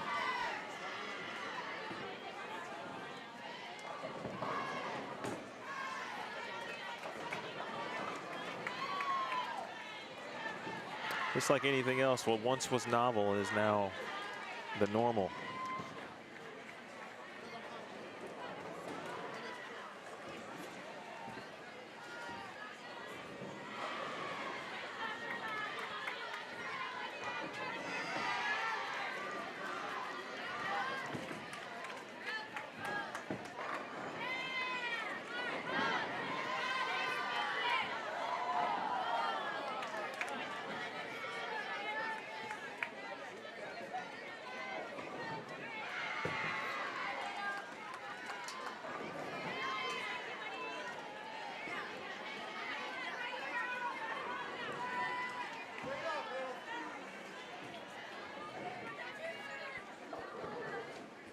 Mentioned Coach Kaburski, excuse me.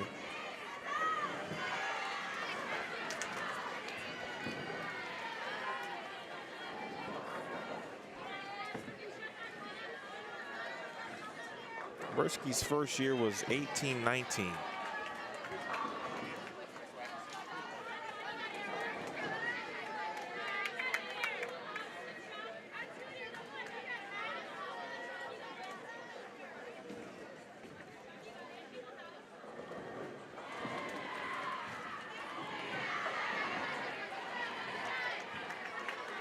They have been essentially on the way up as a program, and I think now certainly at this point have established themselves as a top level type program.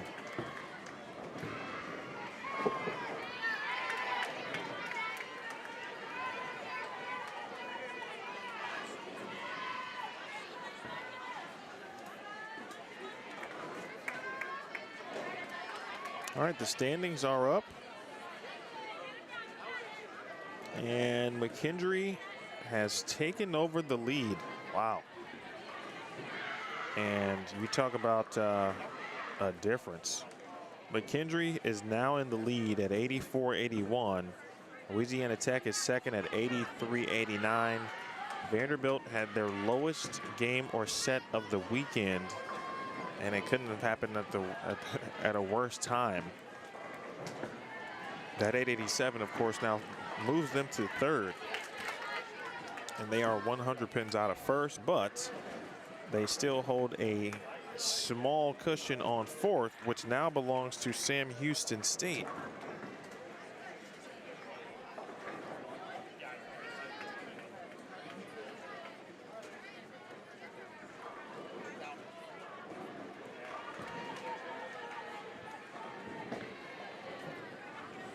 .209 pins separates third and fourth. But the battle now for fourth place, Sam Houston State and North Carolina A&T. 172 pins now with 2 games to go. A&T is in fifth at 8,000 even.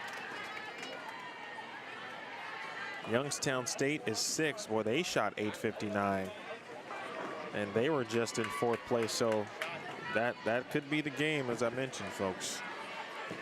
And look back on this after tomorrow and think back to what we watched in Game 3 with McKendree's 1146 propelling them into the lead for the first time this week.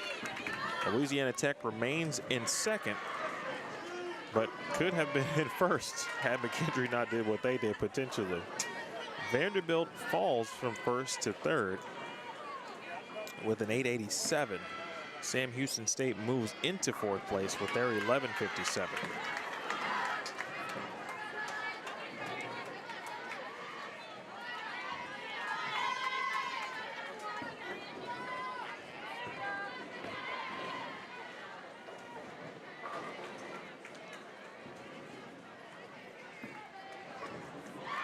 I tell you, that battle for fourth.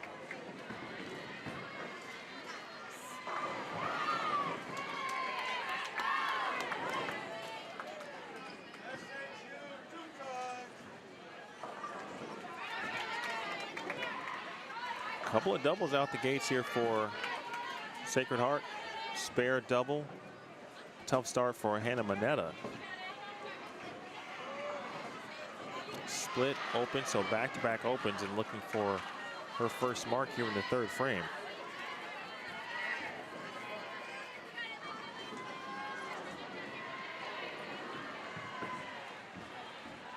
It's a good shot. That's a good one right there.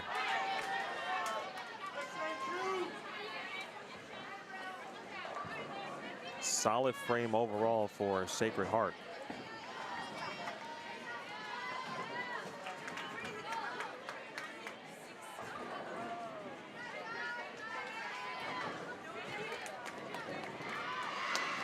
Comes Noelle Judy.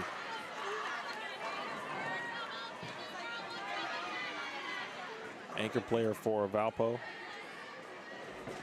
From Tinley Park, Illinois, a senior. I mentioned that Valpo is from Northwest Indiana.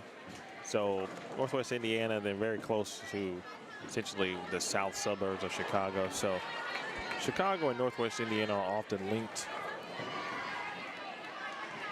We got Lou Smith from Ohio. Peyton Brake is from Kent City, Michigan. Allie Eibel, also from Michigan, from Burton, Michigan specifically. Jen Patz from Naples, Florida. Morgan Axis from Plainfield, Illinois. That's not too far away. And then Isabella Palomaro from Niles, New York. From North Rockland High School. If I'm not mistaken, that's the same high school that Victoria Verano attended, as well as Danielle McEwen.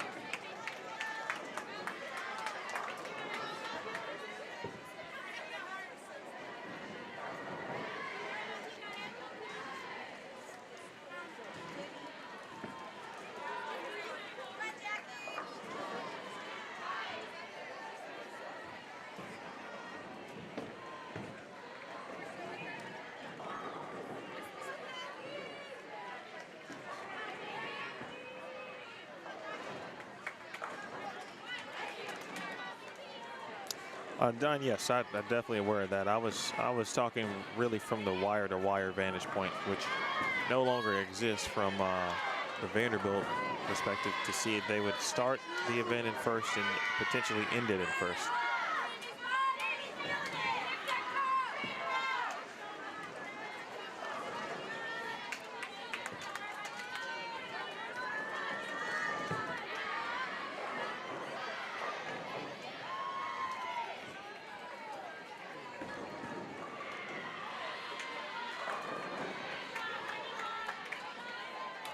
(27-28) is definitely in the transition phase. There's some spots that are hooking very early. So the more you start to open those angles, you might see a few more wrap tins, maybe a few more wheat tins. That's a good one there, though. Jenna Lair, nice shot for Monmouth.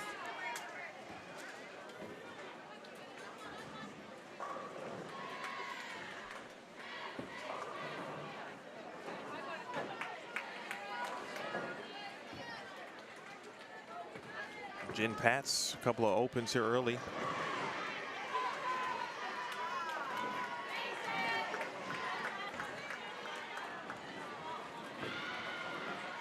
Arkansas State has made their way back in the vicinity there on 29-30 and bowling against Wagner.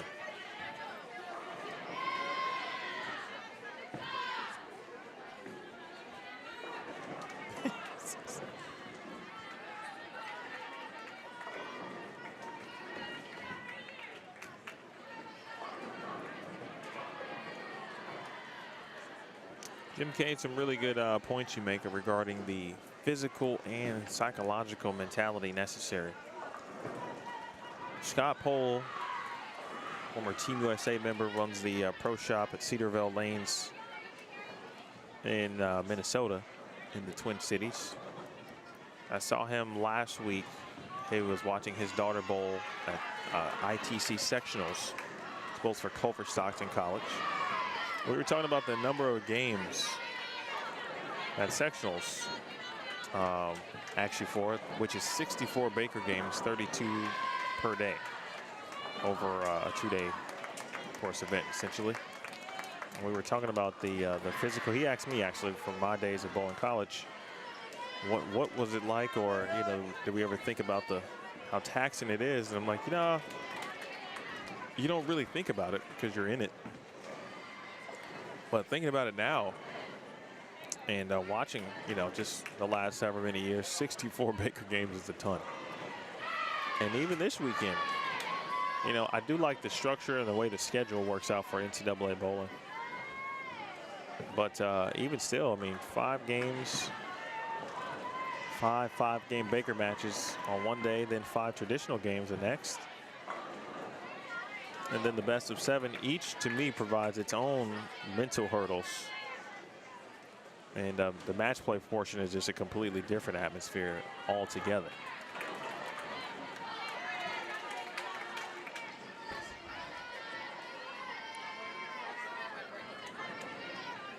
Well, that mega match format, you're right, Don. I don't think I saw too many of those last year, but you don't think that can last that long, but it can be a very long, not straight to the point winner in certain matches if they're going the distance.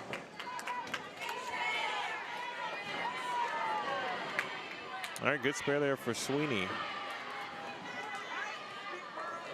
Again, Youngstown State coming off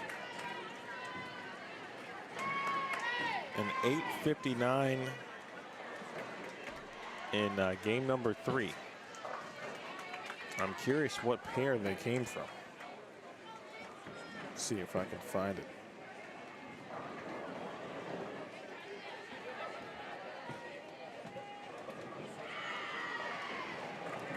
Looks like they were down on the low end on 11 and 12.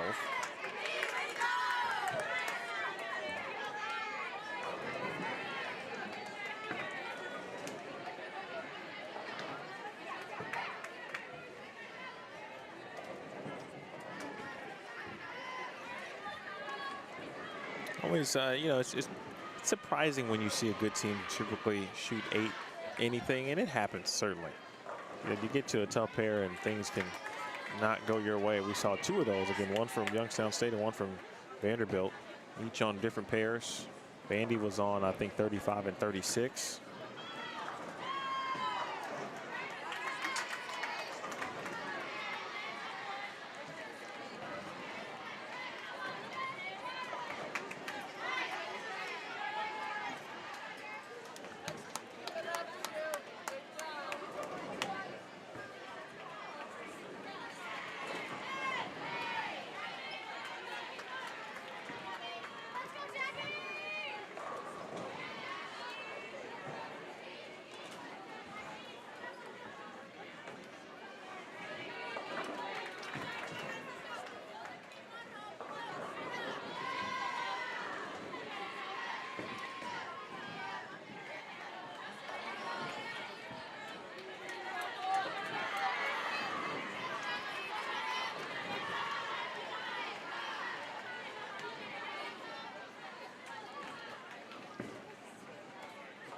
Could be good right there. That was a pretty good shot there by Latz. Or Pats, excuse me. Jen Pats, wearing number 17. And a freshman from Naples, Florida. That was around 4th arrow. I was just talking about, again, as the angles continue to increase. Good shot there by Youngstown State. And a much needed, too. You need a player when you see a few splits, a few circles above, to help get things on the right track, and that was Hope Bunk, a freshman from Billings, Montana. Got some players now sporting the cowboy hat for Youngstown State, and maybe that might be the missing link. Coach Kaburski was wearing it earlier, and yesterday for that matter, so maybe that's what's missing.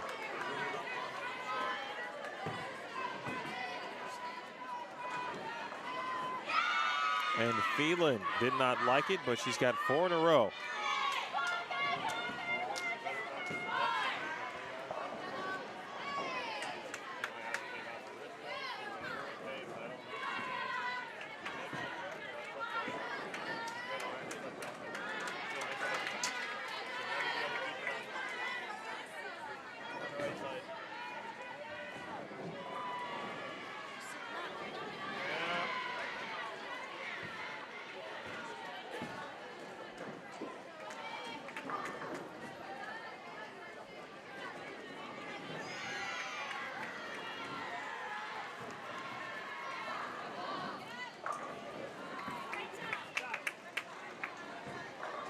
Jim, there can be a bit of a lane advantage in a best of 7. It, and, you know, it actually pays to be the higher seed in those situations in NCAA bowling, because the higher seed will get to choose where they want to finish with that game 7, as the teams are flip-flopping lanes back and forth each game. So if it does get to game 7, the higher seeded team can choose where they would like to finish. So, but, you know, at the same time, if it is going to 7 games, you know, you wonder at that point how much of an advantage does either team have, really. It just depends on how that match shakes out, or a particular match does shake out. Sometimes you get hot, right? You shoot 230 late. Going to game 7, you're the higher seed, so the decision's kind of easy. Sometimes it's just flip a coin.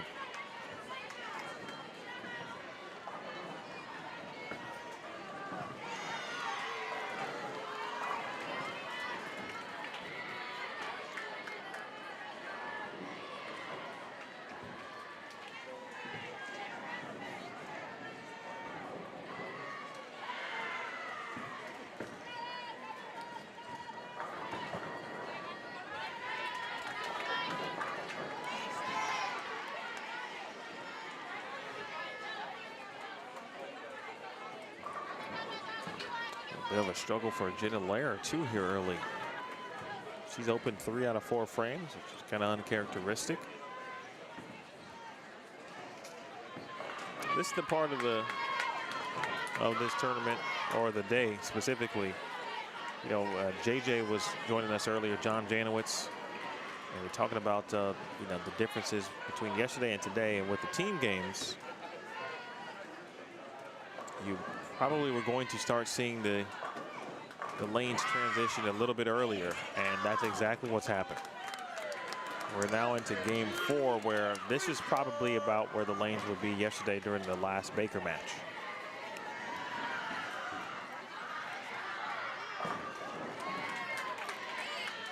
A big 3-bagger for Minetta, Sacred Heart. Looking for a dub here. They're up early on Valpo through 5 frames.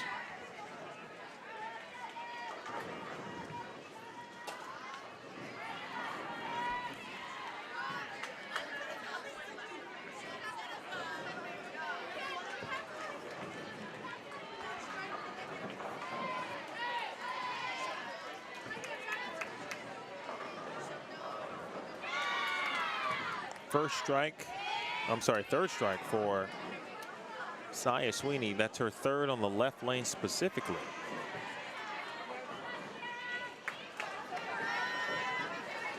Let's take a look at the individual standings now that we are through 3 games.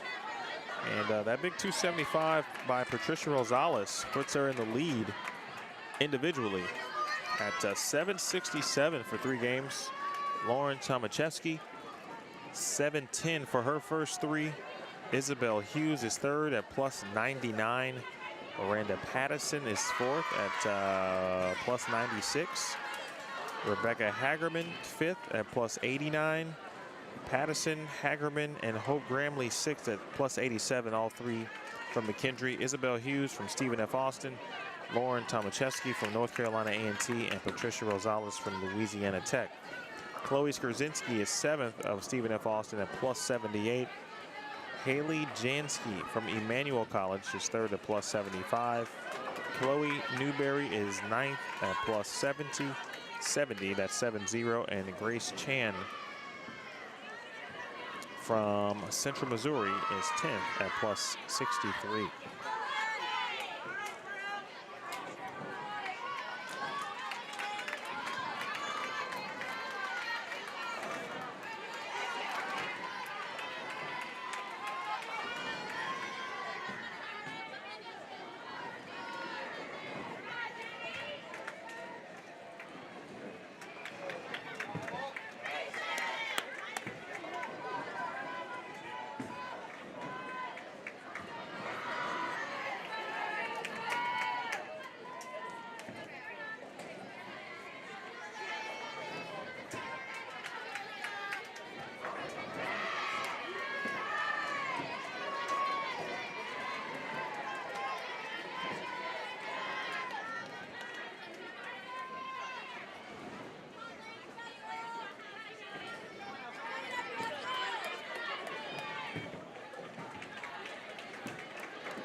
And that last loss from, well, I should say the 859 from Youngstown State, you assumed it was a loss, and it was. They lost to Tusculum 865 to 859. And then Vanderbilt lost to Arkansas State 1008 to 887.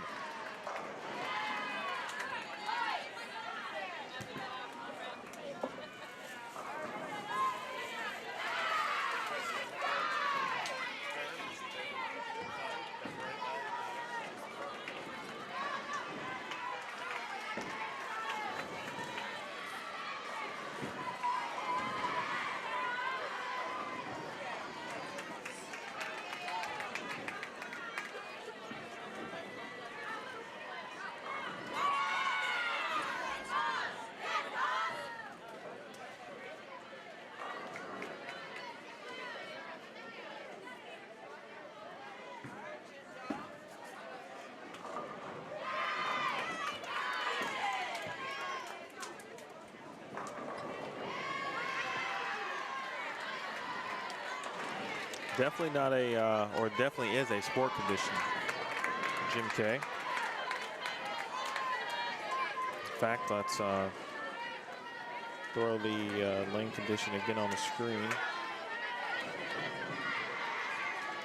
just to remind everyone what the players are bowling on.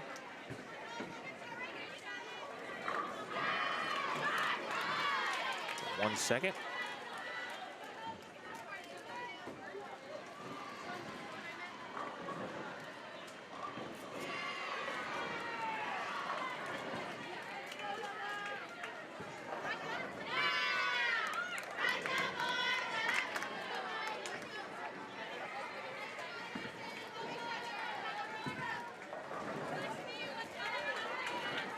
All right, so quick look. So 40 feet again, 27.71 mils with a 2.45 to 1. That's the ratio. So it's a solid medium condition with a good amount of volume, although talking to JJ earlier, he was thinking that perhaps there could be more volume, considering the amount of games and how many balls are going to be obviously thrown down the lane in these couple of days. But, you know, it looks like it's, again, because of the traditional team format today, seeing the transition a little bit earlier than you did yesterday during Baker.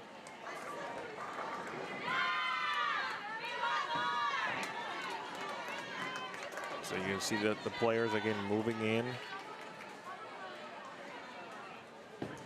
And I think you've seen that actually throughout the day. Some teams have moved in a little earlier. Some teams, I think, tried to stay out a little bit longer, which for some it worked well.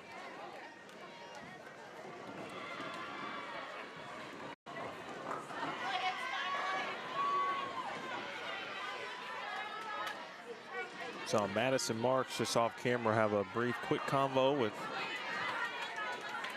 Coach Kaburski. Meanwhile, Sacred Heart trying to get a dub here against Valpo, and they're almost through 6 full frames.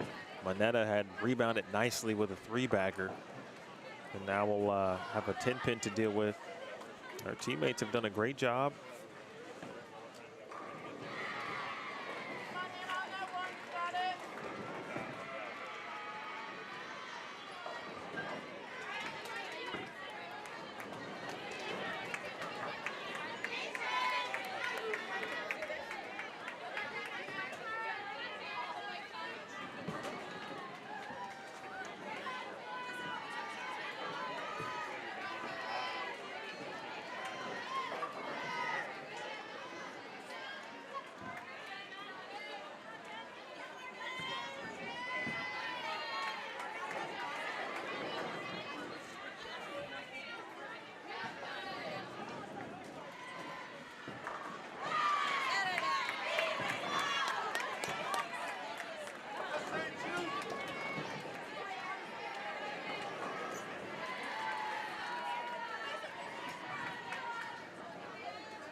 Morgan Brunette, the sophomore from Plattsburgh, New York.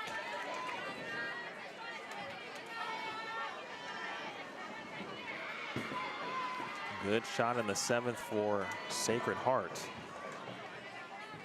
Can Youngstown State, they're in need of a little bit of a spark here.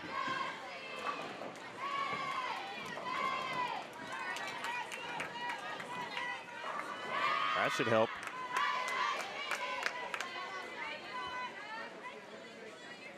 Heck of a shot there by Jade Cote from Quebec, Canada. Business administration major, a sophomore. Irish Pogge, how are you? That's a YouTube legend right there, Irish Pogge in the bowling world. And Amy Drescher has joined us, whose daughter is also part of this Youngstown State program, but unfortunately had to redshirt medically.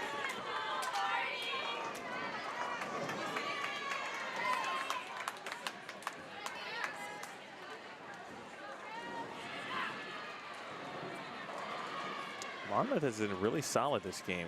We've probably seen them maybe 3 times, I think, so far. Twice yesterday, 1 today.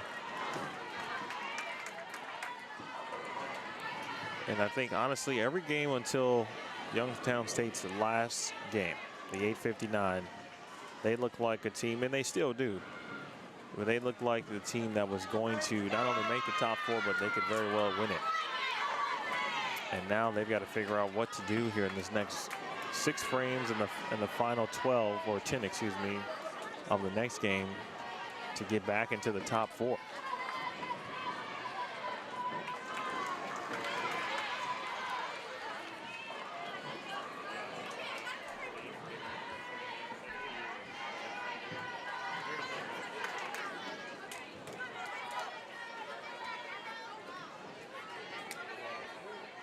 Appreciate you tuning in there, Irish Pogge. You really are a YouTube legend, though. I know you said no, but you were posting, you know, classic videos, if you will, before there was a quote-unquote, you know, place to put those.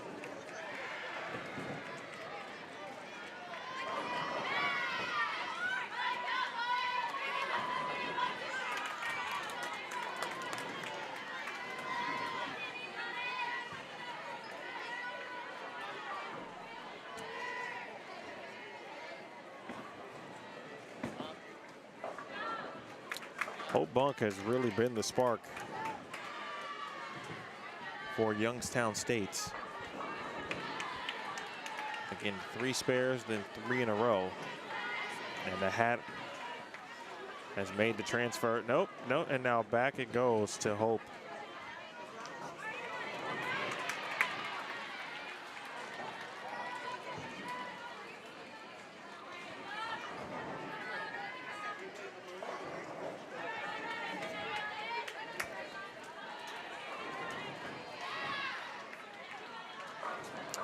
Wasn't a bad shot by any stretch, but you saw that ball as it got down to the first rangefinder. It started to really rev, really read, and it started to go. And so that's either going to be, has to be another move for Kirsten Moore there, or maybe even a ball change. Manetta, boy, she was happy about that. She got one to hold.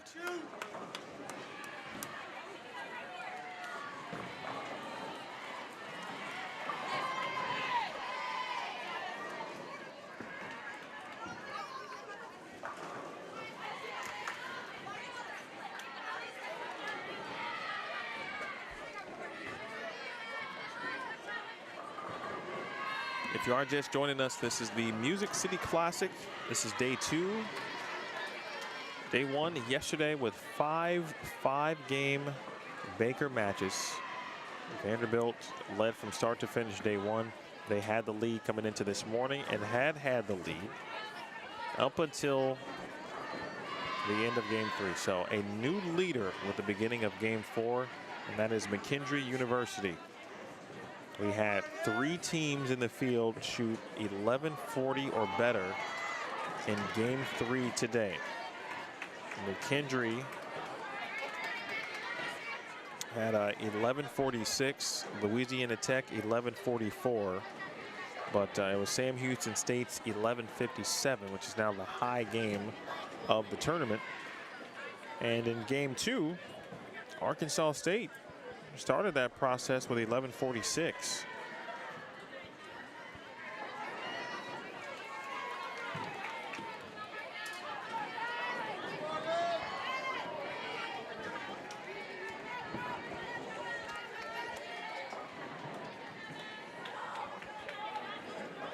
Valpo's had some good opportunities.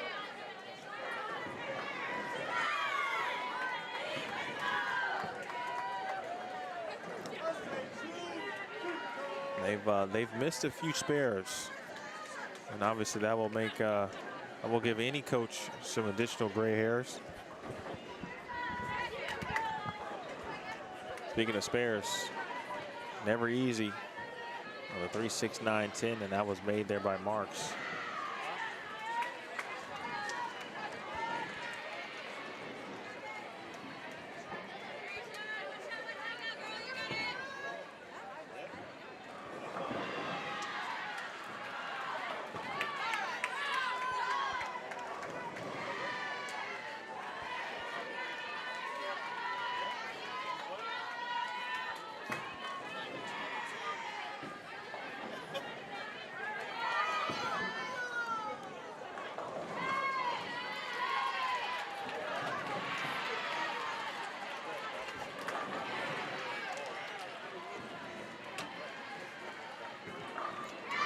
Amy, you'll be happy to know that Allie is right now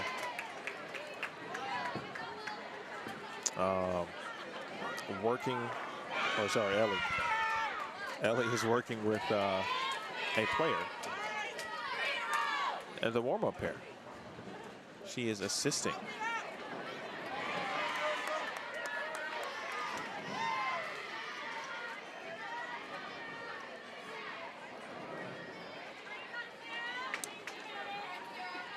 Ellie Drescher is who we talked about earlier in regards to player on the squad and bowled essentially the first half of the season and then was injured in January and unable to finish out the season competitively. But will be returning, which is fantastic.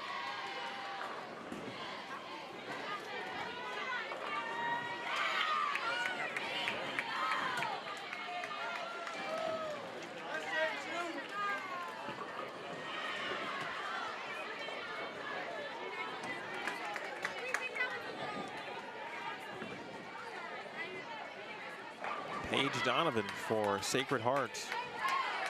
Again, been solid. That 3-4-5 for Sacred Heart. Now the leadoff player starting to get into the mix a little bit also. This could end up being a very solid game for Sacred Heart. They are in 13th currently. I'd have an opportunity to move up a spot or two here with a nice game.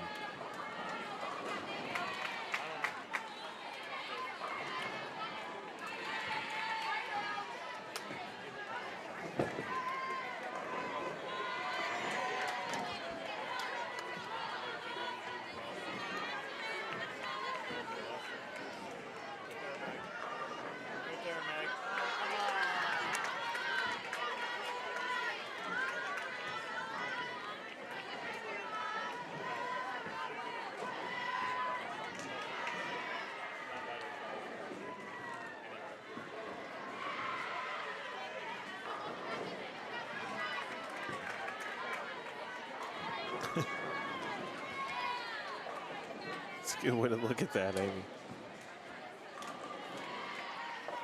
Please say hello to Dennis, too, by the way. Appreciate those who have been watching and rooting on your favorite teams, like right now, Valpo, Sacred Heart, Monmouth, and Youngstown State. As those teams essentially take a game break from their respective streaming pages. And if you haven't already, you should be following all of those teams' Facebook pages or their YouTube channels and or Twitter accounts. It's actually fun for me to watch what's going on in college bowling throughout the season by taking a look at a lot of the teams' social media accounts. Some of them are very funny, too.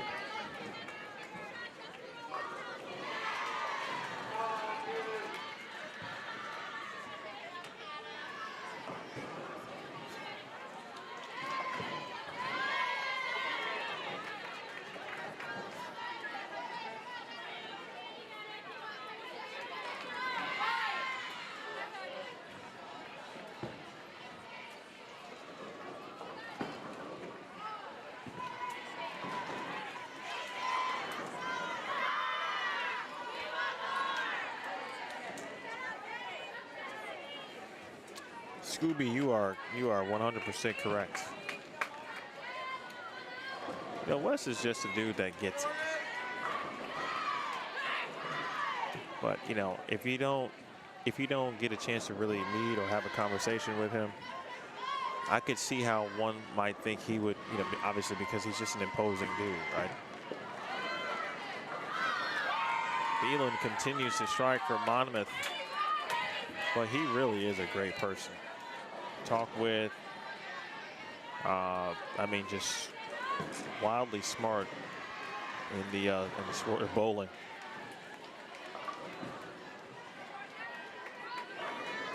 If you want to watch something cool with Wes, I would go back and watch. We did when I was at USBC, we did a show called Earl's Journey to 900. Earl was the robot downstairs who helps with ball testing in the research center. And so we came up with this idea that essentially we would use Earl to try to shoot 900 to see if it's possible. And we never quite got there. And we really only had one full season. We started a season 2, but we did a few episodes, and then there was a ton of other things happening. So scheduling really kind of stopped working out. But Wes, we started to have guests on. We had Jason Belmont actually in for a 3-game set. But Wes was just excellent. And some of the things he was saying, things he was looking for, he was basing all of the moves. Basically, he was putting Earl through based on his own, obviously, experiences and how he bowls on tour. And things that tour players are, you know, looking to see or hoping to see. And some of them are like a complete 180 than what, you know, players who don't bowl on tour, who, you know, maybe just bowl league would want to see. The really cool 3-episode series or part with him. It's either on the Bowl TV YouTube channel. It's definitely on the Bowl TV VolTV.com in the backstage, I think, or it's either in the lab, one or the other.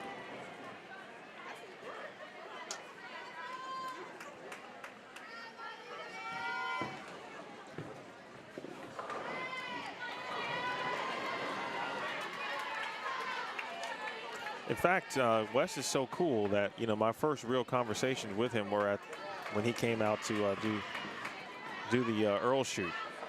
And I don't remember the next time I saw him, but he saw me first wherever we were at. He came right up to me and we talked like we had known each other for 20 years. That's the kind of person he is.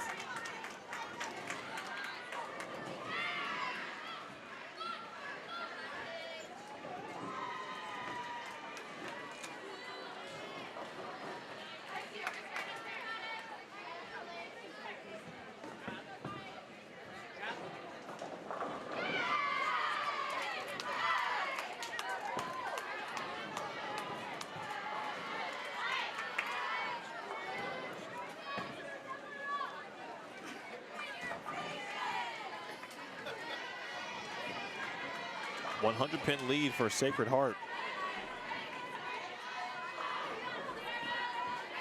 I tell you that there was no better 3-hour shoot ever than watching, just trying to get Earl to shoot or throw 36 consecutive strikes.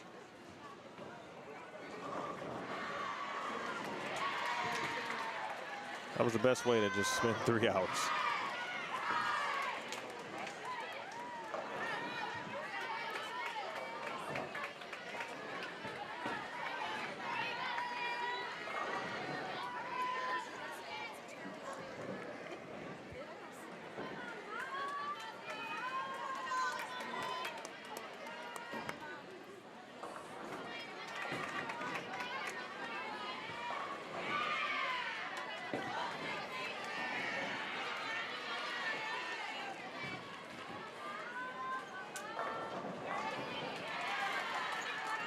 Opportunities for field shots could be forthcoming for a few players.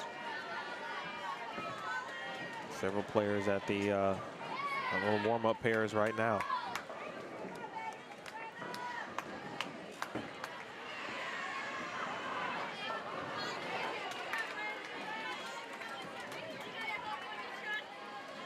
Youngstown State's got some energetic players, which that's what you need to win championships. I've been talking about energy all day, and sometimes it can get, I won't say frustrating, but energy levels can go up and down, especially a full day's worth of college bowling.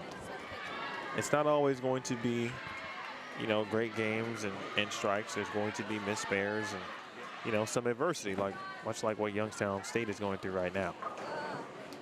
But you really wouldn't tell based on their attitude. Right, and that's to me is a very good sign of a quality team.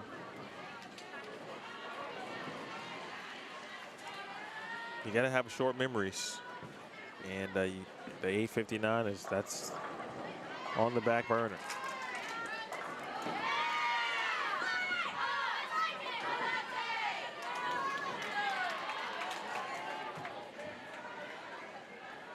And Amy, there she is. She's back. Bang.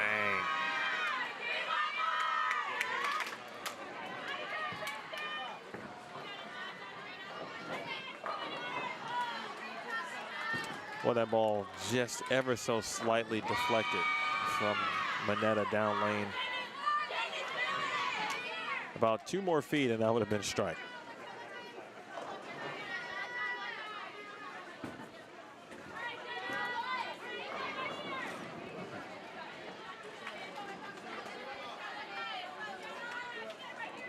Valpo would be headed to the 10th frame.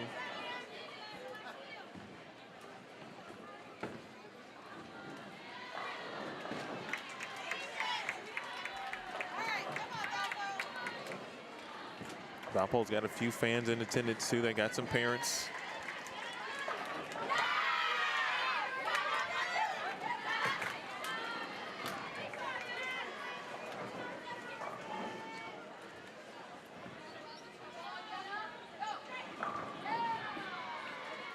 And from what I've seen so far from them, from the roster perspective, they've got some good players. I talked to Coach Washington. He's got a couple of additional players he's looking forward to having join the team next season.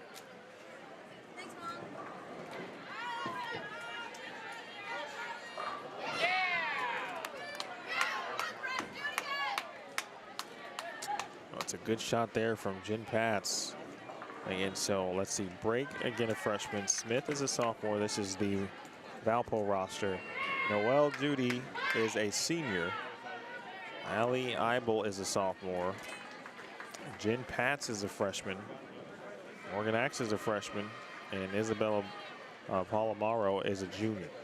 So from this roster, and depending on if there is a fifth-year option, they may be losing just one player. And with the addition of some incoming recruits, I mean, this Valpo team may be just a few years away from really taking off. It could be just a few months.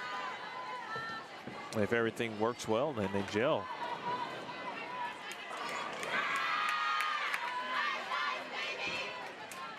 One thing I know, though, you know, program building typically does take time.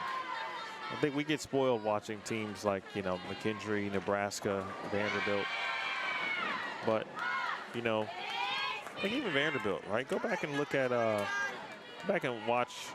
The SEC did a nice documentary on the Vanderbilt bowling team and how they started, how they began, and just like any other young program, they had their fair share of ups and downs. Some players who were very new to the sport, and then now look at them.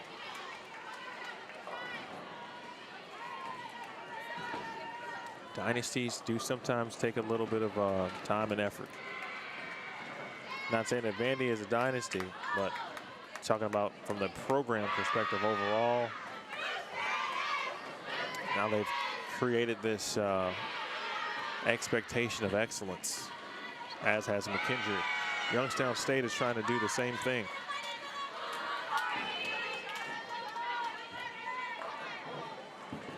Sacred Heart, all trying to do the same thing. In fact, the Monmouth's head coach, Karen Greigel, knows all about, because she was on those early teams at Vanderbilt. So she knows what it takes.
Interesting game for Arkansas State next door. It does look like they're going to get a win. Let's see, 165. One player and two teams. I think it'll be all right. They might be close to actually 1,000. Oof. Oh, Faith Wells just buried an 8-pin next door. Saw it on the right of your screen.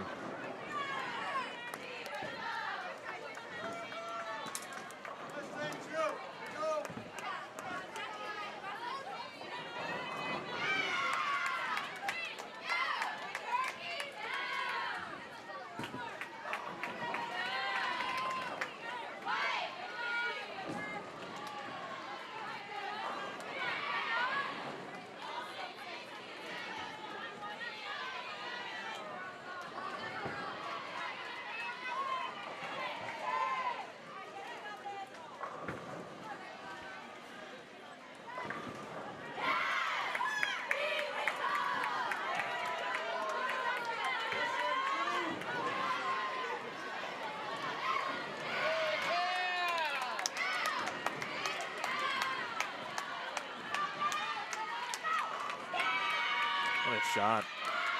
Tough start for Jenna Lara, but she's been very good these last 5 frames.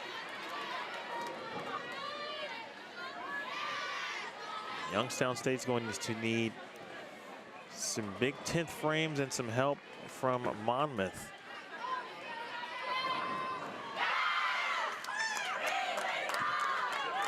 Meanwhile, Sacred Heart. Valpo has put in a little bit of work here late.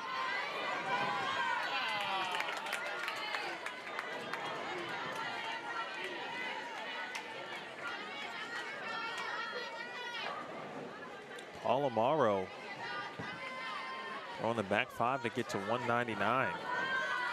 That was a huge double for Sacred Heart. That puts them at 870. 870 with a field shot left and a full bowler left.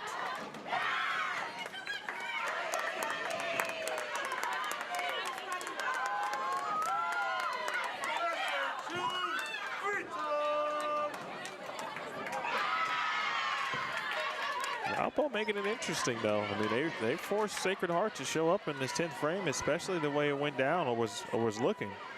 With the early splits up top the lineup for Sacred Heart. Valpo is in a position to maybe steal and win here.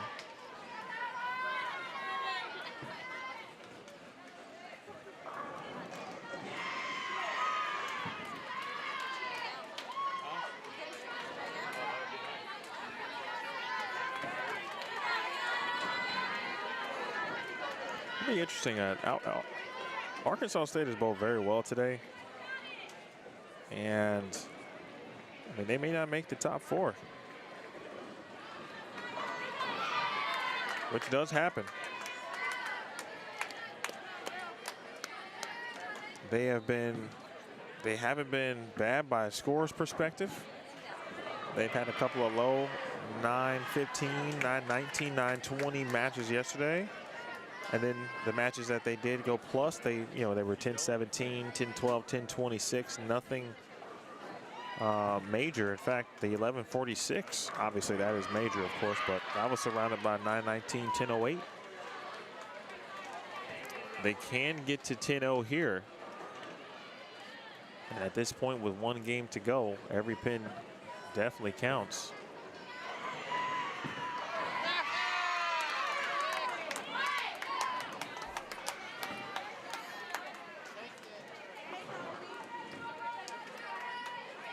Boy, Sacred Heart is just going to sneak by.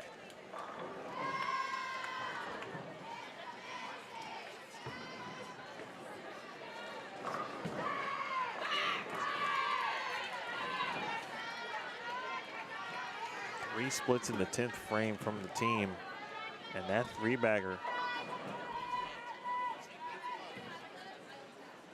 And then the 4th position is ultimately going to be the difference.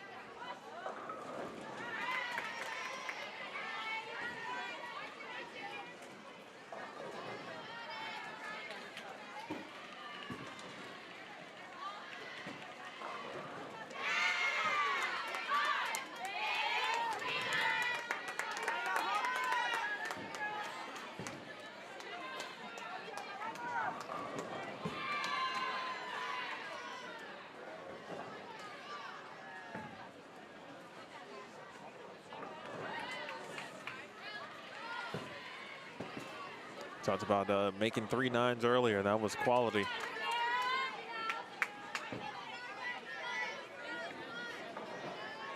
By Noel Duty.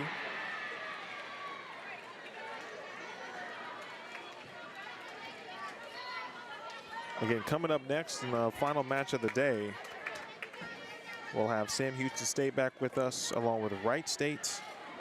We'll see Aurora and Marian, Wisconsin, and just to the right on 29 and 30, Lewis University along with UAB.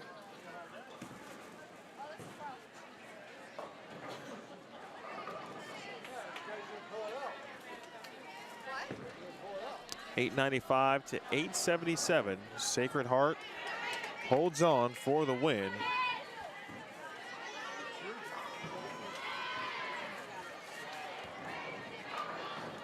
Over Valparaiso University.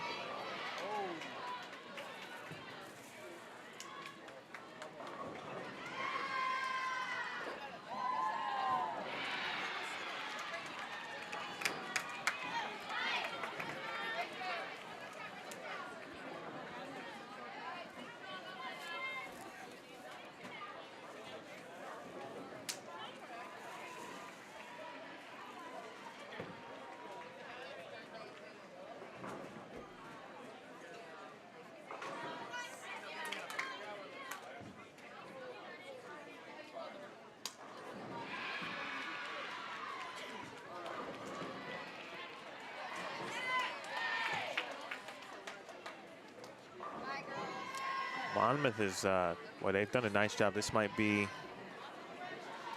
be their high game of the day. Let's see, Monmouth in 19th. It looks like it's going to be. They're coming off a game of 952. Right now they sit in 19th place. Be a big win overall for them to defeat Youngstown State in head-to-head competition.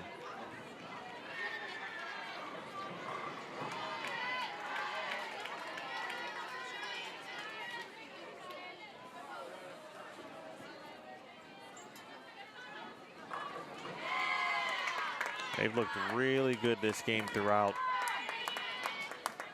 Nice job by Saya Sweeney, 218.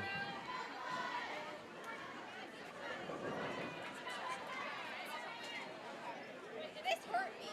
I walked past it.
Despite the 7th and the 9th frames, those are the real, or the only miscues.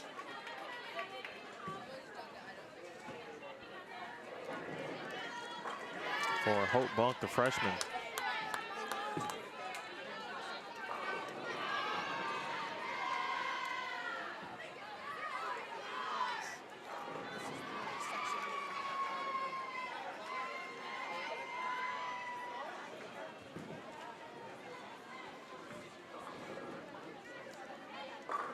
Big shot.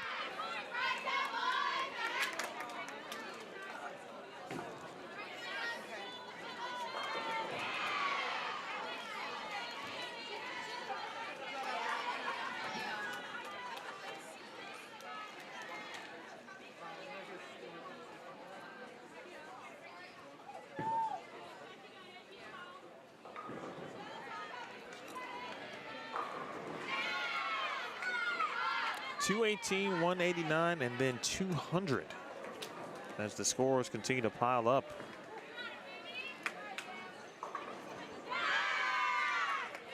For Monmouth.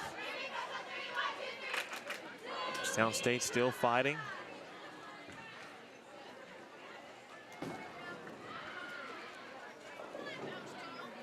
These are kind of those small lessons, if you will.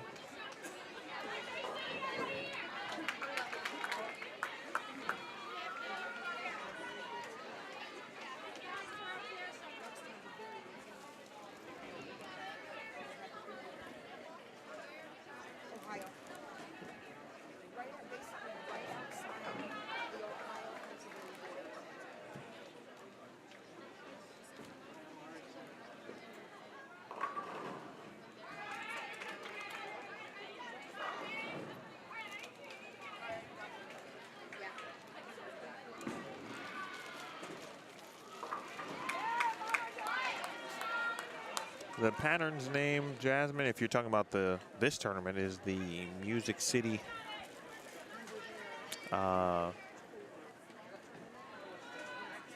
Classic. That's it. Nothing. I mean, it's not named after anyone per se.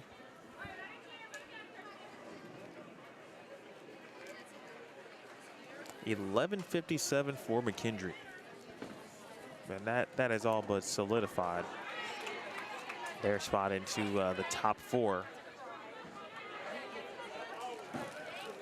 And that's what makes them so I mean, aside from Vanderbilt, there are teams obviously who are capable of shooting 11-40 or 11 anything really, but McKendree's tendencies to shoot 1100 more often than not, I think, is really what separates them.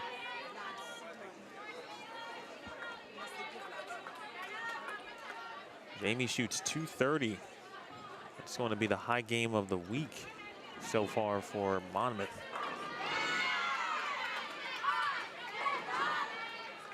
And they are going to defeat one of the top ranked teams in the country.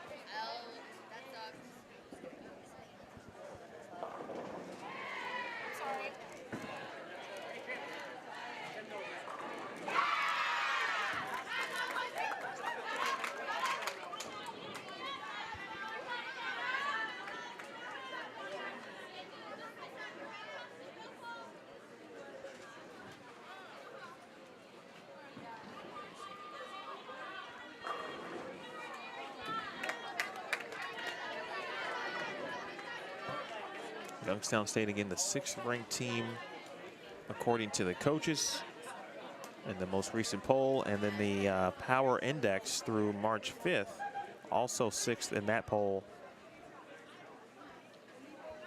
or that ranking system, I beg your pardon. So on paper, that's a big win for Monmouth.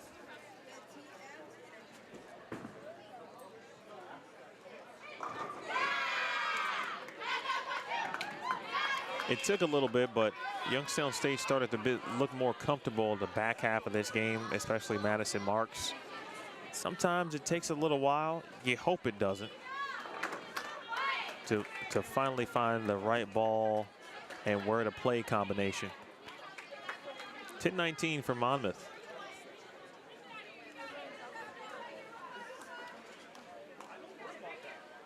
And it looks like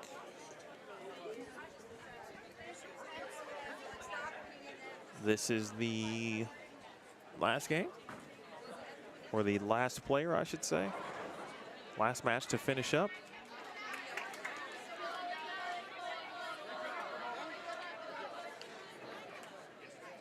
That completes round number 4. All right, there's Rick Barbera. Final match of the day. The announcement is ready. And final match coming up. Again, we'll see Sam Houston State again.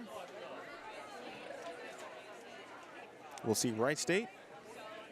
We'll see Marian, and we will see Aurora. That's all next. You're watching the Music City Classic Game 5 coming up on Bowl Stream TV.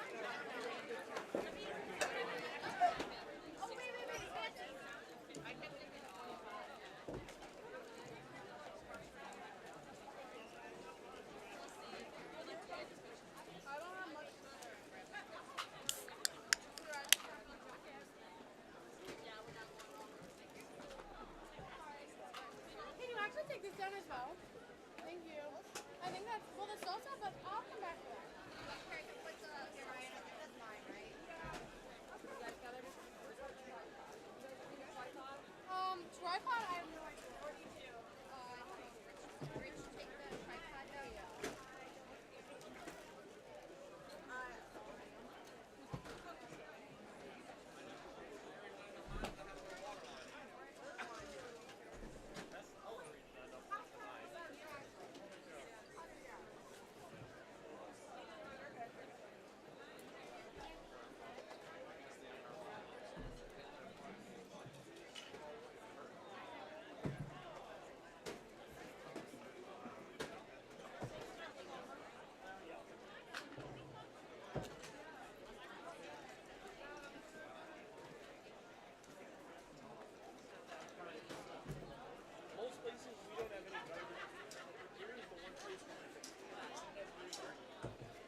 You may begin at this time. Good luck.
Right, for the second time, I think, maybe even the third, we see Marian,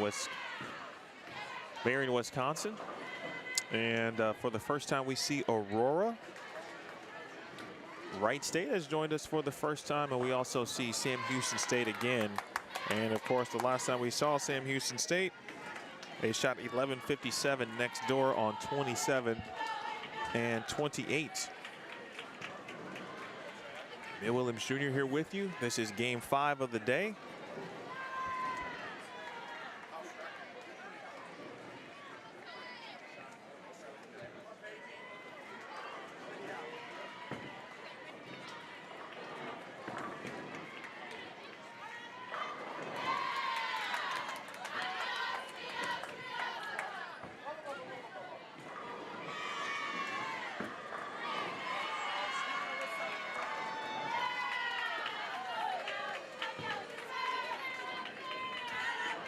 I feel like I've gotten to know Marian decently well from watching them at sectionals and now seeing them again. Nice shot.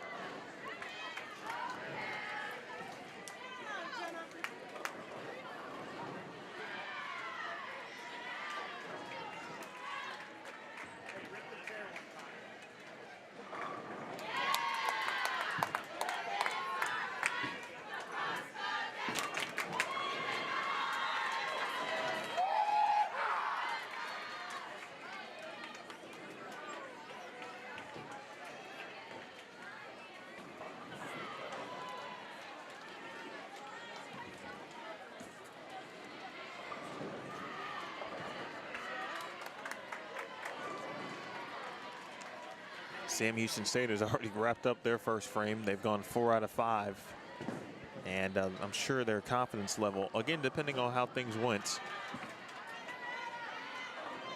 in their previous game.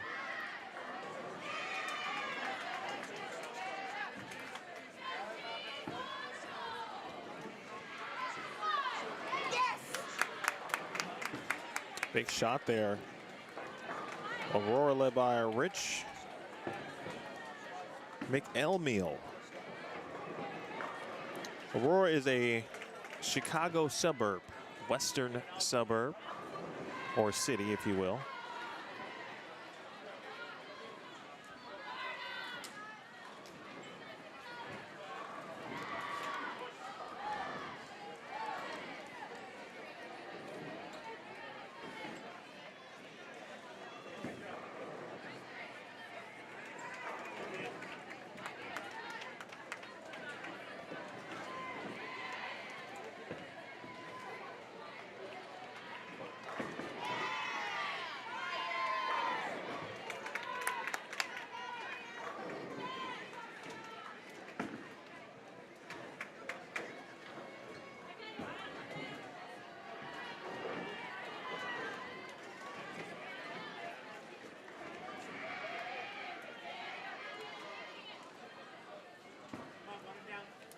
Wright State led by Jeff Fleck. He's been at the helm for Wright State for a very long time at this point.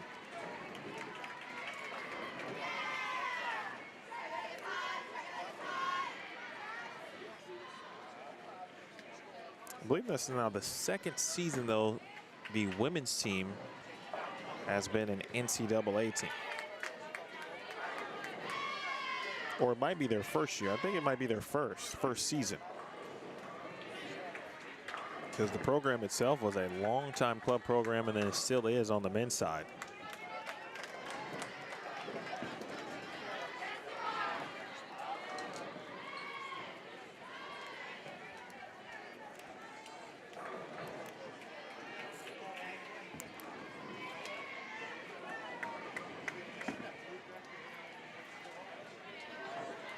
I want to welcome in all fans of Sam Houston State, Wright State, Marian, Wisconsin, and Aurora as you watch this final game. Day 2 traditional team competition.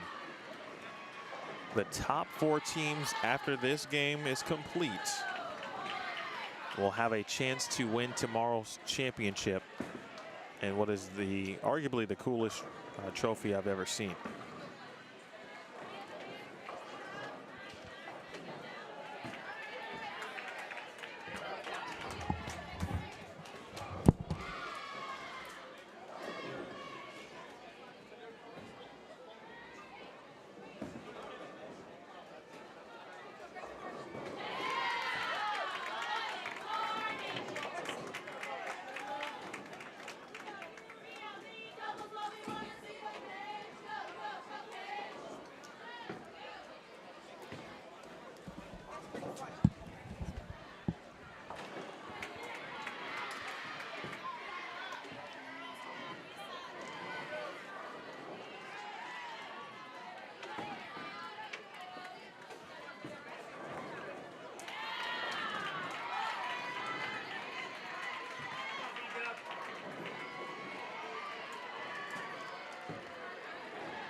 Yesterday I was talking about Jenna Betts, and I was watching her bowl sectionals in Addison, Illinois, and talked about her wearing a boot afterwards.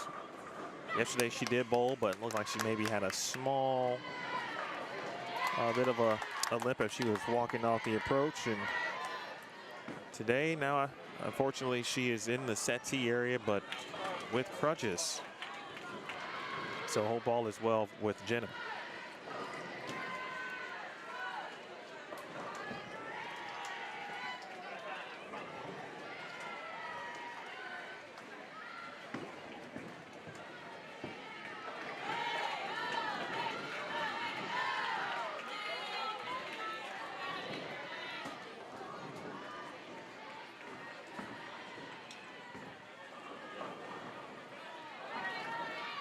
Still some places where if you move in,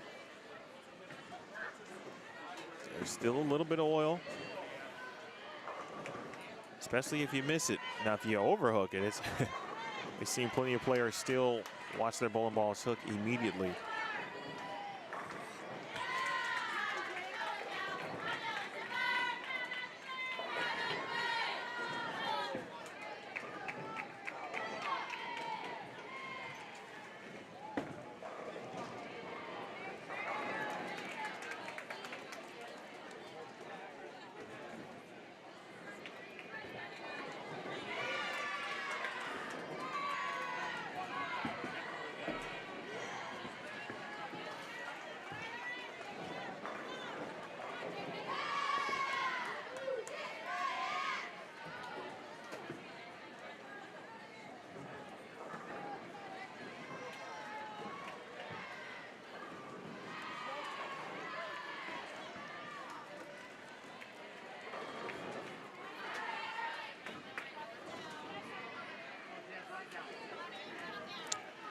James, there is not a live scoring link per se, like the live scoring that, you know, frame by frame. Just the standings link that is pinned up top the chat. That has been the live file to look at, but nothing that will give you the frame by frame as we've grown accustomed to.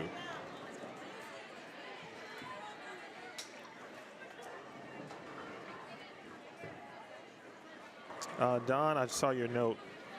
The yeah, Spalding did, from what I understand, they have 5 players now. One, unfortunately, one player early was looked to be a little bit under the weather in the early part of a Baker match. She was able to return and finish the match, but looks like perhaps unable to compete today. They only have, of course, 5 on the roster.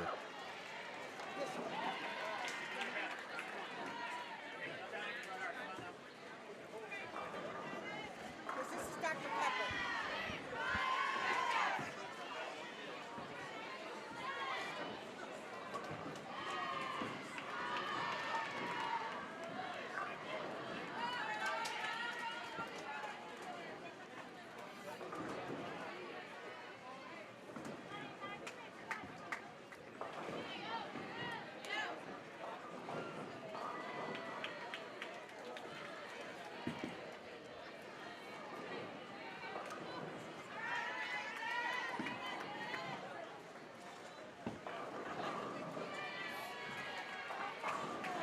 Pretty good shot there from Kaya Gray, but was not the result certainly they were looking for.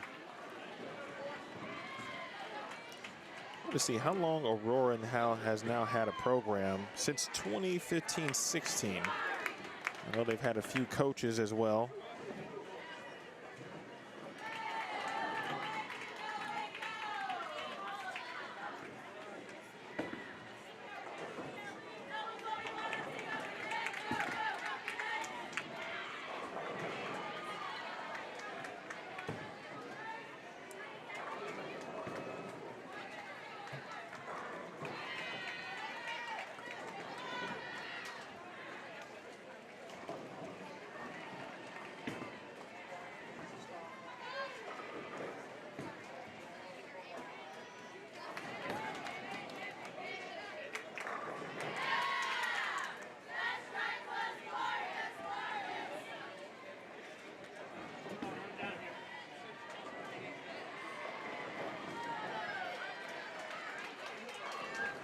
So 15-16, the first season of competition. Again, and another opportunity if you live in the Chicagoland area to further your education and compete collegiately. And I got to give a lot of credit to Jenna Betts for Marian, Wisconsin. Out here doing the work, still on the lanes and coming back and back to the crutches. Shout out to the Vanderbilt athletic training staff. They've got everything you need as a player. If you do have an injury, they actually do have actually had crutches on hand. So I'm not sure if those are the ones Jenna's using, but I am giving them credit for having everything on hand to help players if necessary.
Nice shot by Blankenship. She has done a great job now opening up the lane. She was looking for that on the right lane and probably missed it a little bit at the bottom. Didn't miss it that time. And a big triple.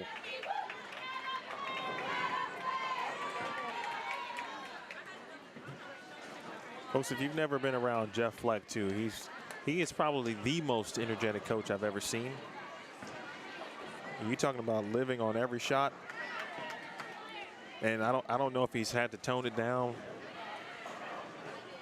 a little bit just because as he continues to move about college bowling. And another 8-pin on lane 25.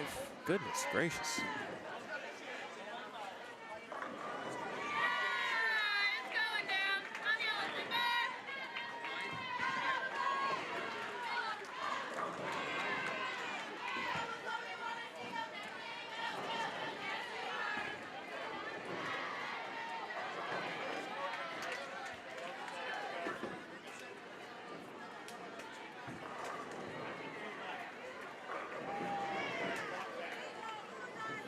All right, I'm going to refresh, check the standings. The standings are up. And, man, it's wild how things quickly change. But, again, McKendree with Kendry has gone 1070, 1119, 1146, 1157. And now have a 200-plus pin lead. 230 pins to be exact. And that was Vanderbilt literally 3 games ago. Isn't that, I mean, it's wow. 96-38. You know, McKendree's at that point where, you know, their expectation obviously is to win a championship. Championships, really, multiple, plural. But it's very rare, I think, where you get a team like a McKendree and you by their own performances throughout the season, they now have to, or not have to, excuse me, but they're basically have said, all right, we're the favorite, right? This is just based on their performance. They're the favorite, and it's probably a disappointment if they don't end up winning just because of how good they've been all season. Like, thinking about what's happening in March Madness right now. I mean, they are going to be the #1 overall seed no matter what happens next week at the GLVC tournament.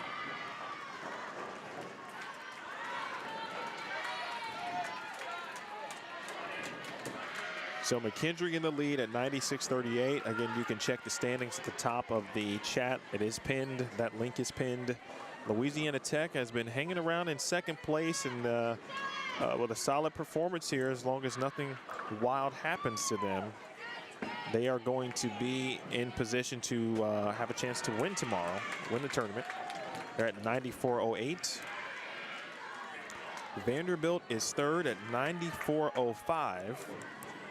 And Sam Houston State is fourth at 93.23. And speaking of Sam Houston State, they too have gone back-to-back 1150 games, 1157 and 1151. The Bearcats of both McKendree and Sam Houston State. One cat with a C is in first, one cat with a K is in fourth, and has put enough distance between them and more than likely what is right now North Carolina A&T in 5th place. A&T is at 90.87.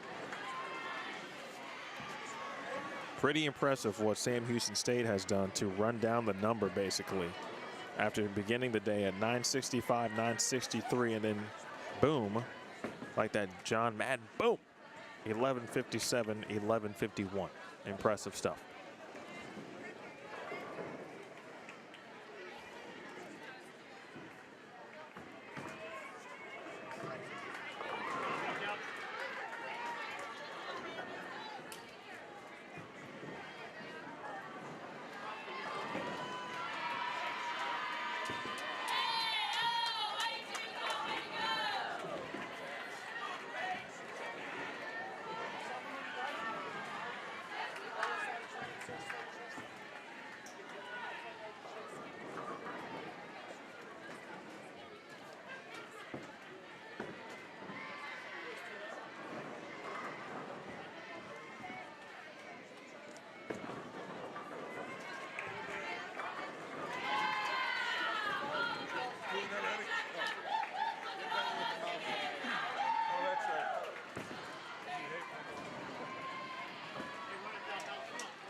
Well, things are going to be very interesting in the morning.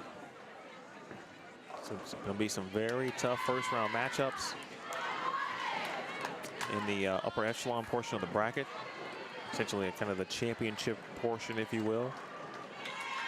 But the fresh is going to be what determines who advances. Boy, that's it. Oh. That's just a lower 10 pin on a very, very, very, very good shot. And I couldn't agree more with the reaction. Did not deserve that.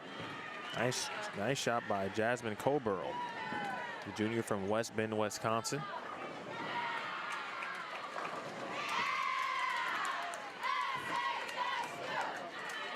Look at the teams and what they've done on the fresh. McKendree 1070. In Baker, they shot 1109. Louisiana Tech, first match yesterday, 993. First match today, 1017. Vanderbilt's first match yesterday, 1143. Today, 1033. Sam Houston State, yesterday, 1054. Today, 965. So overall, not too bad on the fresh.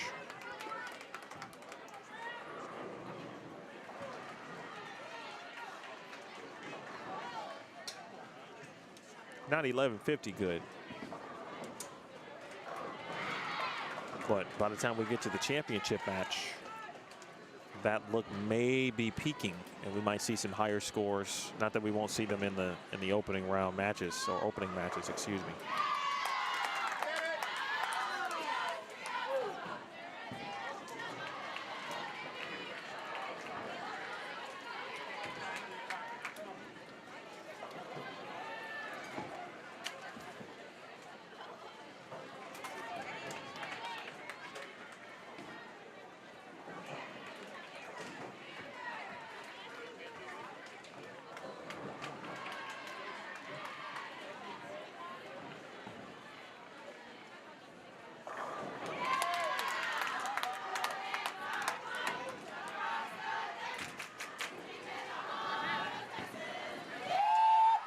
Deep in the heart of Texas, the chant, yeehaw.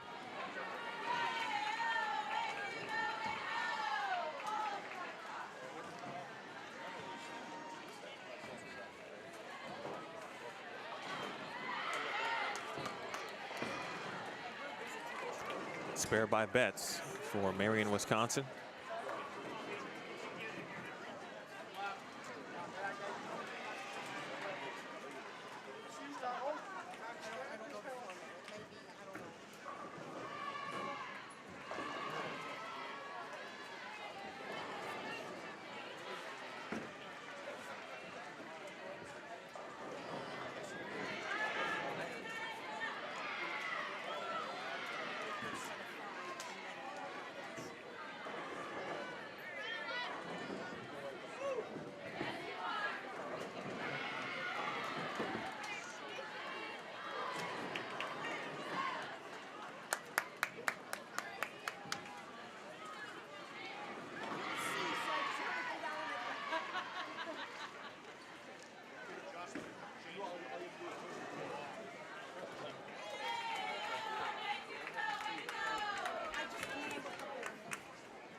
Another spare from Brenna in the fourth frame for Marian.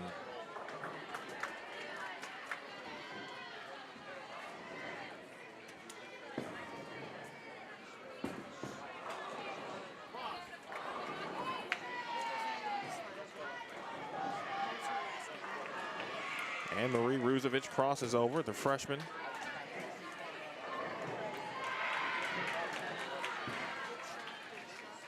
Saw her lane, or I'm sorry, her ball immediately hook early.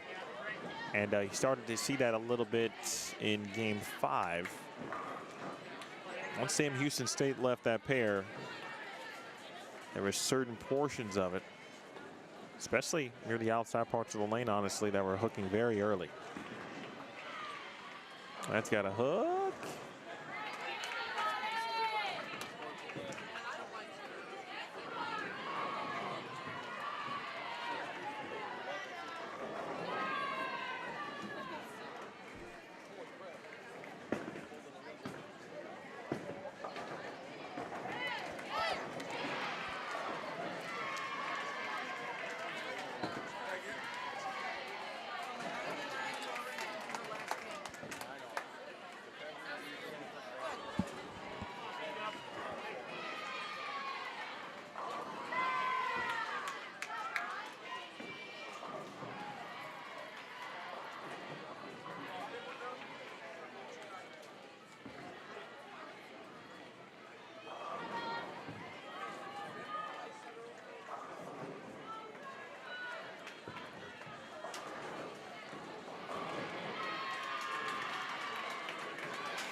Another quality frame for Sam Houston State. Meanwhile, 2-4-5.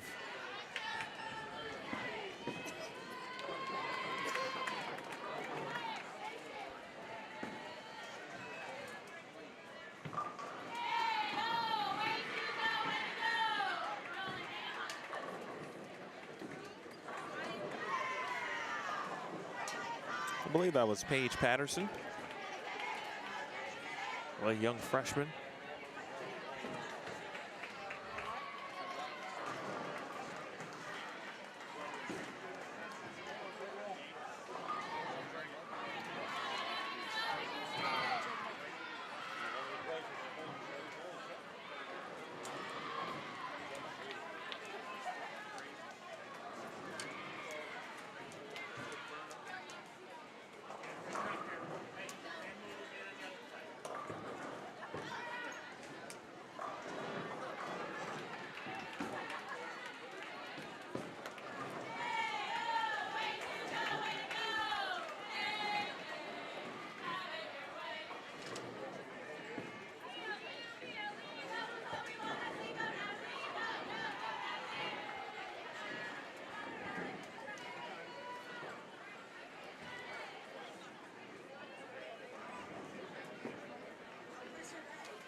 She gave it a run.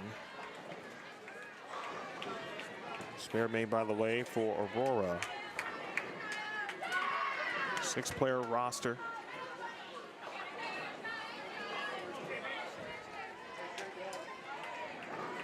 Melissa Alexander, the 5'7" junior from Channahon, Illinois, went to Manuka.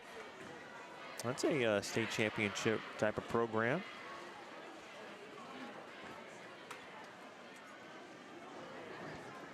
Manuka High School, that is.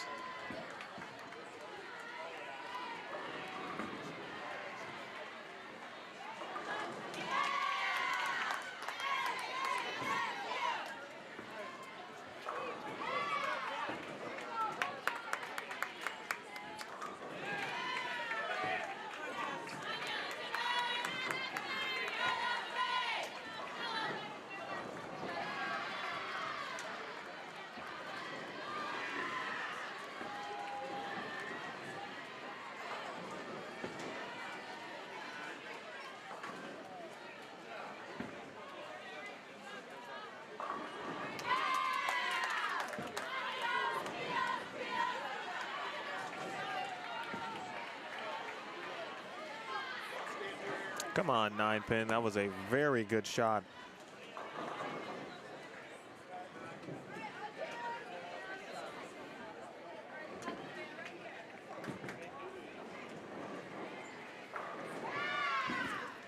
I believe from Gemma, excuse me. Squeers from Schaumburg, Illinois. Gemma went to Conant High School.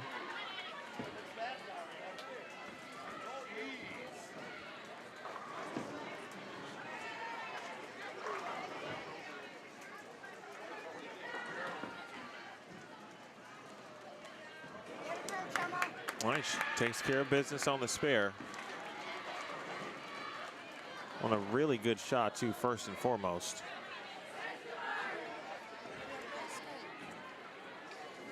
Anne-Marie Ruzovich. Good break.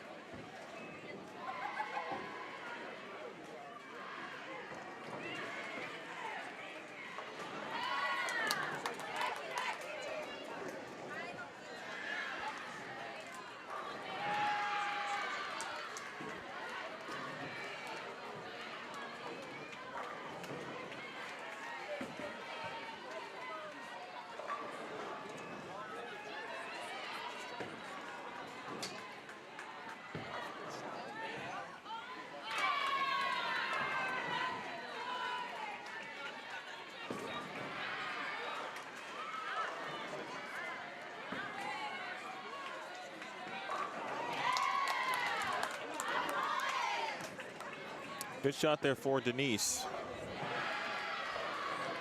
Made the right adjustment since frame 2, specifically on the right lane. Obviously, it's so much easier to bowl when you kind of know what's happening on the lanes. The arm swing is a bit freer. You're able to throw better shots just because you're not, you know, scratching and clawing every shot to figure out what's going on the lanes. As Ruzovic chops the 310 there. Chambers looking for 3 in a row.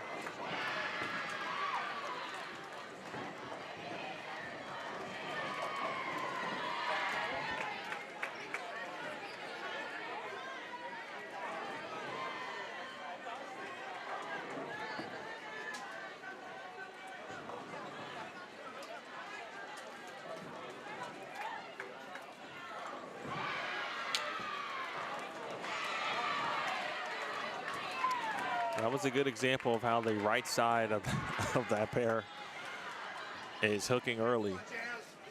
So, you know, you definitely need some angle at this point of the block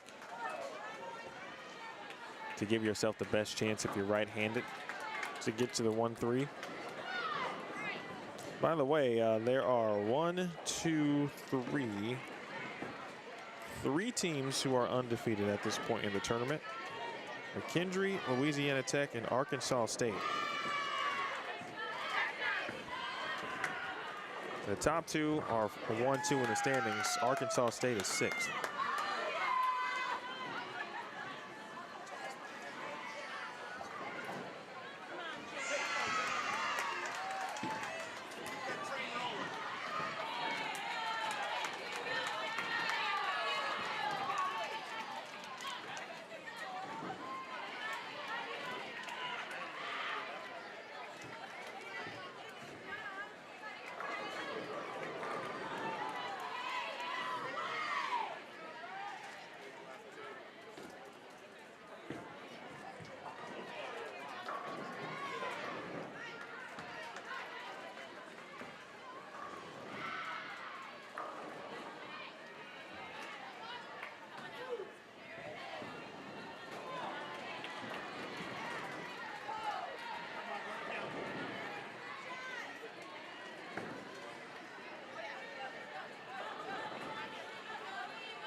Couple of 4-9s on the left lane for Kaya Gray, unfortunately.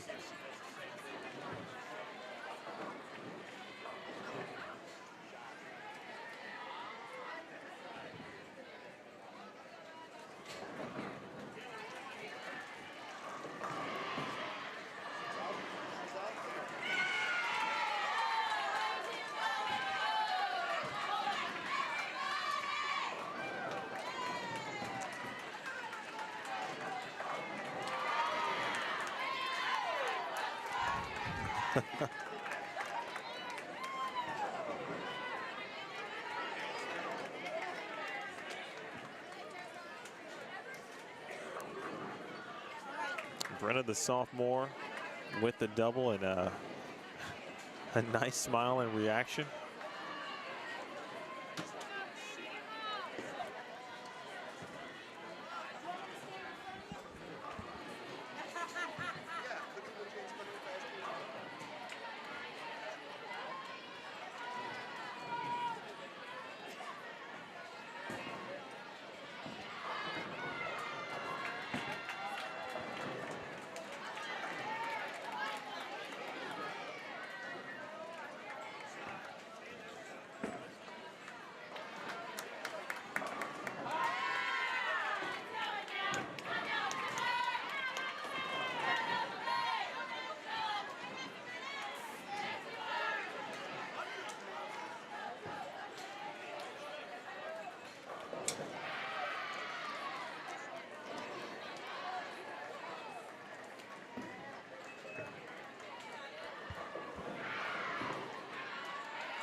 30-team event here at the Music City Classic.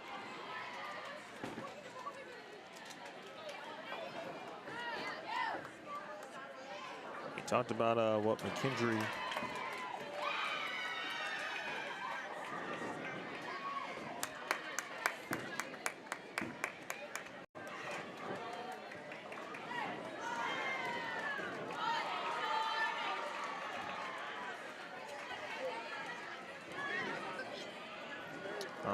what they've done here today,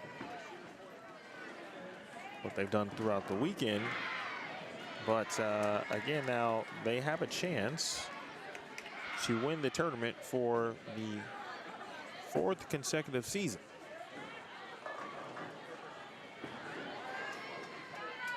It would be the 6th time overall that they, if they win tomorrow, it would be their 6th Music City Classic championship.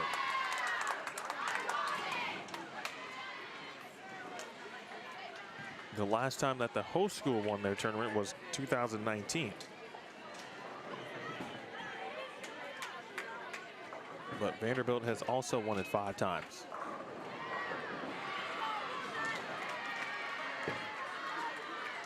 Sam Houston State has never won the tournament.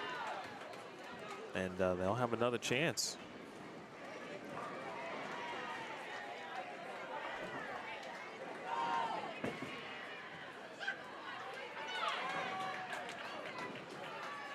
Louisiana Tech also has never won this tournament, and they will have a chance to do so tomorrow.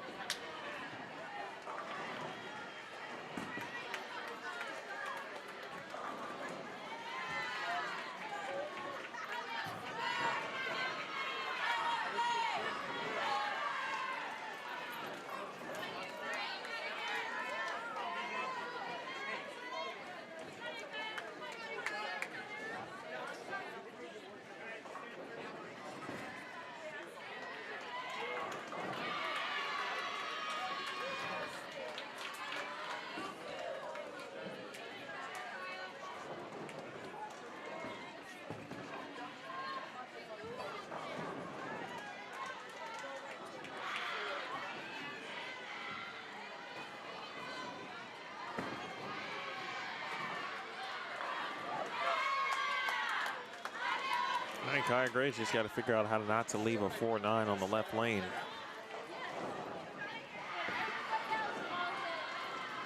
Wright State has been, for the most part, pretty solid here.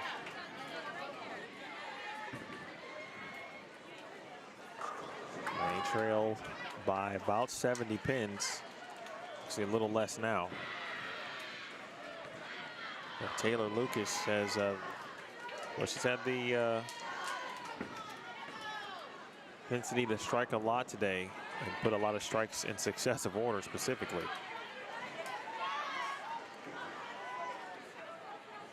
Aurora. That's online, a tough spare, and hooked a little bit too much.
Barrel with a spare for Marian.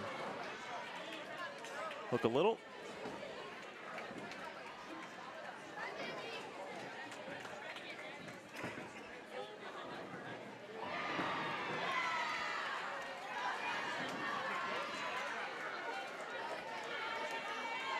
comes Alyssa Alexander for Aurora.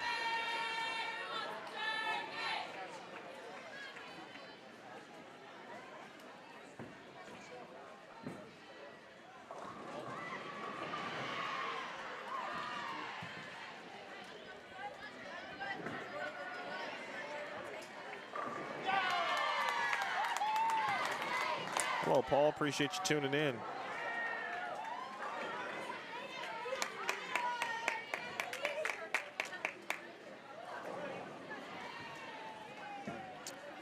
Paul, you described that perfectly.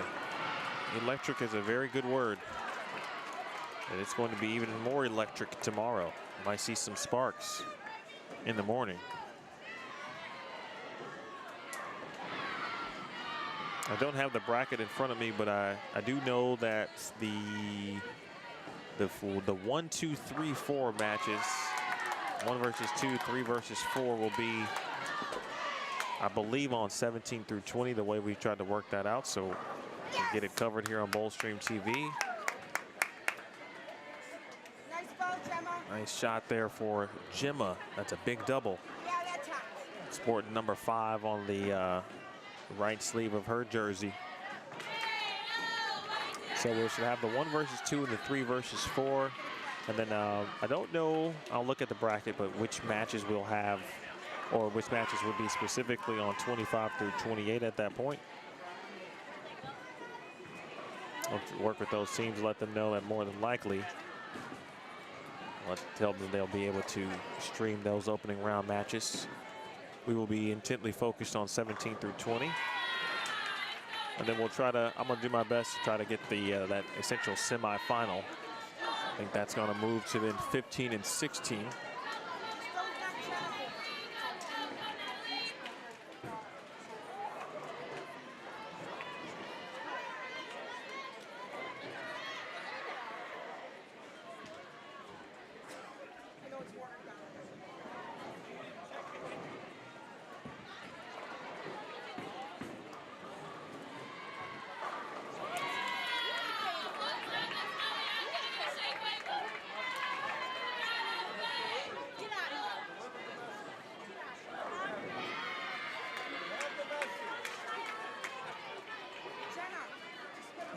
Paul, to your question about the international broadcast, if there is one, it would be on Bowl TV, if there is one.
.1150 may not be out there, but doesn't mean that Sam Houston State can't finish somewhere close to it.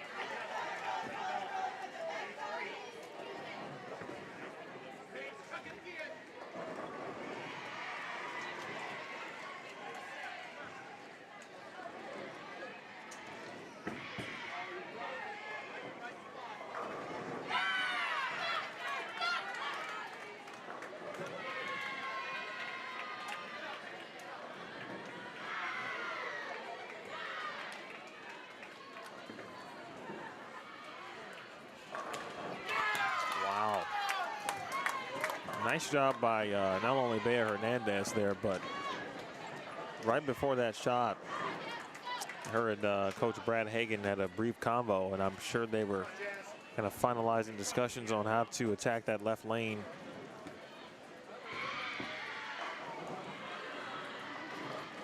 Got to keep moving left.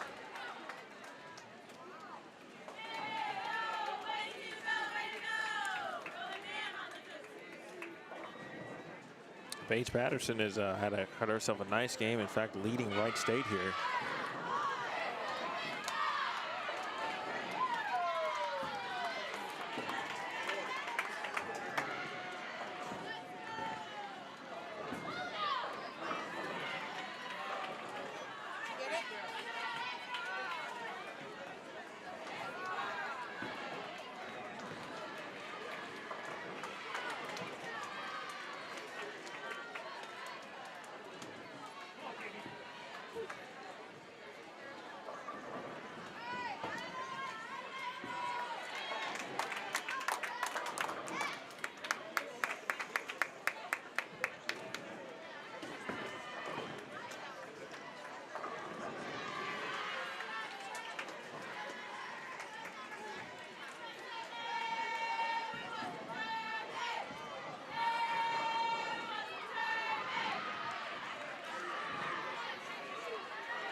Logan, you sure can. Individual standings. Let me just refresh just to be sure. From what we have currently, for 4 games, there's a tie up top the leaderboard with Lauren Tomaszewski of North Carolina A&T and Bayer Hernandez of course Sam Houston State, as we're watching. They had shot 276 last game. Again, both of those players at 138 over. Patricia Rosales at plus 137. She's third from Louisiana Tech. Then Hope Gramley and Miranda Pattison. And there may have been a flip-flop of scores from McKendree. I saw the discussion in the chat, but right now, Hope is fourth at plus 130. Miranda fifth at plus 117. Isabel Hughes sixth at plus 102 from Stephen F. Austin. Rebecca Hagerman is seventh from McKendree at plus 91. Elise Chambers, of course, of Sam Houston State, eighth at plus 86. She's tied with Maggie Toma of Arkansas State at that number. Chloe Newberry, 10th at plus 85. And Angelique D'Alessandro, plus 80, 11th of McKendree. Madison Ferguson of Lincoln Memorial, talented lefty, plus 79. Anna Warkle, 13th at plus 74. Chloe Skorzinski is 4th at plus 69. Stephen F. Austin, Anna Warkle, by the way, at McKendree. Emma Stoll of Arkansas State, 5th at plus 67. That's the top 15. If you would like to see the rest of the list, click on the standings link at the top of the chat.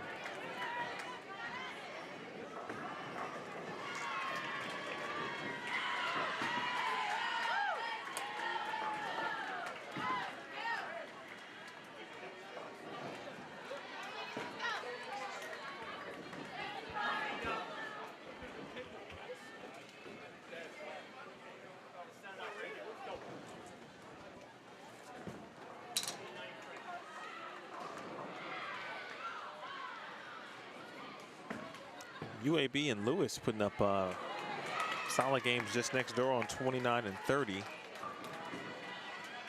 Kaya finishes with 192 for the Bearcats.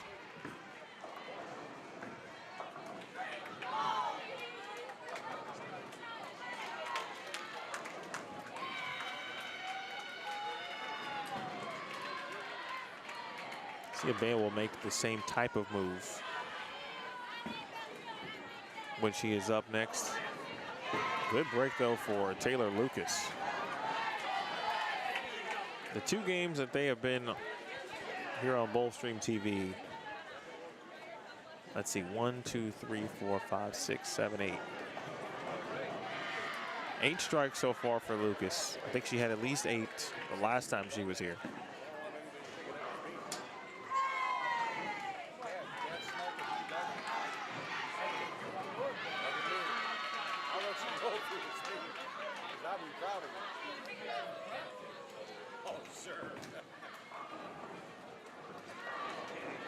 Oh, get some good carry.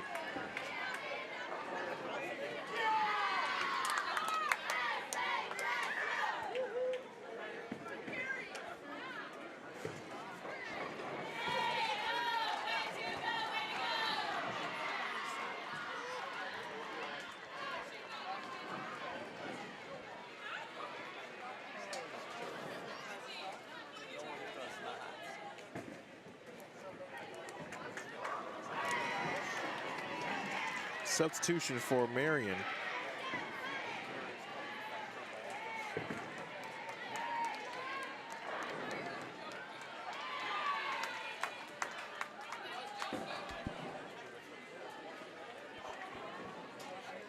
Wasn't a bad shot. I'm sure she just came right off the warm-up pairs as well.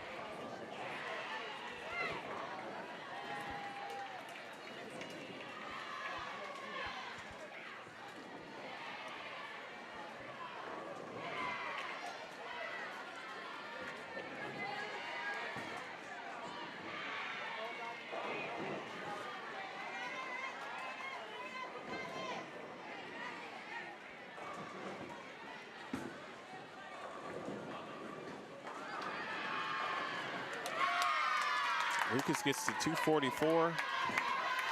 Another one for Hernandez.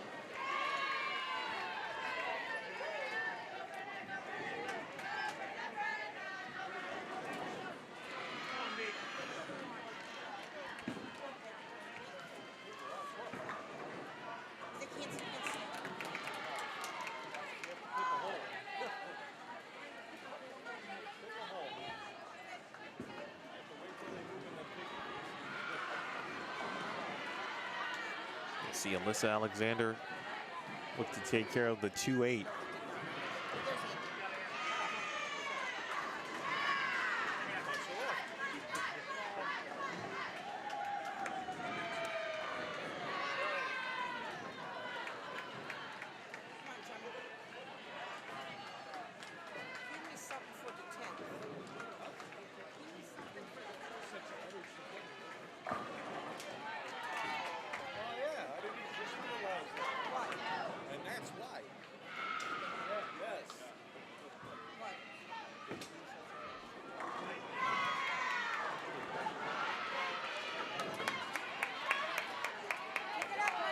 All right, Gemma with a good shot. She leaves a 10-pin.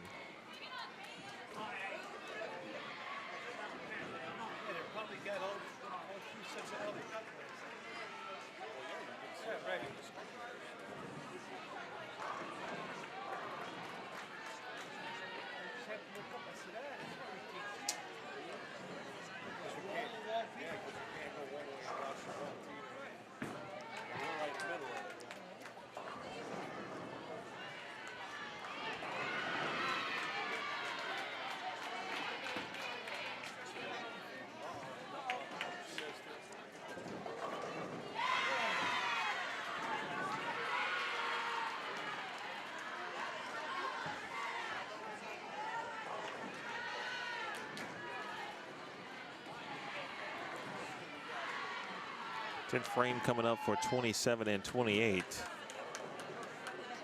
And that's still, again, a match win is on the line. And it could be anybody's match at this point.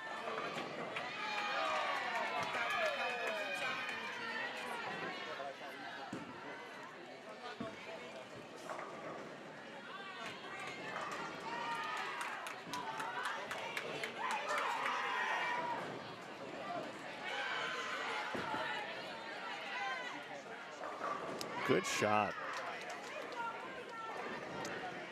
Good shot there by Ruzovic. She made a ball change.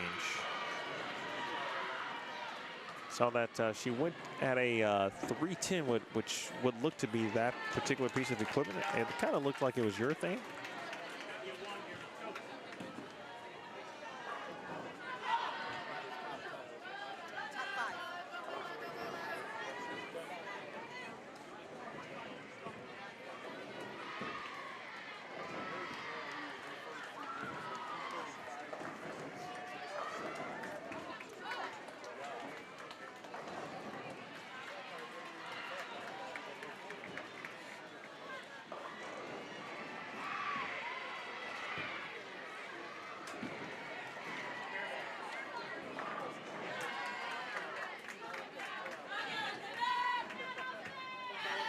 Tough end to the game for Wright State, although they did have a few flashes of greatness here in this game.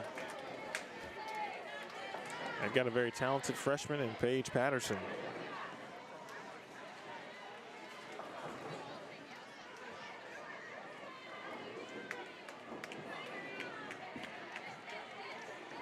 Again, with them moving to the NCAA ranks, they essentially had the opportunity almost to, in some ways, start anew.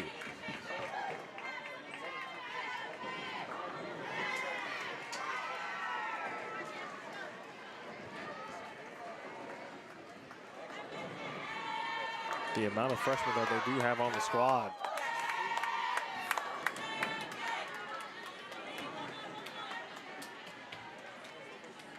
Well, it was going to be close, but their bid at 3 consecutive 1,100 games will fall short. Speaking of Sam Houston State, and a foul spare. Then strike for Aurora. First of all, to take care of the spare is impressive. I always think that's one of the more underrated things in bowling.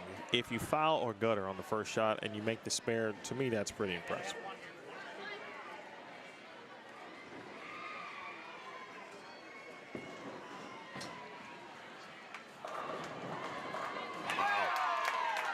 Quality.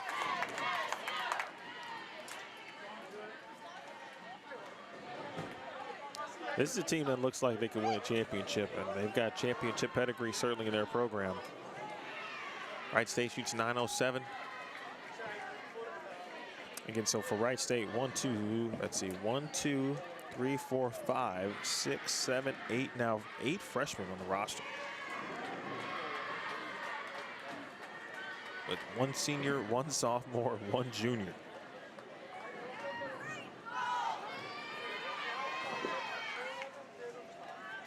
So a little bit of a new territory for Coach Fleck as he navigates the NCAA world.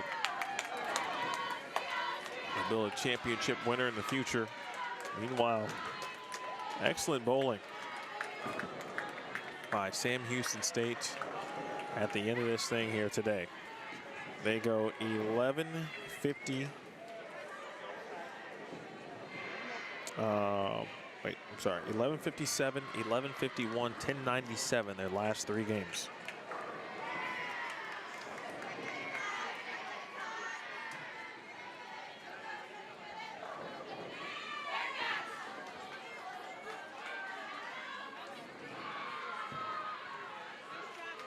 All right, turn full attention now, Marian and Aurora. But right now, Marian with the advantage.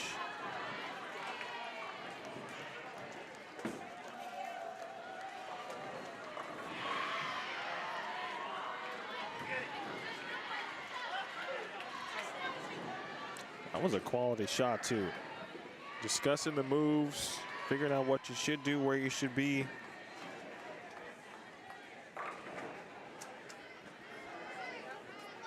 Elena Rimmer.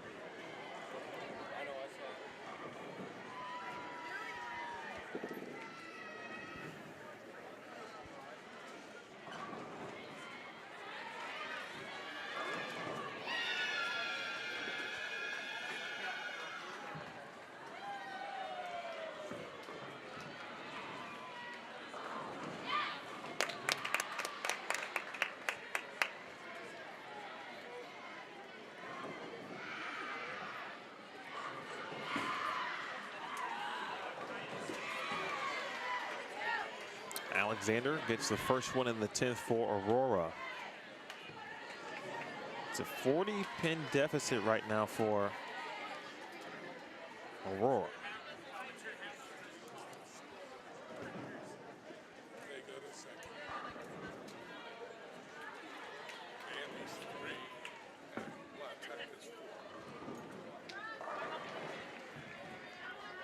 Rick Barbera just alerted me that Sam Houston State is now and will finish the day in second. So they will face McKendree in the morning, and the winner of that matchup will move on to the championship match. Will have an automatic berth essentially. Vanderbilt is third, and Louisiana Tech will go from second to fourth, but will remain in the top four.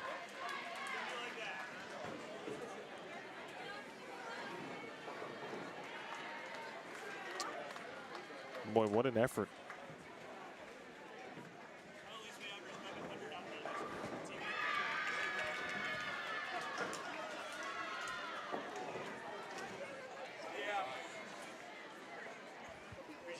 You're welcome.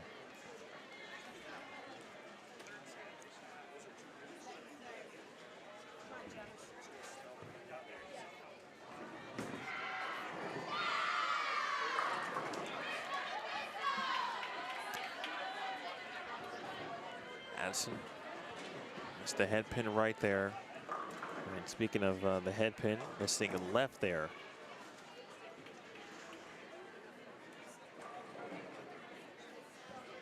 That's Jimmy Schoolworks.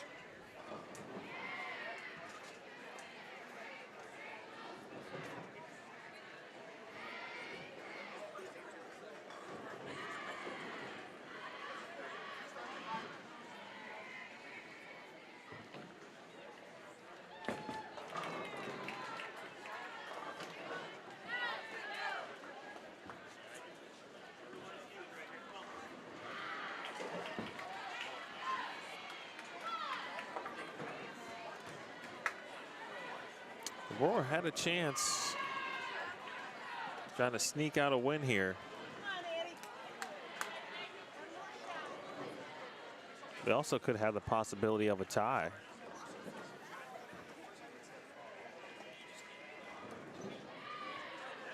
Anne-Marie Rusevich, though, strikes out.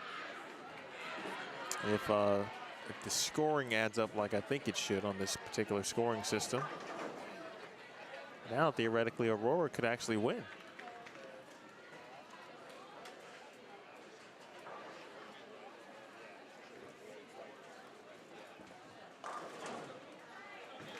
Double and 8 would get it done. All right, Marian's going to take the victory.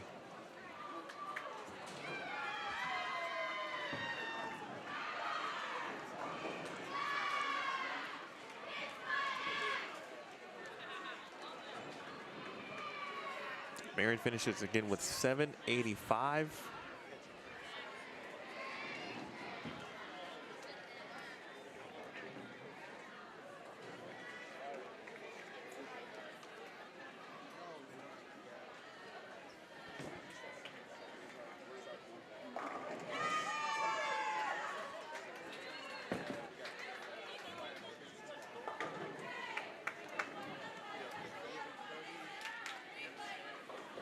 .785 to 753, and Marian will take home the dub. And looking around, looks like there is that's about it. Oh wait, we might have a few shots over on 17 through 20.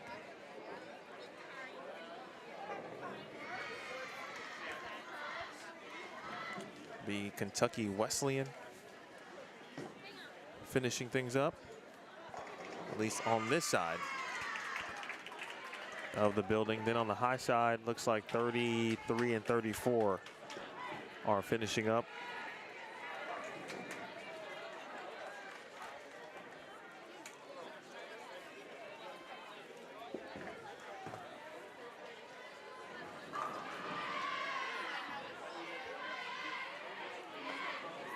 And 34 right now. That's Stephen F. Austin And looks like Central Missouri.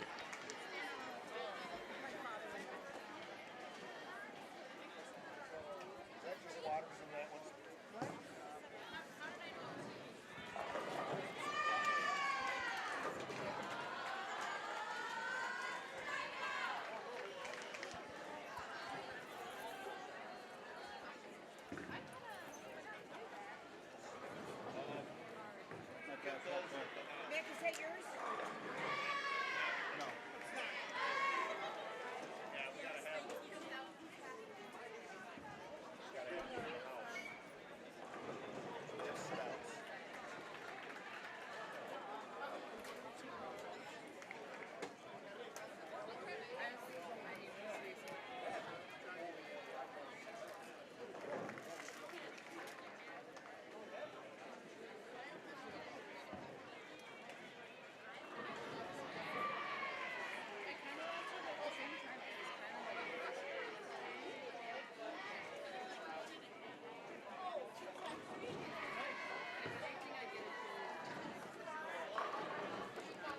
Final shots there on 33 and 34.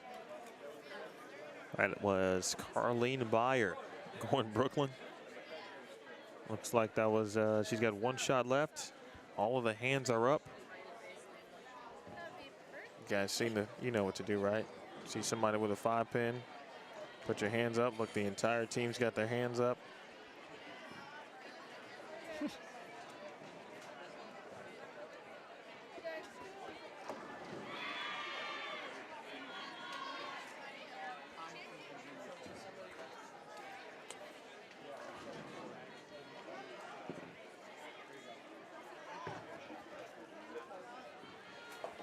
Okay. It was handled.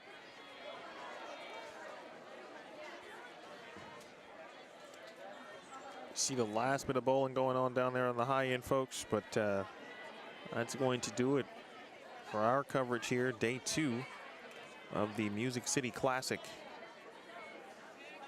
here on Bowlstream TV.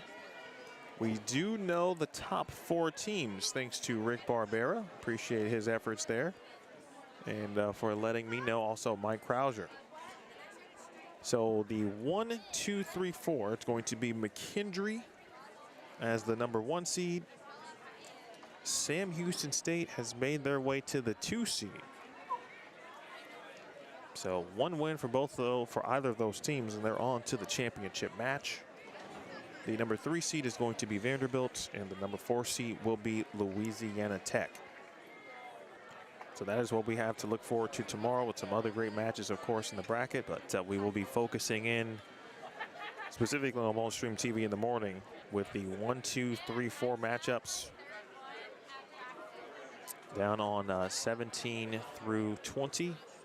And then I think we'll probably, there should be like 5, 6, 7, 8 like matchups down here. So while that'll be the focus, we'll still keep our eye on what's going on down here. And we'll move throughout the cabin as best as possible after that. It'll be a tough angle to get essentially that semifinal in round 2 between the loser of the 1-2 and the winner of the 3-4. We'll do our best to get 15 and 16. And then the championship's going to be on 27 and 28. The 3rd place match will be on 25 and 26. And of course, that will take place during round number 3.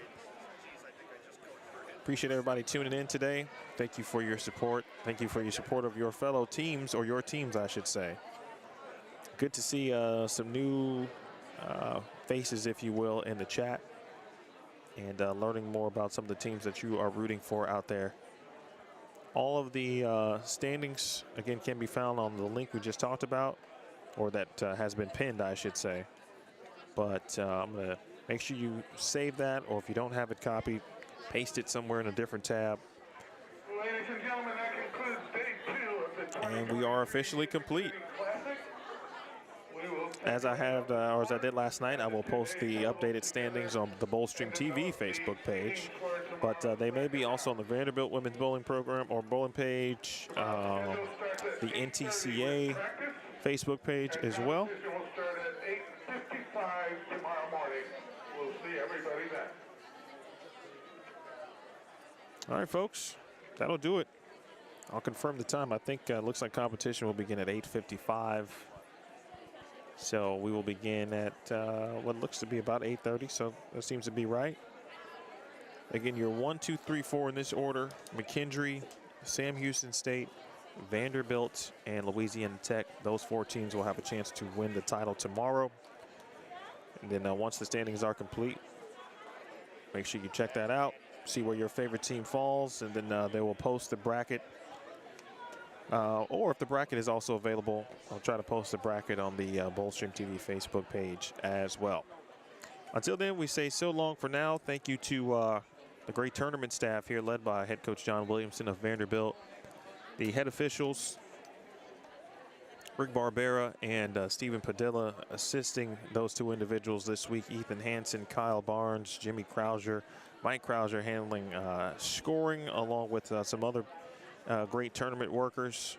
Rich James, the GM here at Smyrna Bowling Center, and thanks to his entire staff, the folks who are handling things in the restaurant and the snack bar area, they've been busy today, as you would expect. And of course, all of you, the great viewership that we've had. Thanks to the wonderful teams for allowing me to share some of the viewership with you and learning some of the great new people who are supporting the fans and their respective schools out there. And big thanks to my guest, John Janowitz, who joined me earlier today for the first 2 games.